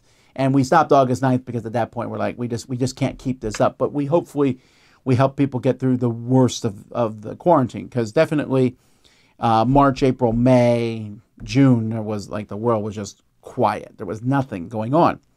I was still going to the studio. We had our library in a storage unit. So I would go over to the storage unit and just spend time over there working in the library. I started a couple other shows at this time. Me and Rado from Rado Runs Through, Richard Ham. We started a corner-to-corner show that lasted throughout that year. We went throughout that year, and I'm doing all these different things. We're getting ready, and at some point along the line, we said, this isn't ending anytime soon, is it? We got to cancel Dice Tower East. We haven't even had Dice Tower East yet. Man, oh man. I mean, I'm going to lose money on this thing. I had hired Sharon. I'm paying Sharon for a con that's supposed to, the part of that con's supposed to pay her. And so we had, there were some tough calls, but I said, we're going to get through this. We're going to go through, we're going to cancel Dice Tower East. And as time went by, we eventually were like, oh, we're also canceling Dice Tower Retreat. Oh, we're also going to be canceling the cruise for next year and Dice Tower West on top of that. There are a lot of cons canceled. All the other cons canceled. Gen Con and Essen and all these things. I was like, all right, so what are we going to do this year? We're not going to these cons. Let's get to work, for me at least. So I was like, all right, so we'll work from home. And Roy and Mike made the decision that they wanted to come into work too. So we had like our own little bubble of just me, Roy, and Mike. And we came into that studio and we just worked. And we worked hard on reviews and got things done. Board Game Geek approached us and said, we're canceling Board Game Geek's BGG Spring. What do you guys think about doing a virtual convention and combining Dice Tower East, what it would have been, as a virtual convention with Board Game Geek? And I thought, okay, well, let's try it. I've always been kind of suspicious of virtual cons because a virtual con is cool. You can go online and everything, but you're really not. It's not the same thing. We don't have the VR glasses where you walk around it. It's really not a thing. And if there's anything we learned from 2020 is the virtual cons, they went okay, and we had a decent time with them, but they're not the present. They might be the future someday down the road, but they're not really there yet. They were good times, but as you can see, once cons open back up, they have faded away. But we did the virtual gaming con with that. And you know, for me, one of the best parts of the virtual gaming con was one of the things I was like, oh, I'll run a werewolf game. And the people there, I was like, ooh, let's start a Dice Tower werewolf group, which still happened. And for almost the rest of 2020, almost weekly, I was running werewolf games. And I had a lot more time on my hands because I was home so much more. I was with my family. We just had a good time together. So I was able to do a lot of different videos that once life went back to normal, I started canceling some of these videos because I was then working back here at the studios. I started App Wars, which turned into What's Happening, where we started playing apps online. That was another thing that came out of that virtual con. At some point, I passed that off to Z in recent years. I even did a solo marathon, and I still remember that. That's like one of the defining moments of 2020 to me, because this was before Mike and Z came. I mean, before Mike and Roy came back in. And so I was still at the studio by myself, and I got some games, and I set up the cameras. I think maybe Roy came in and set them up for me or whatever, and I played games by myself with those of you watching me and everything, and it was an interesting thing. I remember that night, my daughter came to pick me up, it was like 2 a.m. or something when I went home, and it was the most quiet I've ever seen the world in general. And that was, for me, like the defining moment of kind of 2020, doing that. So we started doing other things to kind of work up for this. We started, instead of our con, I said, let's do an online thing. I said, but I don't want it to be a con. I don't think cons really work for the Dice Tower. Let's just do a show, and we'll just do a bunch of live shows, kind of like a marathon, but not exactly. And we'll call it the Summer Spectacular. So the Summer Spectacular, that went pretty well. We're still doing the Summer Spectacular at this point of me recording this. We also started doing virtual top 10s. And so we had different people come on. I had wanted to have guests on anyway, so we started doing the same thing virtually. I don't think virtual top 10s are nearly as good as the ones in person by a mile. So once we were able to get back in person, I kind of canceled those, but we had a lot of them over that period of time. I'm thankful for all the people who did them. You also might remember at that time, I was very intent on we need to be a voice of peace. That's why I did those daily chats, and calmness. And besides COVID, there was a lot of other things going on in the world. It was a very tumultuous time. And so we tried to rise above that and just have fun, interesting content for people to watch. And if you were around in 2020, I hope that that was helpful to you. Some people said it was. And if not, I mean, there was a lot of other things out there. But like other content, kind of, there wasn't a lot of movies. There wasn't a lot of new TV shows. So we were like, let's put out as much Dice Tower stuff as we can. We started playing games called No Strings Attached, where we just played a game. No company asked us to play the game. We decided to play the game. I started doing a series called 10,000 and Below, where I started taking a look at all the Board Game Geek games that were rated 10,000 and lower. We started up our newsletter at this point, Dice Tower Digest, which is still going today. You can subscribe to that. We changed Dice Tower News podcast to Dice Tower Now, which Corey is still running now, our Dice Tower News podcast. And because we were doing things virtually, we started something that became extremely popular, the Four Square Review. We call it that because we were in 4 squares of the screen. We played the game. Some of us played together. We played it separately. And we tried to do one of those a week. This has led to where we're at now with multi-people reviews. And we had done them before. Miami Dice, I used to review things with Sam. But the 4 Square Review became one of our most popular things that we were doing at the time. So the year went by. I'm recording things for a while. It just felt like me, Roy, and Mike. And Z was on the periphery. He was working from home. And Lindsay and Sharon were doing things from home. And it just felt like, hey, there's just not a lot of people around. It was like us. And then all we saw were each other every day. And, you know, the time for Essen came by and we helped them run, we did a Spiel Digital, which was eventually turned into our fall spectacular, but that's what we called it at that point in time. And we ran at the Spiel Digital and we did that. And then when the winter came, we did our winter spectacular. And I was just trying to think of any and all kinds of content to do things because I was kind of by myself. I bought a marble ramp off Etsy and I started racing marbles for fun, and that turned into Shoots and Marbles, which became a bigger thing and kind of went through 2021. And during this time at the studio, over the course of this period, the cat showed up. Now, we had always had animals at the last Dice Tower studio. There was a wooded area behind us, which was mostly good, not good when a scorpion would show up in our house. But, you know, different animals, raccoons and possums. But these cats came, and this cat came and lived on our back porch. We had a bunch of pallets, and she came there. And at some point, she got pretty chunky and had some kittens. 4 kittens. One of them, unfortunately, died. But the other three just started growing and growing and growing, and they became, well, they were my cats. I know that I often put out in the world that I'm not a big fan of cats, and I don't think they're my favorite animal, but I kind of got attached to these cats. The cats, I would open the back door and the cat would come in. I was feeding the cats, and just they were my cats. Eventually, Jenny came down and adopted one of the cats, and then Mike and his wife took the other 2 cats, and then Jenny came down and got the last one, and they're now quite domesticated and quite happy, I suppose, where they're at. And so I kept thinking, this is going to be over. We kept waiting for a vaccine of sorts. The vaccine didn't come out. Well, I mean, it came out near the end of 2020, but we had no access to it at that point in time. And I kept thinking, well, maybe 2021. Maybe there's going to be cons in 2021.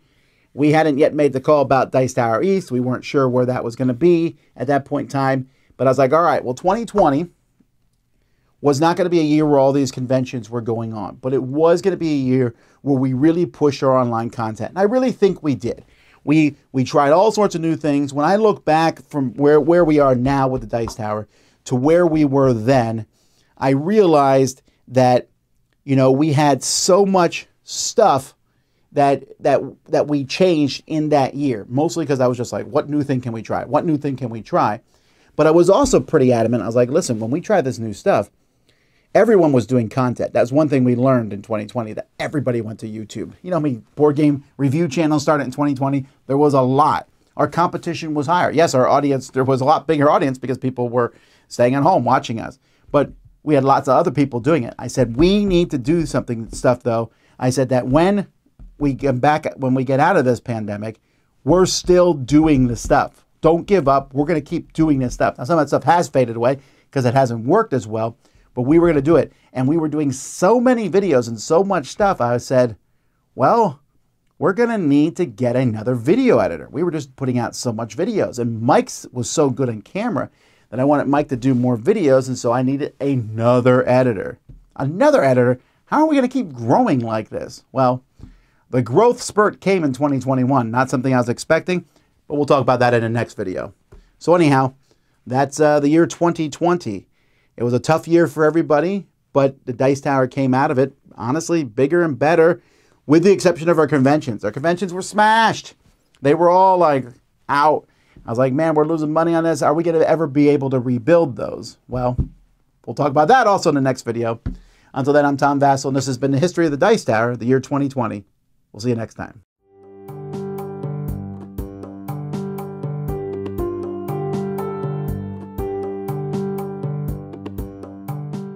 Hey everybody, welcome to the history of the Dice Tower as we continue to go through the years of the different things that happened over the Dice Tower, and I try to recollect from my memory what was going on.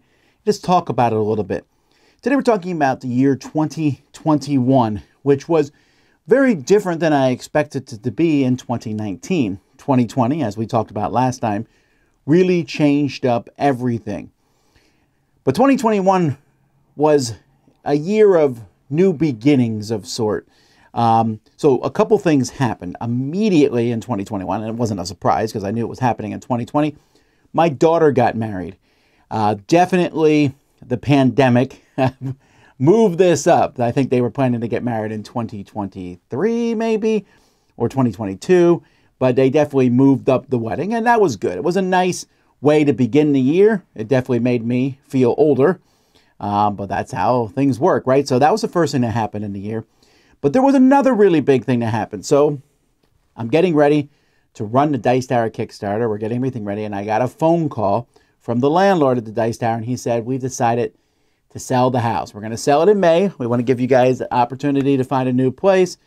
Also, you have the first opportunity to buy the house. And I thought, well, buying a house, maybe we should buy a house.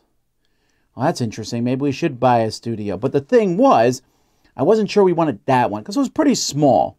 And we had a new video editor coming on, and I thought, man, we should look for something bigger. So this suddenly became a thing that I wasn't expecting to do. The market at that point was still a bit of a buyer's market. That changed very shortly thereafter. We were very fortunate in that regard. But it was just starting to go up. People were moving and things.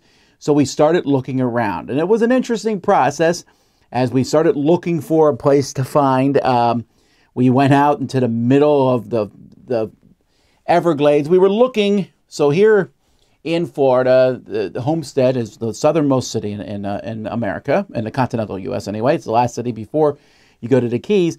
And a good chunk of Florida is next to the Everglades, which was a little bit where we were, but I went to look even farther into that area because in this area there's lots of nice big houses. There's not a lot of other things going on, not a lot of cars driving by.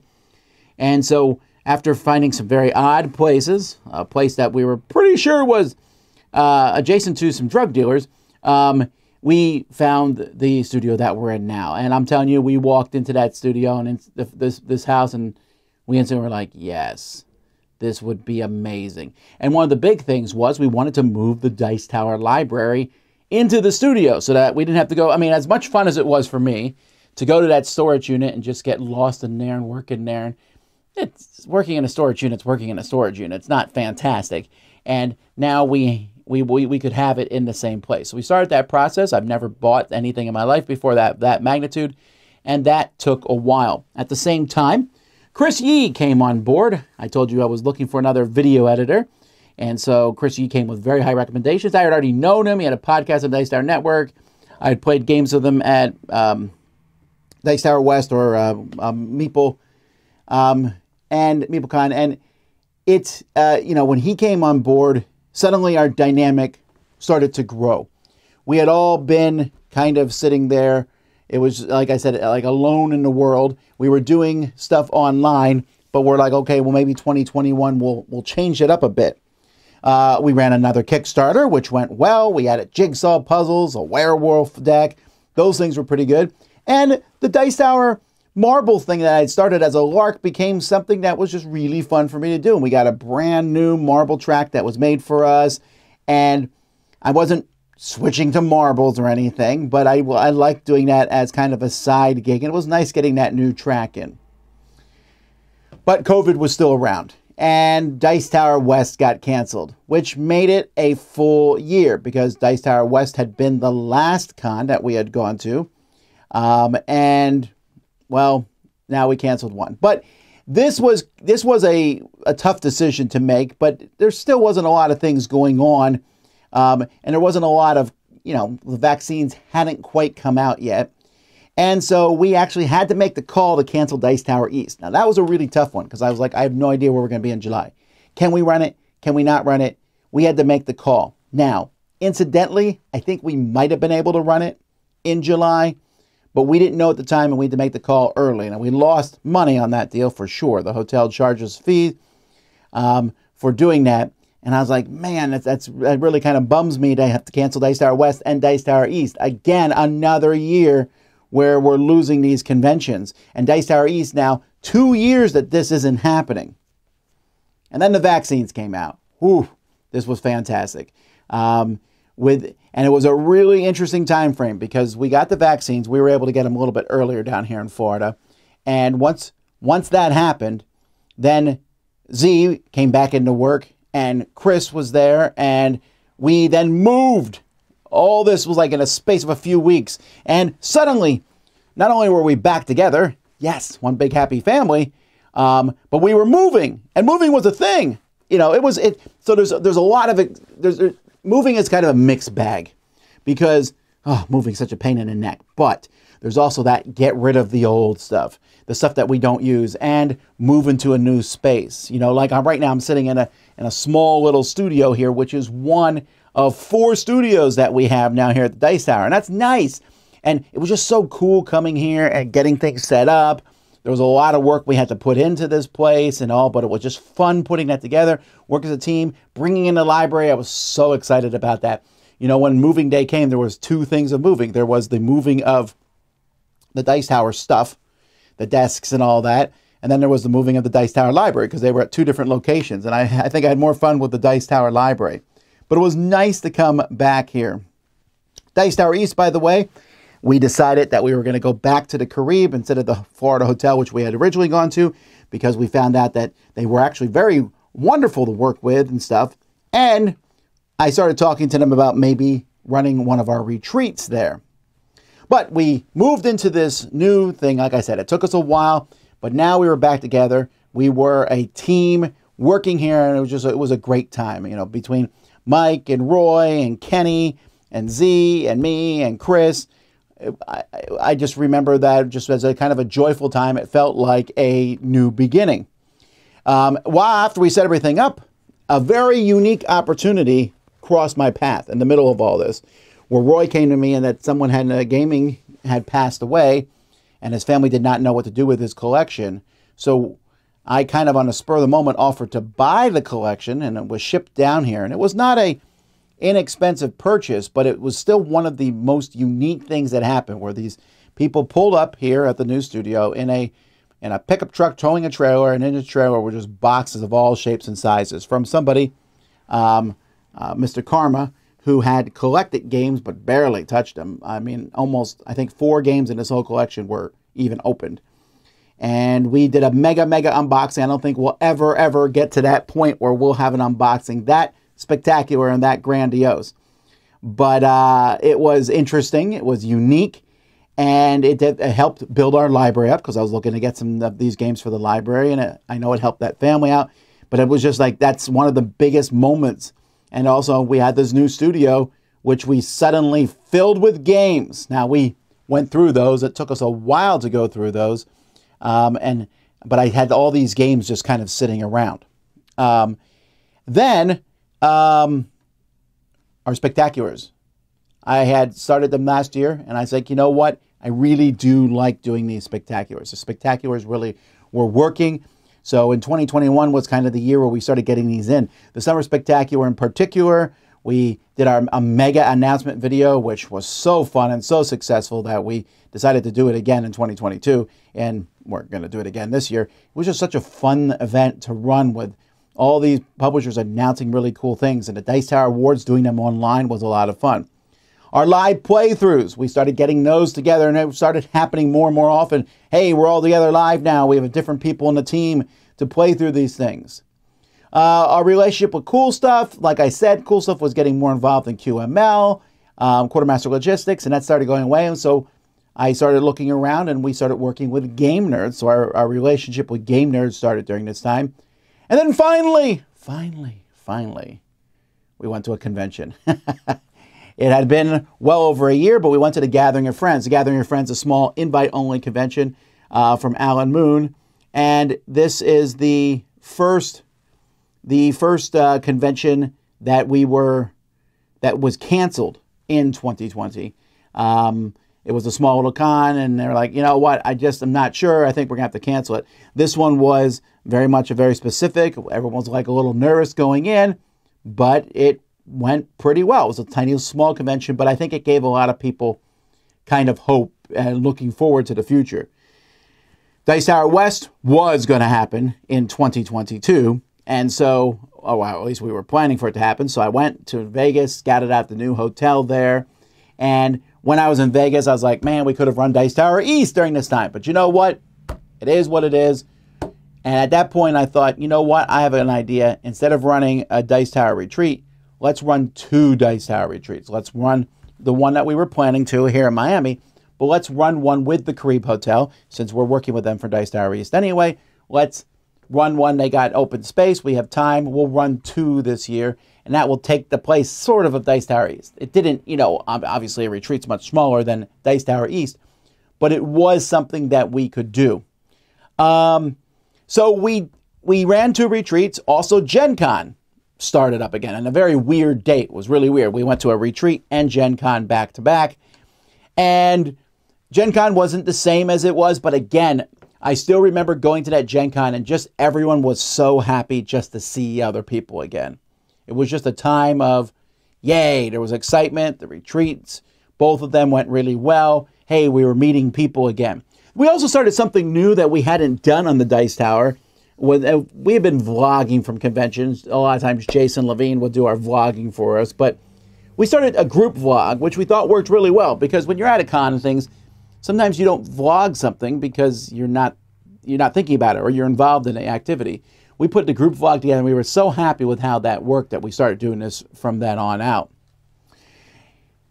I also started gaming here at the studio. I was excited about that. We had gamed at the other studio, but there wasn't a whole lot of room. There's not a ton of room here now. I think we can have like 15, 20 people, and if you ever do want to come game at the studio, email me. You never know. It might happen. It might not. It all depends on timing and stuff. But we started gaming here at the studio, and Chris was bringing in people. Obviously, one of the people he brought to the gaming was his wife, and I found out that Wendy liked to paint, so I had her start painting. And as time went by, that kind of morphed a little bit, and I had her do more and more things. I asked her to start working with our podcasts and to work with the Dice Tower Library, where now that's her main job, is running the Dice Tower Library. They also brought a friend of theirs in called Camilla. I didn't know anything about Camilla. She was another person who showed up, but she was very outgoing and everything, and I thought, wow, I really liked her outgoing personality, and I'm always looking for people to do live gaming with who are not... not, I have to fly them in. People in the area makes it's a little easier.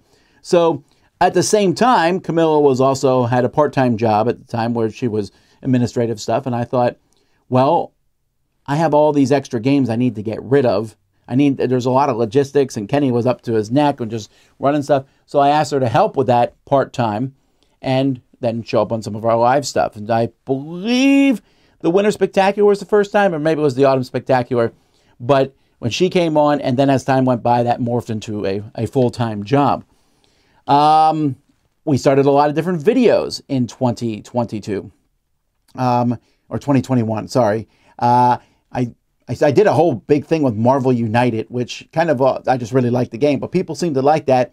And it was fun to do a deep dive into a game. We do lots and lots of little games. I can't do deep dives in every game, but that was fun. I started going through the Dice Tower Library shelves because they're here at the studio. We did Catch-a-Paloozas, which was an idea that kind of came up, I think, probably in one of our top 100s. We had started the year off with live top 100s, and they had done well again. But someone would say, I haven't played this game. We're like, you must play it. So we did Catch-a-Paloozas, where one person or more people haven't played the game, and then we would catch them up and play it. And I was doing a lot more reviews with my daughters. I have always included my kids if they want to be in videos. At this point, Holly was behind the scenes working for me, painting miniatures. But Holly and Amy, my number 2 and 3 daughters, didn't really like playing games that much, which is fine. But my number 5 and number 6 daughters, Violet and Ruby, did, and they also had a fun dynamic on camera. So I started doing more things with them and doing reviews with them. Ben Maddox started doing design notes where he was talking to different people in the industry online. So that worked well.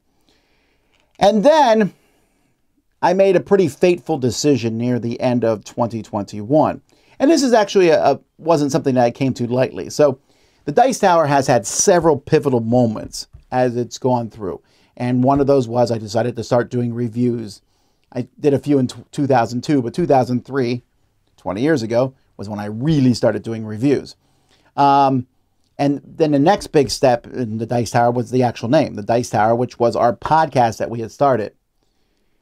And as the years went by, we made lots of different changes. I mentioned we'd added Mandy and Suzanne and stuff, but I was just getting weary of it. It got to the point where I would be like, oh, it's podcast recording time. And I shouldn't feel like that. I don't feel that way about other things. I don't feel that way about the videos and stuff. And it wasn't anything that Eric is a fantastic co-host and stuff. It was just starting to wear on me. And I thought, I've always was impressed. There was a podcast called Game On with Cody and John. And I was always impressed that they went out with a bang. They went out and ended on their own terms. Because most podcasts fade away. I know this because we'll check up on podcasts and I'll be like, I haven't heard that podcast in a while. And they do a podcast and that doesn't end. It just kind of dissipates and no one talks about it again. And I didn't want to do that. So I thought, you know what? We're coming up to episode 750, which is in 2022, was where it would be. and I think it's time to end the podcast. I'm going to end it. I'm not going to let it continue in any other form. I just want to end it. I still want to do something with Eric because I really liked working with him. So we talked about that, and I'll talk about that in the next video in 2022 at the table with Tom and Eric. But so I made that announcement. I knew what it was, and I tell you what, it was tempting because I made the announcement near the end of the year, and I thought, well, I could make. Is this going to affect our crowdfunding, our Kickstarter? But it wouldn't be right to not announce it ahead of time. I wanted to also give people heads up. We told people 10 episodes ahead, 10 weeks before we ended the podcast. And of course, there was a great outpouring of unhappiness. And I knew that was going to happen. I knew people liked the podcast. I'm pretty proud of what we've done over the years. But I also like the fact that we were able to kind of end it on my terms and, move on. But it was a pretty big thing there near the end. We had a big winter spectacular that went really well.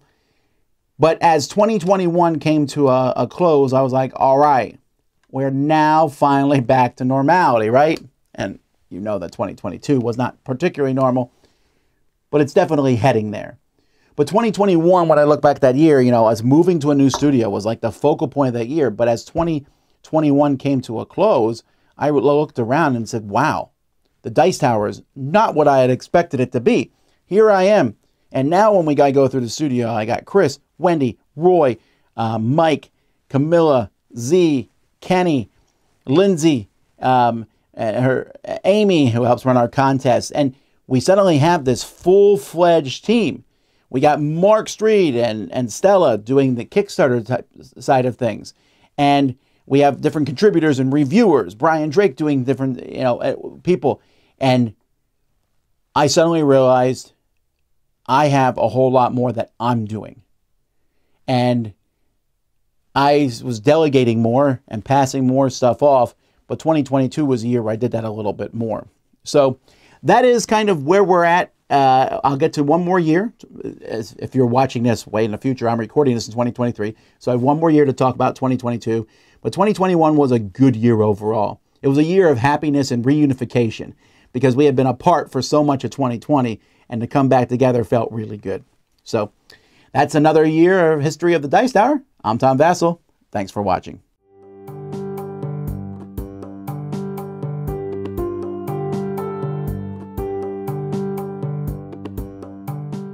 Hey everybody, I'm Tom Vassell, and welcome back to the history of the Dice Tower.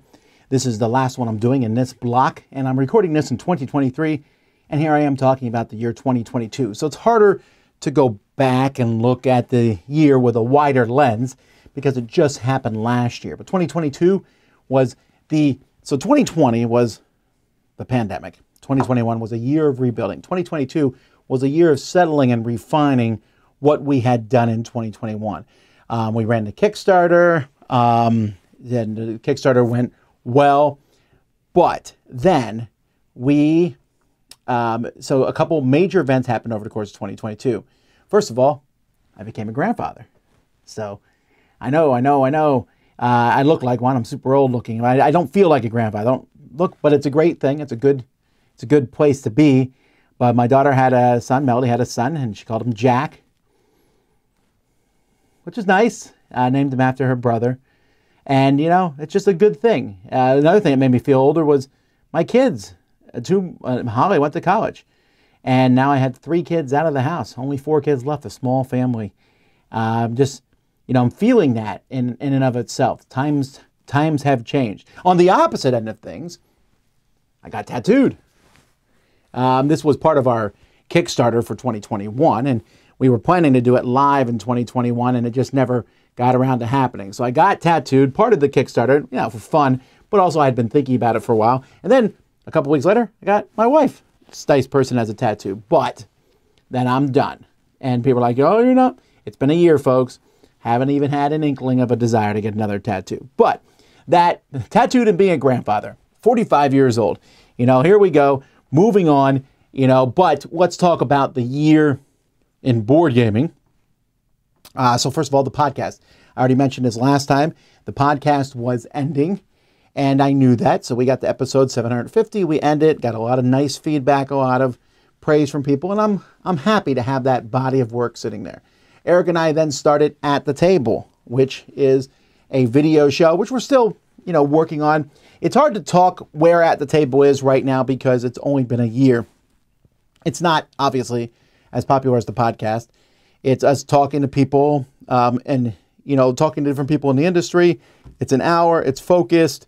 It's doing okay. Some people have told me they really like it, and I appreciate that. And we'll see if it grows. We'll see where it goes from here. Then conventions were back, and Dice Tower Cruise was the first one. Yes, okay. But Dice Tower Cruise was kind of a weird situation because pandemic policies were changing as the cruise happened. So I think that one was a little bumpy because of that. There was bumpy things that happened, although we just did another one this year, 2023, and that one went well. So that I could see that 2022 was kind of a transitional year. Dice Tower West, very similar things. Dice Tower West, they had just changed policies before Dice Tower West, so we made the decision to have half the convention have a mask required and the other half to be mask optional. A decision which seemed to infuriate many people. And we made no one happy. Well, we probably did, but you know what I mean? People from both sides. But it ended up kind of being a divided convention. Like, here's a convention, here's another convention. Now, fortunately, happily, we're about to go to Dice Tower West. In fact, I'm at Dice Tower West while you're watching this. And it's back together, so I'm happy about that. And Dice Tower West has been growing. I mean, it's even bigger this year, but wow, this is becoming our premier biggest convention. And then Dice Tower East. So Dice Tower East. So this has been something like it was like a process because we decided to take over in 2019. Then 2020 happened. It didn't happen. 2021, I canceled it again. There were some benefits though to that. The benefits were we felt like it was a fresh beginning because it had been 3 years since the last convention had gone off. So it was a fresh year. Sharon came in, Camille as her assistant. We had good people. And you know what? I think it was a rousing success. Was it perfect? No, but I'll tell you what, it was pretty good for our very first convention. I was very happy. Everyone had a fantastic time. That's the most stressed I've ever been about a convention because it's been the first time that we were in charge of everything, bringing up our library, just getting everything together, and it went okay. It worked well, and I was very, very happy with Dice Tower East. Sharon and Camille did a fantastic job, and I'm very excited about doing that again this year. One of the big stretch goals for 2022 in our Kickstarter was building a new studio. So we had a garage here. We're going to convert it into a studio. And wow, over the course of 2022, that consumed up so much of my time and energy and the process. Because first, we had to get a shed here that we stuck into the backyard where we had to move everything from our garage to that shed. And we turned that shed into an office too of sorts. And we're storing all sorts of things there. And so that was interesting. And then the shed had to be redone, had to be repainted. We put up stuff, put in cameras and lights.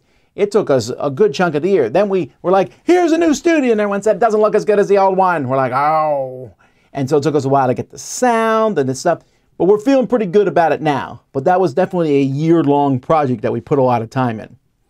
Lots of different things. We started We'll Play It Live, which was kind of sort of our testing Tuesdays. But hey, we're going to play some games. We'll play it live. Game and Talks was a big thing we started, even though we only did, I think, 4 or 5 of them. But this was something I was excited about, where we were trying to do something a little bit like Will Wheaton's Tabletop. Obviously not with the production levels. I don't have a Hollywood staff to work on things. But I'm pretty happy with how the Game and Talks look. They're very polished. They're very cool. They're a ton of work, but there's something that I'm very proud of when people look at them. And one of the big things I decided to do somewhere halfway through 2022 is I thought, hey, the Foursquare reviews were very popular, but why are we not doing this with more reviews? Why are we not having multiple voices on reviews? So I decided that we would push to do more reviews, 2 people, 3 people, 4 people, whatever it might be. And that's been something we've been continuing on, and we've been getting a lot of very positive feedback on that. You know, whenever I make changes at Dice Tower, I get lots of negative feedback, no matter what it is. This is one of the first ones where there wasn't a lot of negative feedback. Board Game Breakfast was happening twice a week on Mondays and Thursdays, so I kind of focused that and turned Board Game Breakfast into something I did with Chris and Wendy. And then on Thursday, we changed it to Board Game Smorgasbord with me, Mike, and Z, and that one We changed the styles of both shows, separating them, and I think that went over pretty well. Mike started his solo gaming thing, the Delicio Factor. We ran a 30-hour marathon here in the studio, and that went well. It's been a while since we run one of those, but I was very happy with how that went across. It had been pre-pandemic would be our last marathon, or my solo marathon had been the last one before that. Other conventions came back, but I will say, okay, so this was the second year Gen Con came back. We went to both Gen Con and Essen, and they were fine. When I mentioned the last time I had gone to Gen Con, the enthusiasm in 2021 was so high because people were just glad to see each other again. Well, that enthusiasm was dampened a bit in 2022. It still worked, but that, and there was just, it felt like there was a lot of, just stress and tension. And I think I'm looking forward to seeing kind of a back to normality that 2023 will bring. One place I did not feel this, though, was the World Series of Board Gaming. This was a convention, and I got to be honest, I wasn't expecting much from this con. They talked to me about it. I was like, yeah, I'll show up. I just figured these are some guys. They're trying to run something to get money. And, well, I mean, you run a con to make money. That's a legit thing. But tournament board gaming, not necessarily my shtick, and it was amazing. I had such a great time. We're definitely going back this year. It was a really, really fun time. And I think this is... Well, we'll see where it goes in the future, but I have high hopes for that. Also, we stopped doing 2 Dice Tower retreats because we did Dice Tower East, but the Dice Tower retreat was a fantastic time in the year 2022. So, as the year came to an end, and like I said, the other conventions, Gen Con, Essen, PAX, they were kind of, they were fine. Our cons, and again, this is coming from my perspective, but I'm just so happy with the different Dice Tower things. They all seem to be buzzing. I had such high hopes from in 2020, and everything fell apart. But by 2022, I could see them coming back together. And I'm just so excited about our conventions and just how much fun they are and how wonderful the people are that we meet at these conventions. The end of 2022 was a crazy, crazy year. I decided to move. I found a house right near the studio here, moved, owned a house for the first time in my life. That was a blistering huge thing to do at the end of the year while we were also finishing up the studio, while we were also running the Winter Spectacular and things. So I've taken some steps to say, okay, maybe we need to take a little bit more, not rush at breakneck speed the rest of the year. So where do we go from here? This is the end of another 5 years of the Dice Tower. Been 5 very different years. I mean, go back 5 years ago, and you find me and Z, and I guess maybe Kenny, here at the Dice Tower. And now there's a whole plethora of people here. We've had people come and go. Lots of these folks, I look forward to seeing them. Like I said, you're probably watching this during Dice Tower West, and so I'll get to see Sam and other people from the past will be there. I'm going to say hi to Dan King and other folks who have been part of the Dice Tower. And I've always maintained that I've been very happy with the Dice Tower. Lots of different people go out and do their own video channels and things from the Dice Tower, and I've always been very happy with that. I'm happy to see. I hope that we've made some difference to folks that are out there, but I couldn't do it alone. I'm in a very administrative thing right now, although I still get my hands on them, reviews and all sorts of things. And the Dice Tower is growing. We're not a huge, we're a tiny business comparatively to everything else. But we've been very blessed, and things are going on, but it's only because of the work of the great team that I have here in place, and I'm thankful for them. I look forward to seeing how this year is going to turn out. I'll come back and do the history of 2023 on in 5 years, but this has been the history of the Dice Tower. Thank you all so much for watching and for sitting through such long-winded talking, but I appreciate it. Until next time, I'm Tom Vassell, and this is the Dice Tower.